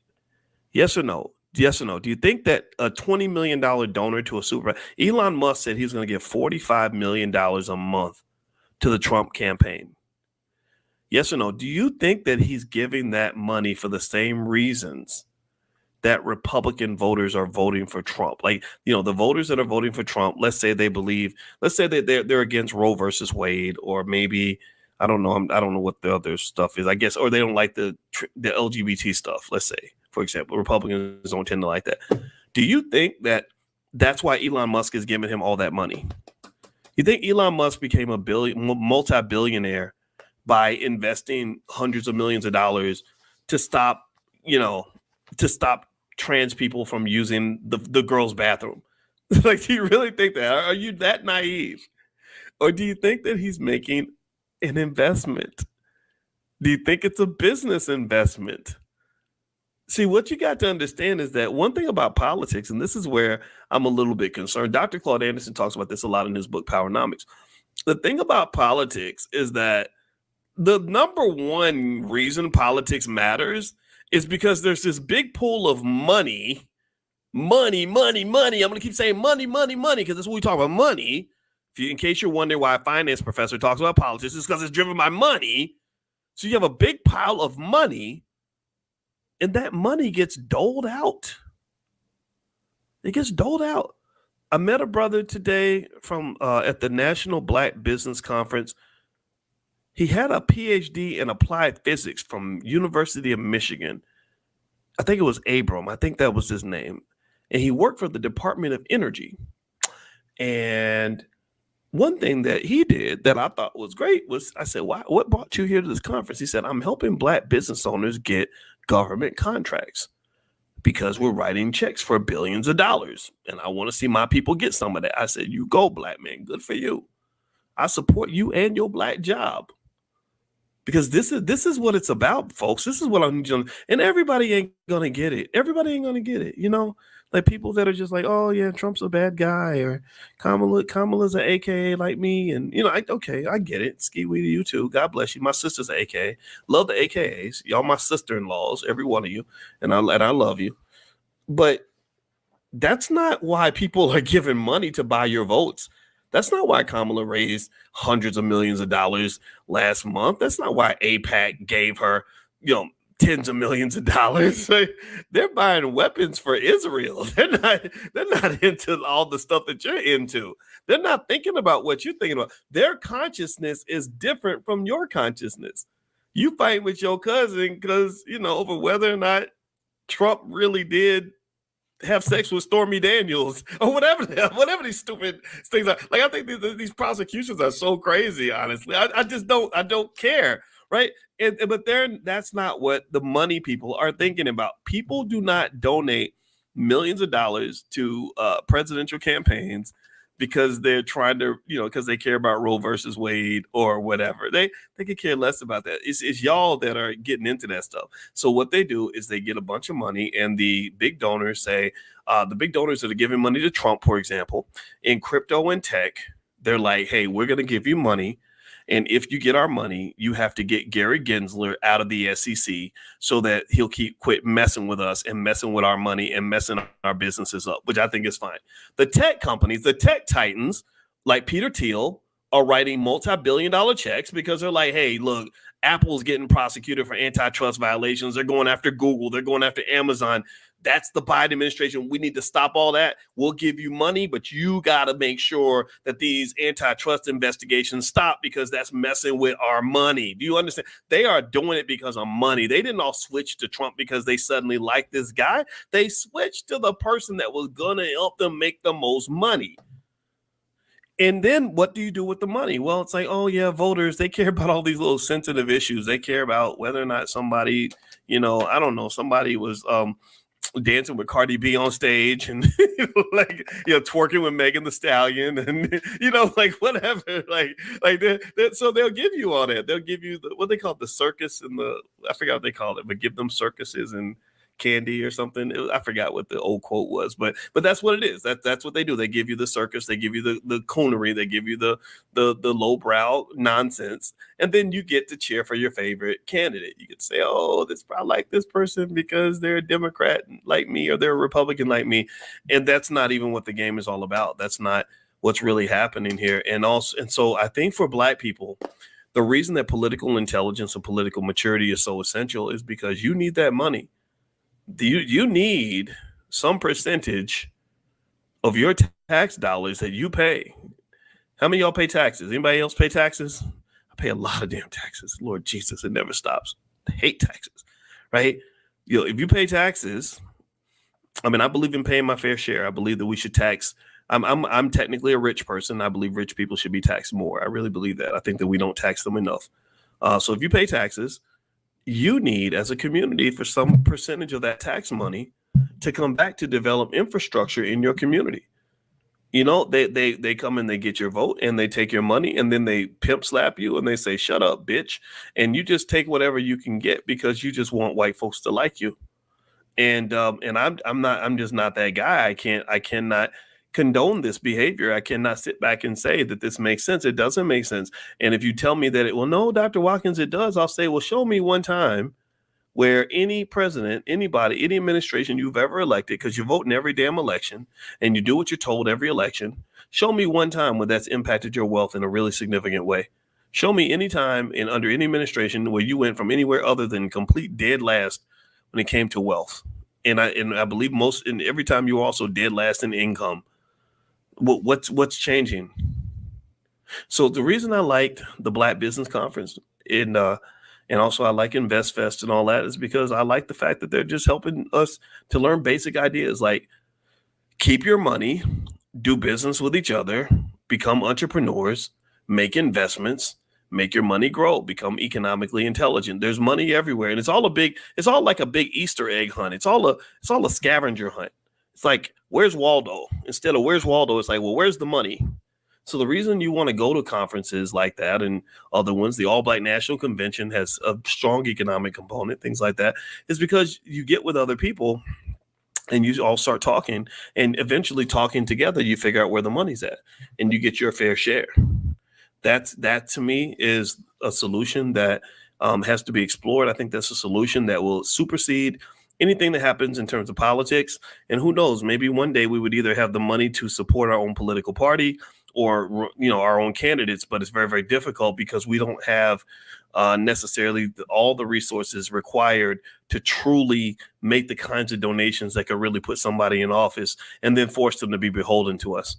I think the Jewish community does have that because they developed a whole industry around themselves called Hollywood. We know who's running Hollywood. I don't know why they are so ashamed of it. We know who runs Hollywood. We know who runs the banks, a lot of them. We know who runs a lot of other major corporations. And I ain't mad at them for it. I'm not mad at anybody that defends their own community. I think they should be applauded for that. So I don't have any, when I was on that phone with Kanye, I wasn't sitting here agreeing with him in terms of the crazy stuff he was saying about that community. I think, it's like, no, you got some resources too. What are we going to do as brothers? What are we going to do as Black people to improve our condition? I think it's up to us to make that decision. So anyway, I don't have much else to say. I'm pretty much done. I decided to step away. I'm going to go to sleep. I'm so tired. If you ever meet me in public, the thing I have to confess to is that I'm an introvert at heart. So I do extrovert stuff, but then my social battery just drains and drains. So then I have to go to sleep. But I'm going to be up tomorrow morning. Join us tomorrow morning for Money in the Morning. If you're not getting a text message yet to get invited to our morning financial class, it's 100% free. It's where we just basically talk about the art of economic elevation, and bring your children, bring your family. Text the word morning to the number 87948. Just text morning to 87948. It's right there on the screen. Also, you can follow me on Instagram actually at Dr. Boyce Money or Dr. Boyce Finance. So feel free to follow me on Instagram at either one of those spots, and you can see some of the content I put up there as well. So anyway, guys, I'm out of here. God bless you. Thank you so much for hanging out, and I'll see you guys in the morning. Talk to you later. Bye bye. It's about in his book, which is Black exceptionalism, which is something that I hope we all agree on. I hope we have some sort of concept of what that might mean or some appreciation for this idea. And he literally gave a whole blueprint about Black exceptionalism and what makes us exceptional, why we are not to be messed with, why we are unique, why there's nobody else on earth like us. And I'm here for it. I'm ready for it. I think this is I was reading through it today and I said, man, everybody's gonna love this. They're gonna be so excited about this. And couple quick housekeeping notes. Don't forget the All Black National Convention. Speaking of Black excellence, that's going to be October 25th through the 27th in Lombard, Illinois, right outside of Chicago. And we're almost out of tickets. Just so you know, we usually sell out every year. That's because we're not trying to have 50,000 people there. We actually like a good 700. That's the most we can really be comfortable with. And so if you want to get a pass, you may want to get it in advance. There won't be anything at the door. So it's not like you'll be able to walk up and buy a pass at the door. And so for those of you that do money in the morning, when we do our financial consciousness training, which is our free class we do every single day, you can actually get your pass at a discount this week. I think Thursday or Friday and Saturday, the team is going to send out links to discount passes. They only have 50 that they can sell for general admission, 50 for VIP, and I think 10 for President Circle. And the President Circle is a little more intimate. That's where you get a chance to sit and talk with me and stuff like that in a smaller group setting. So it's up to you to decide if you'd like to participate in that. So anyway, all right. So I hope we're all doing well, and I'm going to say hi to you. I'm in the chat in a minute. I'm just trying to get everything together, and I want to see who is here. Let me see who's here today. I see Royal Calhoun and James Keller. Calvin McWilliams says they not like us. They sure not. Justin Pender, good to see you, my friend. Fannie Wilson from Columbia, South Carolina. Cassandra Winborn. Hello, hello, hello. Also, Amani's in the chat. Amani is on our team. And so if you have any questions about anything going on in the Black Business School, you want to talk about the Black Investors Championship, as you guys know, that's happening right now, the Black Investors Cup. And I'm going to announce the leaderboard at the end of the week. Or anything else, anything that you want to do in terms of educating your kids on economics, feel free to talk to Amani. She is part of our support team, and they really value you. They're very good at what they do, and they've all been here for several years. Pretty much supporting the cause and helping us to become extra Black and extra smart. Because being financially intelligent, that's acting Black, in my opinion. That's called acting Black. All right, so let's get started here. Let's go ahead and begin this discussion. Okay, so here's what Dr. Anderson wrote about. We're reading Dr. Claude Anderson's book. It's called The Black History Reader. I've been switching sections a little bit because I want us to read stuff that I think is appropriate for the tone and the conversations that we're already having. A lot of us are having conversations about the politics of America and reparations, things like that. So I'm going to read some of this to you. And so let me pull this up. All right. So what Dr. Anderson talks about, and I believe he's going to dig into the reparations conversation a little bit, is he talks about Black exceptionalism and just what that looks like, why you're exceptional, why you should not let other people lump you in to everybody else's stuff. And this is on page 186 of the book, The Black History Reader. The book can be found at powernomics.com. That's powernomics.com. And also, just so you guys know, another little note I want to mention is later on, I'm going to do some conversations about NVIDIA stock. And I explained actually a short video explaining why I did not buy NVIDIA. I'm not buying any more of it. I own it because I bought it cheap. I think it could be overpriced, and I think it's very, very risky. Everybody's been talking about NVIDIA. So it was on my mind because my son came in and asked me about it. And I explained to him why the stock price went down, even though they exceeded the earnings expectation. That's a whole stock market conversation. So just kind of be ready for that. Make sure you're on the text list, and I can send that to you. If you're interested in stocks, just text the word stock to the number 87948. Text stock to 87948. Yeah, Darlene, did it crash? I don't know if you call that a crash. At the very least, it's a correction. So there is some stuff to unpack there. And then second of all, I wanted to also, Tyler Perry said something interesting, and I wanted to kind of address that. I'll probably address that tomorrow morning, the economics of Tyler Perry in Money in the Morning. So if you want to join our morning class, also text the word morning to the number 87948. So there's different lists based on what you're interested in. So text the word morning to 87948 if you'd like to join our economic elevation class, which is 7 days a week, every morning, 10 a.m. Eastern. Bring your whole family. That's all I ask. You don't have to pay money, just pay attention, because I want you to be tight on your economics. And then the NVIDIA stuff, I'll send you a link on that stuff as well.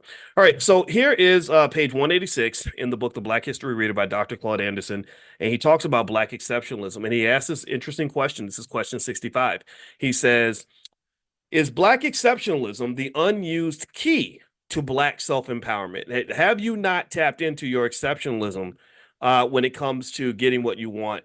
I think that there is this myth that there's something wrong with us, that we are perhaps disabled, or that we should be lumped in with all the misfits of society. Anybody who's not a white male, I vehemently disagree with that. I don't think there's anything. I don't think we're broken. I think that we just, or maybe some of us have been broken by society, but I think that we are exceptional in a lot of ways because of what we've gone through and how that built us into who we are.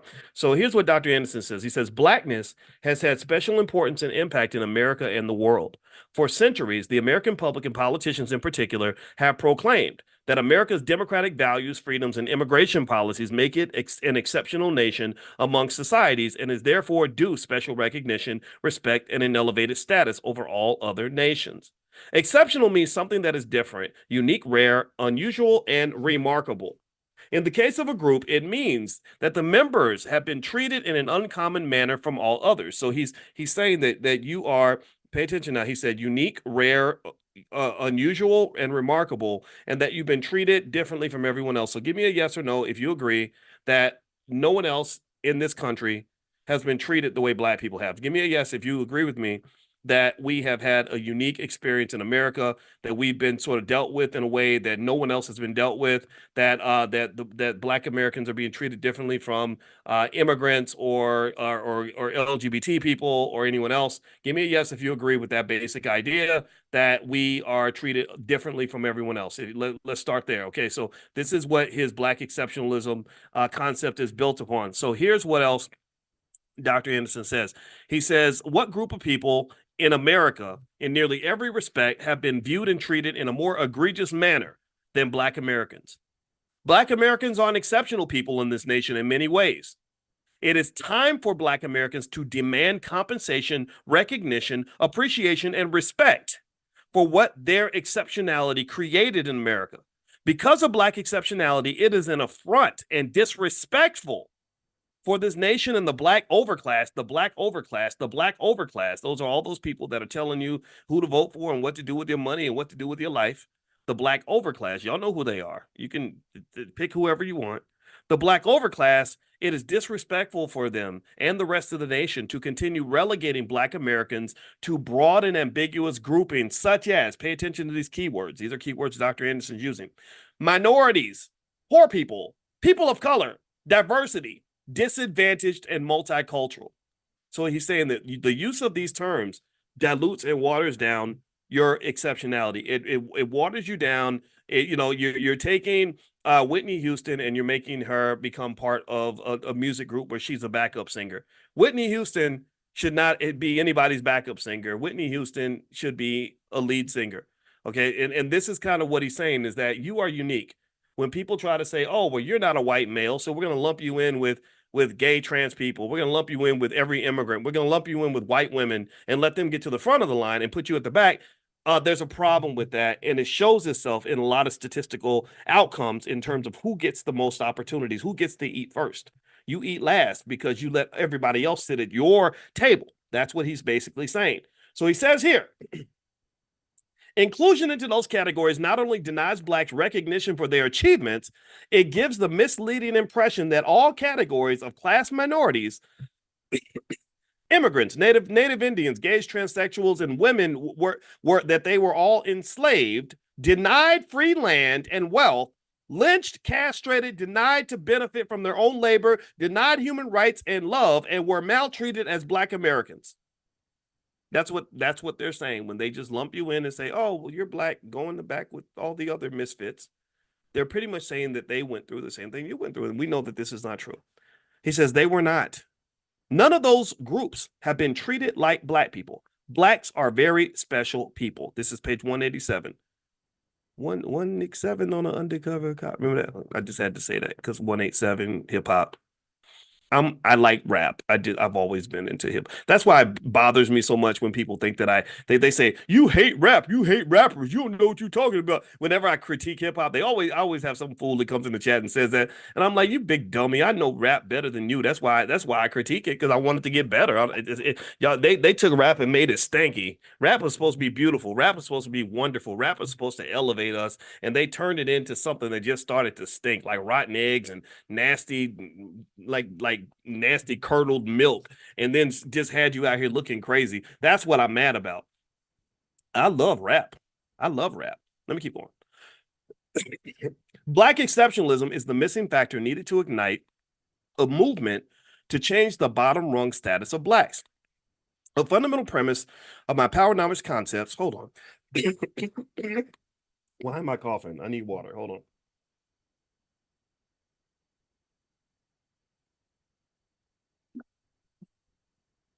Whenever I start coughing, somebody in the chat says, "Okay, doc, just take your time. Get some water, doc." So I'm going to take my time. All right.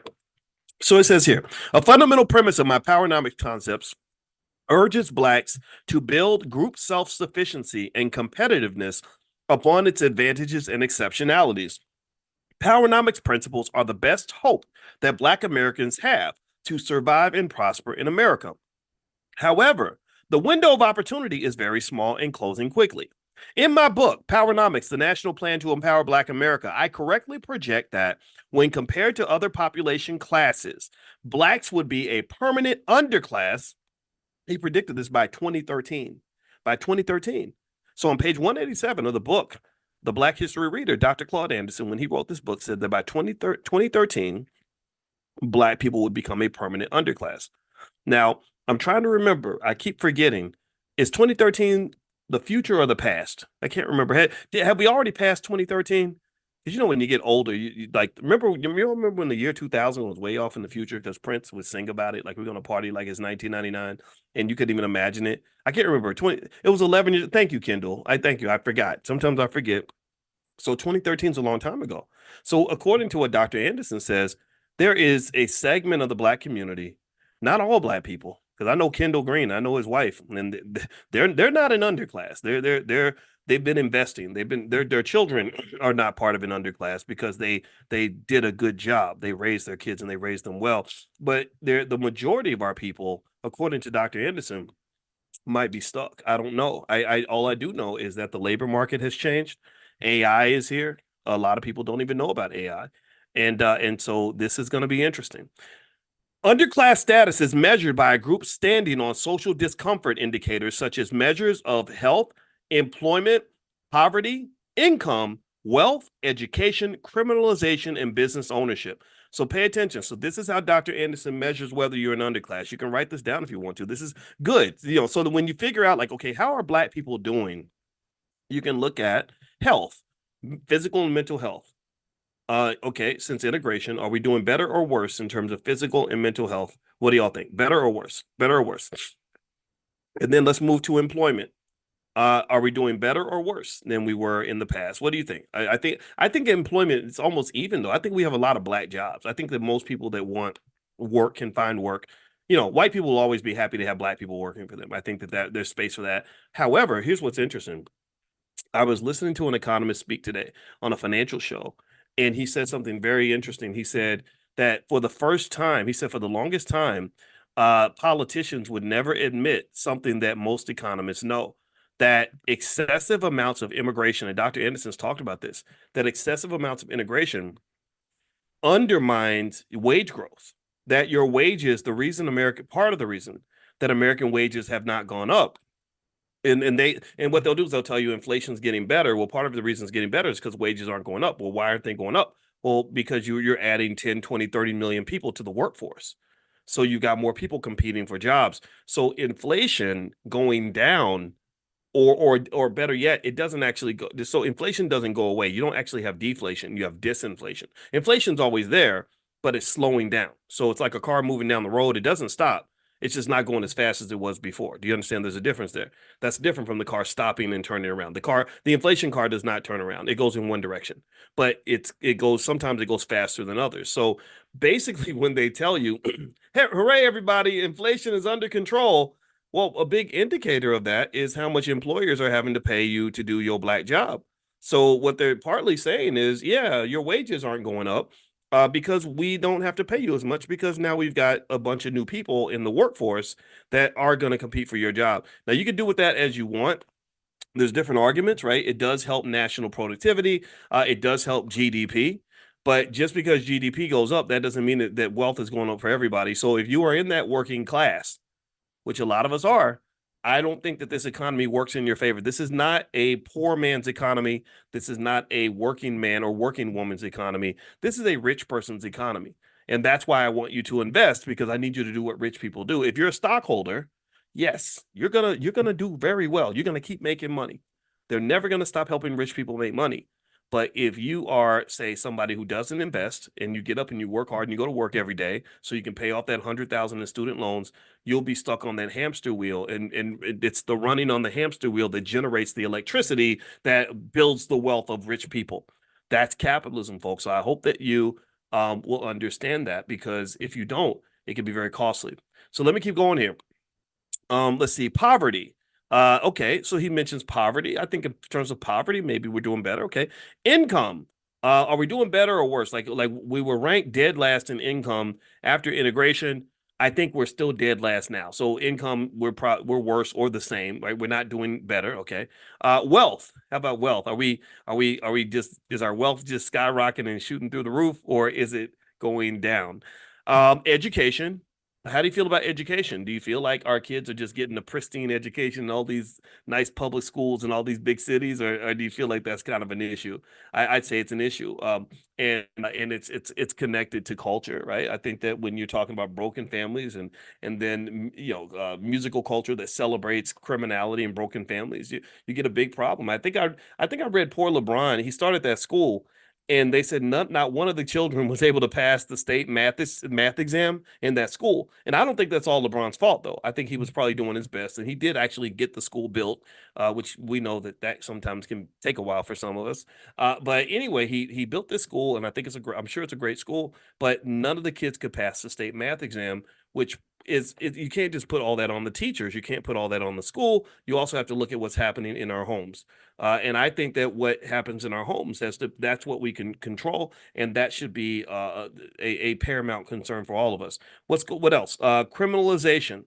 Incarceration, things like that. That's another factor, and business ownership. So these are the things that Dr. Anderson says we can look at to determine our quality of life. So maybe as you go vote, whoever you vote for, you can make this list: health, employment, poverty, income, wealth, education, criminalization, and business ownership, and sort of look at these as indicators of which candidate you feel is going to benefit you the most. Personally, I don't think either one of the major candidates will do it, but it's up to you to make that decision.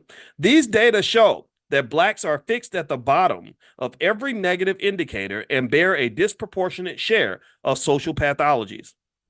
Underclass status is evident when, in public discourse or policy, blacks are ignored, no longer mentioned or acknowledged by name as a group.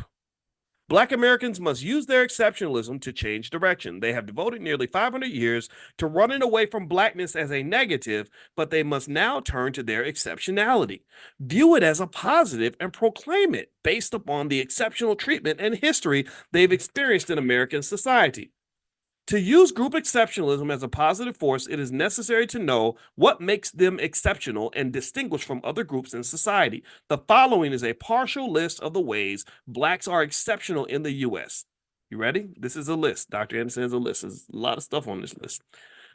Black people were, black people in the US were the first people on earth and ancestors of all mankind. Two, the first people in North America, the Folsom people and the Moors. Three, the only people enslaved by the US Constitution, the US Supreme Court, and state Jim Crow laws. Four, the only people classified as property, 3/5 of a human being and a quote unquote peculiar species.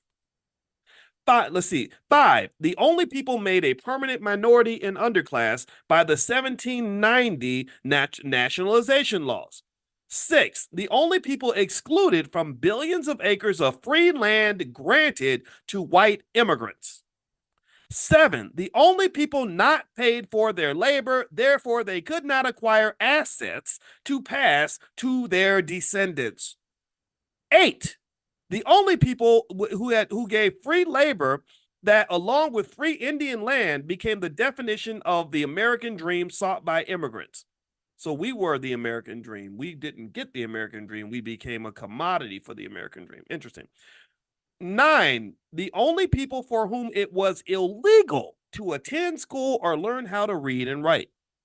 Number 10, we were the only descendants of slaves and were in America before 99% of all other people arrived. 11, the most patriotic people and fought in every major war since the nation's founding. 12, creators of music, dance, and slang copied and confiscated by every nation. 13, pawns over which the North and South fought in the 1860s American Civil War of brother against brother. 14, only people who created, and this is interesting, right? Let me go back here. 13 with the pawns, Civil War, pawns, slaves were pawns. We were enslaved people. We weren't slaves. We were enslaved people. We were pawns. And it's interesting because that idea of us being pawns to help other people win a bigger battle, a war, or even an election, that ideology still exists today. To this day, we're still pawns. To this day, the Republicans and Democrats use us as pawns just like the North and the South did. So it's not like they all show up and they trigger your trauma and they get you all getting the Holy Ghost on behalf of whatever they're trying to do. And they figure out how to use you and what you have to achieve a bigger objective that has very little to do with you. So do you see what do you get the connection here? It's interesting because the Civil War is kind of the same thing. Well, nobody really fighting trying to free no slaves. Well, nobody like, yeah, I really care about black people like that. The people in the North, Dr. Anderson, thank God for him. He was one of the few people who helped us understand that even the people in the North did not want black people up there because they were competing for jobs. Black people were getting killed for trying to take somebody's job. They made laws blocking skilled black people from getting certain jobs. You couldn't go up there and be a carpenter or a mason, bricklayer, whatever. You couldn't do all that stuff, or plumber. They blocked all that out. They blocked you out of the unions and blocked your grandfather and grandmother out of certain trades.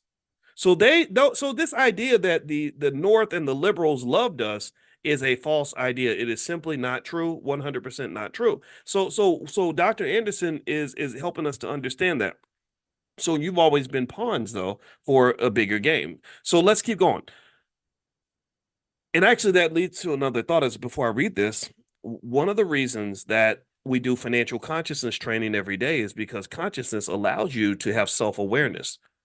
When you are conscious and self-aware, you no longer are easily commodified by someone's bigger agenda because you can see the agenda. Consciousness is leveling up. It's a deeper perspective. It's where you see the world in higher dimensions. And that's what we do every morning. And I said, if we're more financially conscious, then what happens is that you start to understand your economic power. When you're financially conscious, you understand the position you have in the system. Like imagine if somebody trained you to be a cog in a wheel and there's a big machine, right? And you're a little tiny bolt in one of the machines. Well, if you're not conscious, then you're just going to do what the bolt does. You're just going to sit there and just play your position. But when you become conscious, you elevate and you see the whole machine. And you say, oh, there I am. I'm the bolt in the machine. I don't want that damn job. Get me the hell up out of here. Do you understand? So really, consciousness is critical for us to really know what's going on. Consciousness maybe starts with knowledge and information. I can provide a lot of that on the economic stuff, but then it also is almost just meditative, and it's meditative in terms of really seeing the bigger picture. Consciousness is also connected to self-esteem and self-awareness, which is why Dr. Anderson's layout of the clear definition of Black exceptionality is really important, because then you will know how valuable you are. You will know how important your children are. You will know how valuable your community is. And when something's more valuable to you, you're going to invest in that. I'm an investor. I've been an investor a long time. I will never invest in a company or a business that is not valuable or that does not have potential. So when you value something, you invest in it. When you value something, you take care of it. When you value something, you protect it. When you don't value it, you give it away. That's why we got all these poor little girls giving their bodies away, twerking on Instagram because they don't value their girls that value their bodies don't do that.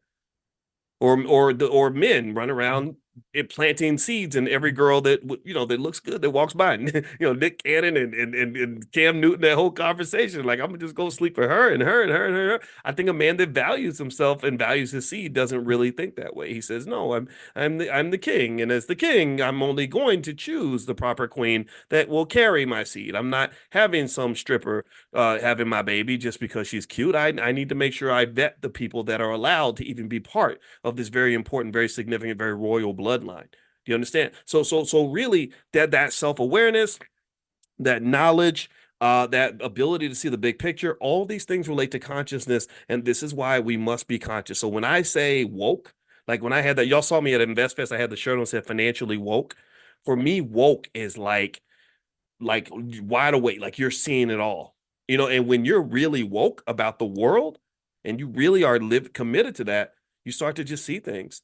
And unfortunately, what happens sometimes is because I try to stay as woke as I can, and I see stuff and I say, I see that, and I see that, and I see that.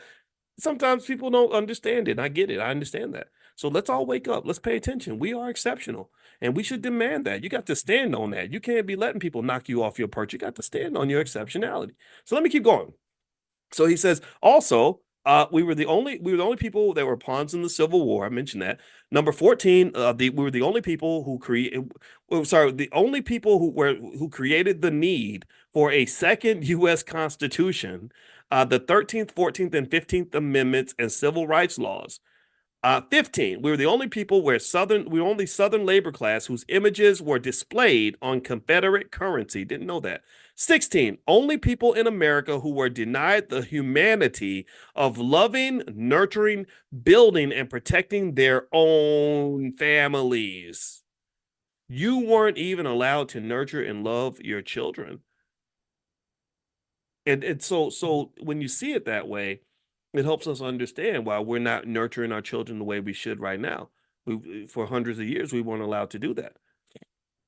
So it says here, reflection upon the exceptionalities listed above should lead readers to question how different the U.S. would look today if, one, Blacks had been a paid labor force that cleared the land, built the roads, bridges, canals, government offices, and universities. What would have happened if you had got paid? Number two, if Blacks had been members of the founding fathers, what would the nation look like if that had happened? Participating in the writing of the nation's constitution, allowed to vote, hold public office, and express a group self-interest. What would the country look like if we had done that?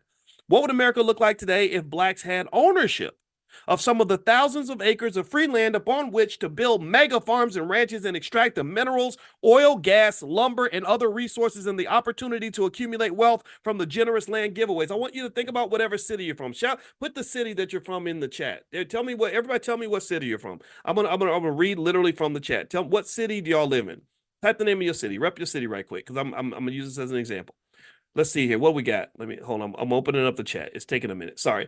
Okay, I see Chi-Town. I see Dr. Vibe. I looked like I saw Toronto for you. Was that right? Kansas City, Tulsa, Oklahoma, Brooklyn for Douglas. Okay, so Douglas. Let's start with Douglas and Brooklyn. I love Brooklyn. The Black people in Brooklyn are amazing. I got to do another event there, because when I went there, you guys really came out in droves, and I appreciate that so much. So imagine if you went through Brooklyn and think about all the skyscrapers you see in Brooklyn, just thousands of skyscraper buildings. Each of these buildings worth hundreds of millions of dollars. maybe billions for some of them worth billions of dollars. Imagine if black people owned like 13% of those buildings. Imagine if like one in every 10 or one in every 8, 9, or 10 buildings you saw that was like 80 stories high, you could say, oh, yeah, that's owned by a black family, or another black family owns that building, or a conglomerate with investors from, the black community bought that building. Like that's the kind of world we would live in if we weren't locked out of economic opportunities. But I dare you, you go to a big city like Chicago or New York, and there's thousands of skyscrapers. You're gonna have a hard time finding one that's owned by black people. One out of 10,000, 5,000, whatever the number is. And I think that's atrocious. That's appalling. That pisses me off. That makes me angry. And again, that's another thing that consciousness does. Consciousness doesn't, it takes you from just seeing the world as it is to seeing the world as it could have been.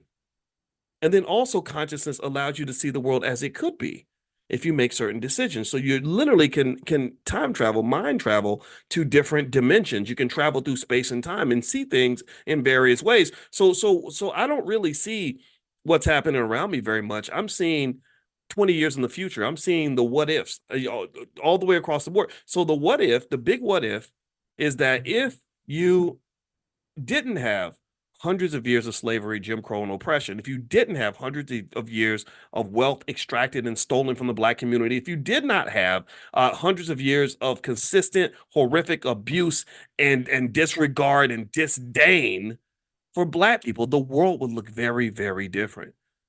And I think that we should fight for that world. When Dr. King had that dream of they unfortunately they weakened his dream. They watered it down to that whole thing about little white girls and little black boys holding hands. I ain't never wanted to hold hands with a white girl. No disrespect. If you're white, I don't hate you. I just like black women the most. I want to hold hands with my wife. And my dream is much bigger than that. And my dream is not holding hands with a white woman. My dream is us owning what we really should own. My dream was when I went to the Black Business Conference this weekend and saw thousands of Black business owners, hundreds of CEOs. They had dozens of African delegations forming deliberate connections to do tens of millions and hundreds of millions of dollars of business with Black-owned businesses. My dream was InvestFest, where I went over there and saw thousands of young people sitting there listening to information about everything from trading stocks to buying real estate to starting a business. That's the dream I have. That's what I want to see. Because if we double and triple down on that and really commit to that, taking back our stuff, we got to take back our stuff. If we commit to taking back our stuff, I think that we will have a future that is incredibly bright. And not only should we do it, we have to do it. You have to do it, because if you don't do it, then your kids are going to end up in slavery just like you.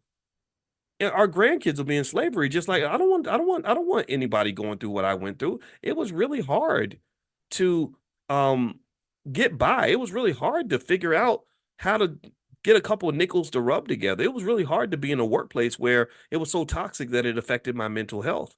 Why do you think I never worked for anybody? I never went to corporate America. I got my dream job.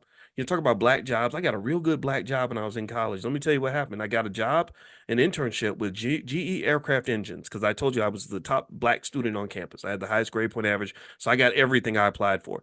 So I applied for this internship because it paid the most money. I needed money, and they put me in the super nice apartment in Boston, and I worked for the General Electric Aircraft Engines division in Lynn, Massachusetts. That was a great summer. I had a lot of fun, but I absolutely hated that fucking job. Excuse my French. I'm not going to cuss anymore, but I hated that job with a passion. It was terrible. It was boring. I didn't relate to anybody. My boss was a racist. Her name was Mary Perna. I'll never forget this terrible lady. And it was just a bad experience all the way around. I remember walking away saying, "Man, is this it? Is this what I've been fighting for? It's gotta be better than this."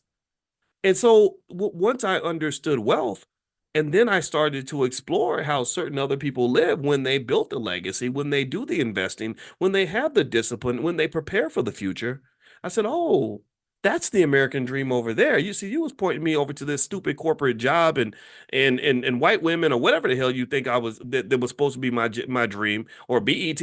Like that's supposed to be the American dream, like becoming a famous rapper or something so you can get shot in the face in front of your kids. No, that's not a dream. None of that's a dream. The American dream, in my view, is financial security. The American dream is peace. The American dream is freedom. The American dream is for me to be able to provide for my family and to be a proud man, to knowing that my wife can depend on me, and to know that I can simply just be a happy human being. That, the American dream for me is being physically and mentally healthy. The American dream for me is being able to be proud and black and hang out with other black people without being scared. Being a bug-eyed slave, like, y'all, they gonna find out the black folks is talking. I can't hang out with the black people. I kid you not, when I told y'all when I went to Syracuse University, there was a black woman that got hired who told me that she deliberately avoided spending too much time with the other black people because she didn't want to get in trouble. I'm like, we're not in the third grade. This is not kindergarten, lady. Like, what are you talking? Like, what do you mean get in trouble? We're in our 30s at the time. Well, who's gonna get us? But that was what she told me, and I was like, this is the Twilight Zone. This is crazy to me. They got us scared to be honest. They got us scared to be real about who we are. Ain't nothing wrong with you loving yourself. Ain't nothing wrong with you loving other black folks. Ain't nothing wrong with you being pro-black. Nothing's wrong with that. There's something wrong with them. Anybody who defines you as being bad, dangerous, or disruptive because you're pro black family, pro black community, you want to fix the problems and you're committed to that. There's nothing wrong with you. There's something that is wrong with them. They're the crazy ones. They're the ones who become so attached to a dysfunctional, jacked up reality that when you give them a dose of honesty and truth, they don't know what to do with that. Well, Dr. Boyce is dangerous. What did Dr. Boyce ain't no dangerous, man. I ain't out here hurting nobody. If you see me, I'll give you a hug. I'll shake your hand. If you're hungry, I'll feed you. What the hell makes me dangerous? What am I doing that's dangerous? I get it. I'm chopping up your bullshit false reality with some honesty, and I'm a pretty smart guy, so I know the difference between real shit and bullshit. And you don't like it. That's your problem. That's what makes me dangerous. But I'm not a dangerous man. A lot of y'all met me. You know I ain't dangerous. I think I'm a nice guy. I'll smile at you a lot. I smile a lot. I'm friendly. So why do we have this weird world where, like, oh, well, I can't say that I'm on Instagram, and why? That's insanity. So I don't think we have to submit and commit to a ridiculous reality. I don't think we have to submit to that. I think that you can dream a little bit, and I encourage you to dream hard. Dream strong, dream as a free man, free woman. Have those dreams of freedom, whatever that looks like for you. Have that dream and commit to it, and don't be scared. Don't let anybody knock you off of that. Let me keep going. Let me keep reading. All right. All right. So we're on page 189 of Dr. Claude Anderson's book. I hope that you will support him. Every black child should be reading his books. His website is powernomics.com, by the way. And this book is called The Black History Reader. And you won't find this in any public school anywhere because he's another one of those dangerous Negroes. Dangerous guy. All right. So here's what Dr. Anderson says. He says, reflection upon the exceptionalities listed above should lead readers to question how different the U.S. would look. And we talked about what would the world look like if we had been paid? What would the world look like if we had been among the founding fathers? What would the world look like if we had ownership of the thousands of acres of free land that was given to other people where they built oil and gas and lumber empires, etc.? What would the world look like if we'd been allowed to economically benefit from our inventions, our music, our dances, our culture, and our communities? What if hip hop belonged to us? What would that look like? It would be amazing, right? Because hip hop is this $1 trillion industry that's owned by a bunch of people who can't even rap. That doesn't make any sense. Number 5. What would the world look like if blacks had received the land, money, and tribal membership mandated in the 1866 Indian treaties? What about that?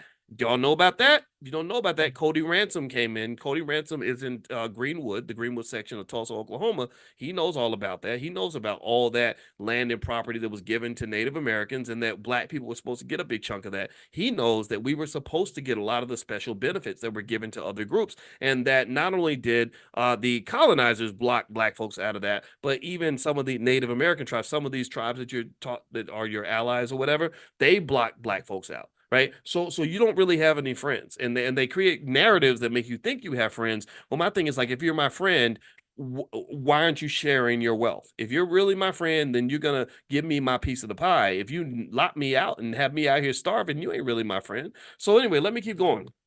Number six, what if black people, what would the world look like if black ownership rights had been preserved to land in Florida according to the Adams-Onis Treaty? That's another one. We haven't read about that yet, but we are going to get to that. That's another treaty where apparently we are supposed to have a big chunk of the land in Florida too.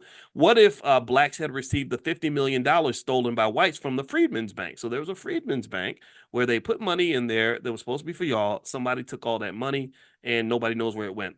The exceptionality of Black Americans is their best, but so far unused pathway to socioeconomic competitiveness, independence, and self-sufficiency. So since we just got finished talking about that treaty, let me read to you what this treaty was. This the treaty that involved Florida. Oof, there's a lot here. Oof. Okay, all right, let's keep going. All right, the Adams-Onis Treaty of 1819 was a treaty between the U.S. and Spain that sold the Spanish territory of Florida to the United States. The treaty also settled the fights that the two countries had long waged over slavery and the rights awarded to black people who settled in Florida. Some black settlers had always been free, and others had escaped from slavery. For 300 years, Spain had claimed the Florida territory that stretched from the Atlantic Ocean along the Gulf Coast to mid-Texas. During that period, the Spanish government and the Catholic Church proclaimed Florida to be a haven for free blacks and runaways who escaped southern plantations to become Spanish citizens. Spain's offer of citizenship included physical protection and free land for blacks accepting Catholicism. After a number of costly military conflicts, Spain fell on hard times and by 1819 agreed to sell Florida to the U.S. for a mere 5 cents an acre or approximately $15 million. The sale was formalized in the Adams-Onis Treaty signed by Secretary of State John Quincy Adams and ratified by the Senate in 1821. The terms of the sale should have protected blacks who were made U.S. citizens by the treaty. So they were Spanish citizens. They were made U.S. citizens. How many of y'all knew this? How many of y'all, let's pause. Yes or no? How many of y'all learned any of this in school? Anybody learn about this stuff in school? Did they tell you this specific stuff? I'm looking for one yes. I see nope. Monica says nope. Jama, April, hell no from Jean Trey. I'm looking for one. I need just like I'm looking for one. I don't see one yes. One yes. Now do you kind of understand why I can't get fired up about fighting for like public schools? I can't do that because they lie to us and they don't tell us anything. Like I think we should be educating our own kids. I want our kids to be like Caden. I told you all I saw about Caden. I saw Caden at InvestFest and he was 14 and he just finished high school at 14 and he's already a millionaire because his parents really did what most parents should do, which is embraced him and really loved him and taught him in a nurturing space so he could be his best. I'm in that camp. But again, I'm not criticizing anybody's choices. I just think that these schools are just not that great, and that's what I believe. I think you're a commodity. Your kid makes somebody else money, and that's why they want them there. All right, so let me keep going. But no disrespect to all the teachers that are. I know you're doing your best. But we know what the system does. It doesn't give you the ability to really do what I think you need to do. If I could raise a couple $100 million, I swear I would totally like start a bunch of schools across the country and hire a bunch of black teachers who love black children and pay you as well as I could to allow you to be the intervener in the lives of these children. Because what these children need isn't just education. What they really need is love. They need love. Love is the glue that elevates education. It's not even just about learning the math and the science and the facts. It's about learning it from somebody who really cares about you and wants the best for you. And I believe that when you are around people that want the best for you, you bring out the best in yourself. And I only know this because I was a black boy in public schools who acted a fool, who never made good grades, who was very disruptive. But when I was around people that genuinely loved me, particularly black women, so thank you for being there for us. When I was around people that really loved me, a man who was really mentoring me properly, a woman who really nurtured and cared about me, I became a whole different person. I became the best kid ever. And I think that's true for so many of our children. I think that they feel like they're in little penitentiaries when they're going to these public schools. And so if I had my way, I would get as many of our kids out of there as I possibly could. Again, no disrespect to anybody else's approach. I know some of us can make it work, and I'm not in any way criticizing that or criticizing you as a parent. I just, in my view, that's the gold standard. So when I become a billionaire, just know one of the first things I'm going to do is start a public school. So if you have $1 billion and you want to donate to the cause, hit Amani up and tell her you want to make a donation or something. All right. So anyway, let's keep going. All right, so the sale was formalized in the Adams-Onis Treaty signed by Secretary of State John Quincy Adams. Okay, he says the terms of the sale should have protected blacks who were made U.S. citizens by the treaty, which conferred upon them ownership of the Florida land they had worked. So they were supposed to get ownership of their land. Alas, that did not happen. What a surprise. The Adams-Onis Treaty is just another instance in which whites one-sidedly benefited from circumstances and assets created by black people. The Adams-Onis Treaty expanded this nation's landmass and provided the opportunity for whites to steal land and benefits that had rightfully belonged to blacks. Whites not only stole land ownership and freedom from blacks, but also severely punished them. Treaties are the highest laws of the land and have the strength of international law when they are made between sovereign nations. The treaty stipulations required the U.S. to honor the protections and rights that the Spanish crown had granted the slaves, free blacks, and native Indians. It required the U.S. to treat people with African blood living free in Spanish Florida the same way it treated whites. The language of Article 6 of the Adams-Onis Treaty specifically bound the U.S. to these conditions, stating, quote, the inhabitants of the territories which this Catholic Majesty cedes to the U.S. shall be admitted to the enjoyment of all privileges and immunities of citizens of the U.S. That means basically everybody who lives here gets the same rights.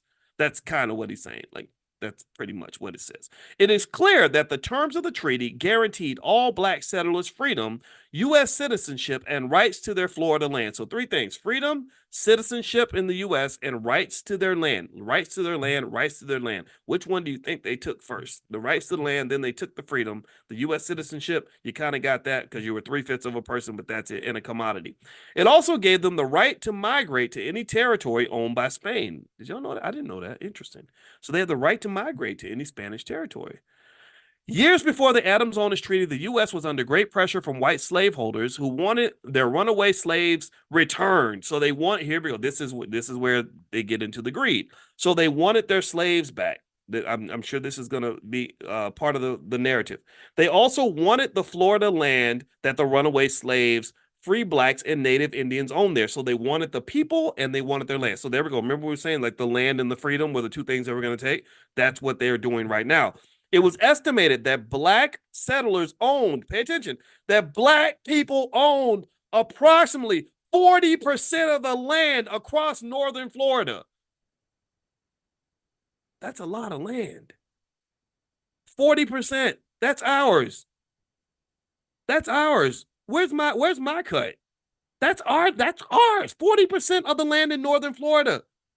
Slave owners petitioned General Andrew Jackson to use his military forces to help them seize the land and the slaves. So the slave owners went to Jackson. They said, those Negroes, we want their land and we want their bodies. We want their black bodies and we want that land. And so they got Jackson to use the military to go to Florida and take it back. General Jackson, a slave owner himself, was sympathetic and obliged the slaveholders.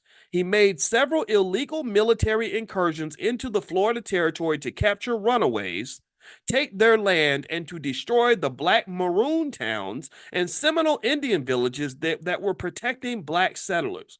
Jackson had no military, executive, or congressional authority to invade Spanish Florida and to kill its black and Indian citizens. His actions nearly threw the U.S. into war with Spain over these incidents.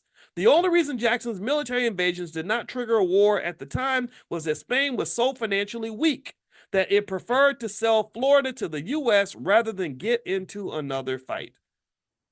Are y'all as freaked out about this as I am? I'm reading this with you. I did not know these things. This is fascinating. This is one thing that's interesting too is Spain's ability to defend itself was driven by economic problems. I think that's a profound point that I want to make to you, and I want you to understand that even in your life as an individual, your ability to defend yourself and to defend your own freedom comes down to whether or not you are financially prepared. So therefore, the fact that you live in a society that teaches you to be economically reactive instead of economically proactive pretty much opens the door for you and your children to end up in slavery. When you don't have financial security, in general, you don't have security, period. So many of us are trained from birth to live in a consistent state of financial insecurity, which opens the door for others to come in and invade territory that should belong to you. No, what does that invasion look like? No, they're not showing up and they're not killing you. They're killing you slowly, but not killing you directly. But what does that mean? Well, that means they're going to take your time. So they're going to take your freedom. You can't do what you want during the day because you're going to have to go to work. They're going to come in. They're going to get your children. Your children can't work in the family business. They're going to have to go work for, this white man over here and that white man over there, right? And then on top of that, you're just going to be in this constant state of economic anxiety.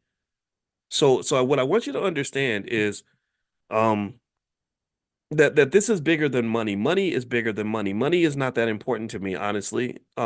Just today, I get people on my Instagram all the time. My Instagram is Dr. Boyce Finance, by the way, and I have another one, Dr. Boyce Money. Follow me on Instagram if you want to. And one guy, I put up a financial video today, and the guy said, "This is nice, Boyce. I'm glad you're on brand, whatever that means, right?" And I said, "I'm always on brand. Every single thing I say is on brand. It's because I'm not a finance professor who happens to be a black man. I'm a black man who happens to be a finance professor. My only interest in economics, my deep interest in economics is only driven by one thing. That economics is deeply connected to the other things that matter in our lives in terms of freedom and overall well-being. Money is a pathway to these things. That's why I care about money. I'm not trying to sit here and be rich so I can talk about how I have more money than another person. That's silly. That's for children.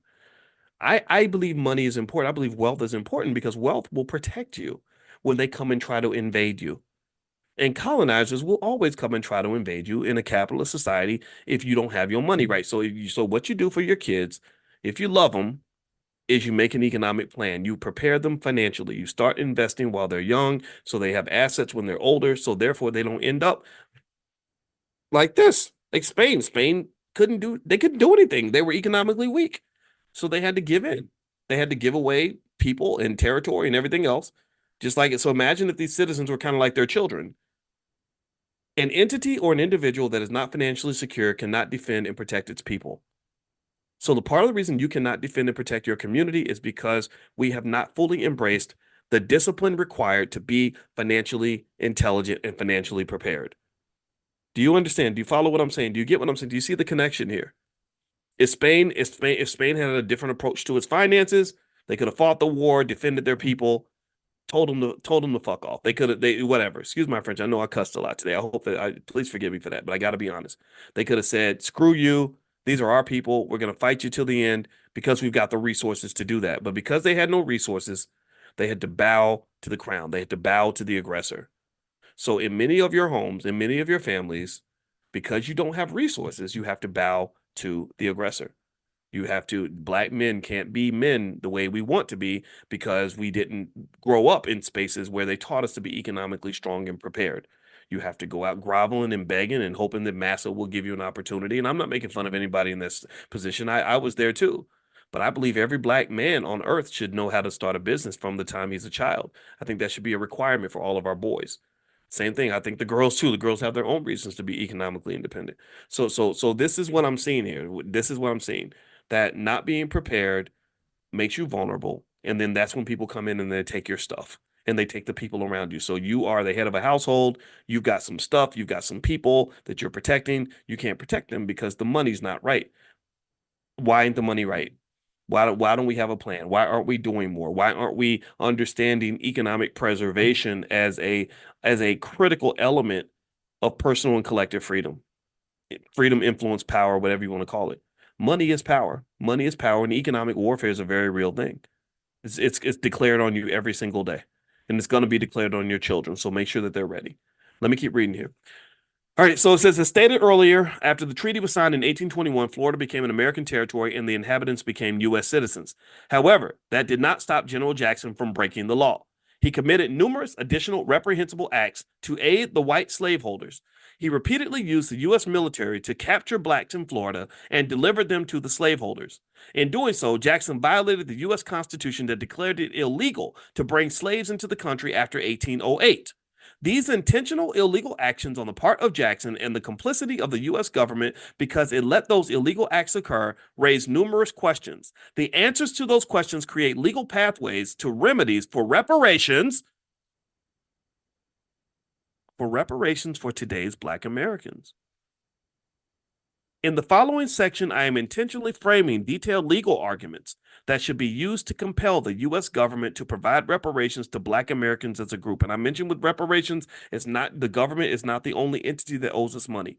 Every corporation on the planet that in the U.S. that has money needs to be contributing to this pot, because we see those we see Nvidia with that $2-3 trillion valuation. Apple, all these companies, you can drop a couple $100 billion into the pot too. So let's keep reading. Violations of the Adams-Onis Treaty provide a strong statutory basis for reparations that Blacks should pursue. The following legal issues arise out of Articles 4, 5, 6, and 9 of the Adams-Onis Treaty. These articles articulate the citizenship and land rights granted by Spain to all Black settlers and the rights that transferred with them upon the sale of Florida. To pursue reparations based on this treaty, Blacks must develop a comprehensive legal strategy. The first step Blacks must take is to demand that the U.S. government provide a historical investigation into each legal issue I have identified and make a formal claim. The most appropriate investigators should be the U.S. Department of the Interior and Congress.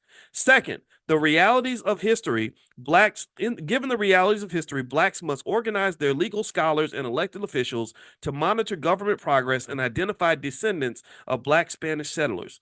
Third, Blacks must make restitution from the Adams-Onis Treaty a political issue and organize the masses. These facts below are some legal issues that Blacks today must demand answers to as they pursue reparations based on the Adams-Onis Treaty.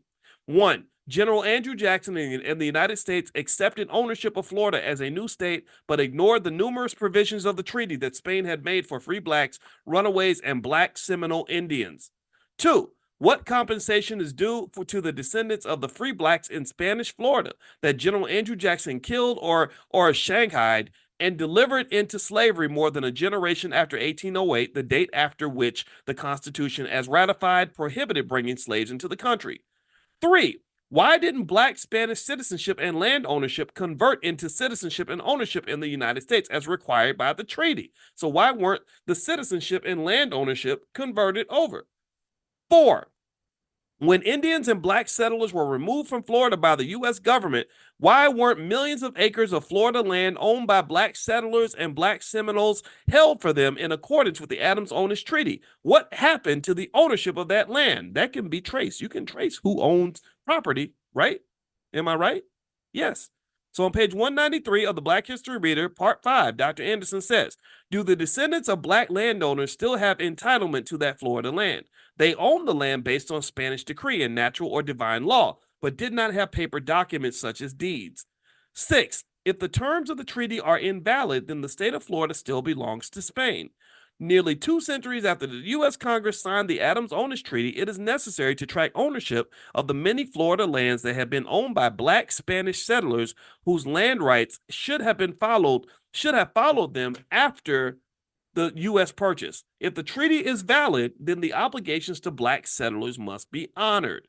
7. What happened to the sovereignty rights of free Black settlers who had lived throughout Florida for centuries and were forced into slavery?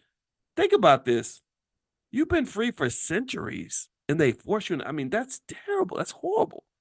And who had been lived in Florida throughout Florida for centuries and were forced into slavery or were later marched along the Trail of Tears with Native Indians to the Oklahoma Territory. What happened to their land? Were the owners compensated? Were their descendants compensated? Or is that a bill still waiting to be marked, paid in full by the U.S. government? That's what Dr. Anderson's asking about. That is a lot. That is very deep. And that is where we're going to stop for today. Whew. I don't know about y'all, but I'm kind of tired. I need a cigarette and I don't even smoke. If I was an alcoholic, I'd be getting a drink right now. Shoot. If I was a drug addict, I'd be hitting the pipe twice. But fortunately, I'm none of these things. So instead, I think I'm going to go kiss my wife and eat some of her delicious dinner. So with that said, we're going to meet next week for book club. If you want to get an invitation, you want to be on the list, text the word greatness to 87948. Text greatness to 87948. Couple reminders of things happening in the Black Business School. Number one, this week, Constance Carter who owned the largest Black real estate firm in California, is doing a session. I believe that session is Thursday night. We have B1 Real Estate, and she's it's her mastermind, so that's going to happen this week. Also tomorrow, or sorry, scratch that. Sorry, that's going to be tomorrow. Yeah, tomorrow night, Thursday, duh. And she's going to come in. So if you are on the text list, I'll send you a text about that. Also, Friday, Dr. Lene Javette, who is our Dean of Entrepreneurship, is going to do a special session called Concept to Cash Flow, where you take your ideas, turn them into a business. Dr. Javette studied Black entrepreneurs in her doctoral work. She's on the faculty. She's going to be doing that Friday. That's free. Now, the real estate event, that's part of Dr. Boyce Real Estate. The real estate event with Constance, you can get a free trial in that. Just make sure you're on the list. In fact, if you want to join us tomorrow morning for financial consciousness training, those who haven't signed up, text the word morning, MORNING, to the number 87948, and I'll send you invitations to all that stuff. So text morning to 87948. Number three, we have an estate planning training that I put together in the Dr. Boyce Academy. Lifetime access will be $299 if that's something, if legacy building is something that you're interested in, you want to learn estate planning. I am going to reduce the price by 48% for 48 hours for a couple days on Thursday and Friday. You'll get a text to decide if you'd like to participate in that. And then last but not least, the All Black National Convention is October 25th through the 27th. We're going to convene in Lombard, Illinois, right outside of Chicago at the Westin Hotel, and spend a couple days just being super Black and getting to know each other and connecting and having our family reunion, learning and having fun and connecting. And that's pretty much what the convention is. So if you'd like to learn more about the convention, you can go to allblacknationalconvention.com. That's allblacknationalconvention.com. All right. And the book that we read tonight is called The Black History Reader by Dr. Claude Anderson. You can get a copy at powernomics.com. He has a whole bundle pack of all of his books you can get for $99. Best $99 investment you'll ever make. So feel free to go to powernomics.com. So God bless you guys. I hope you have a great night. I'll see you all tomorrow morning for economic elevation.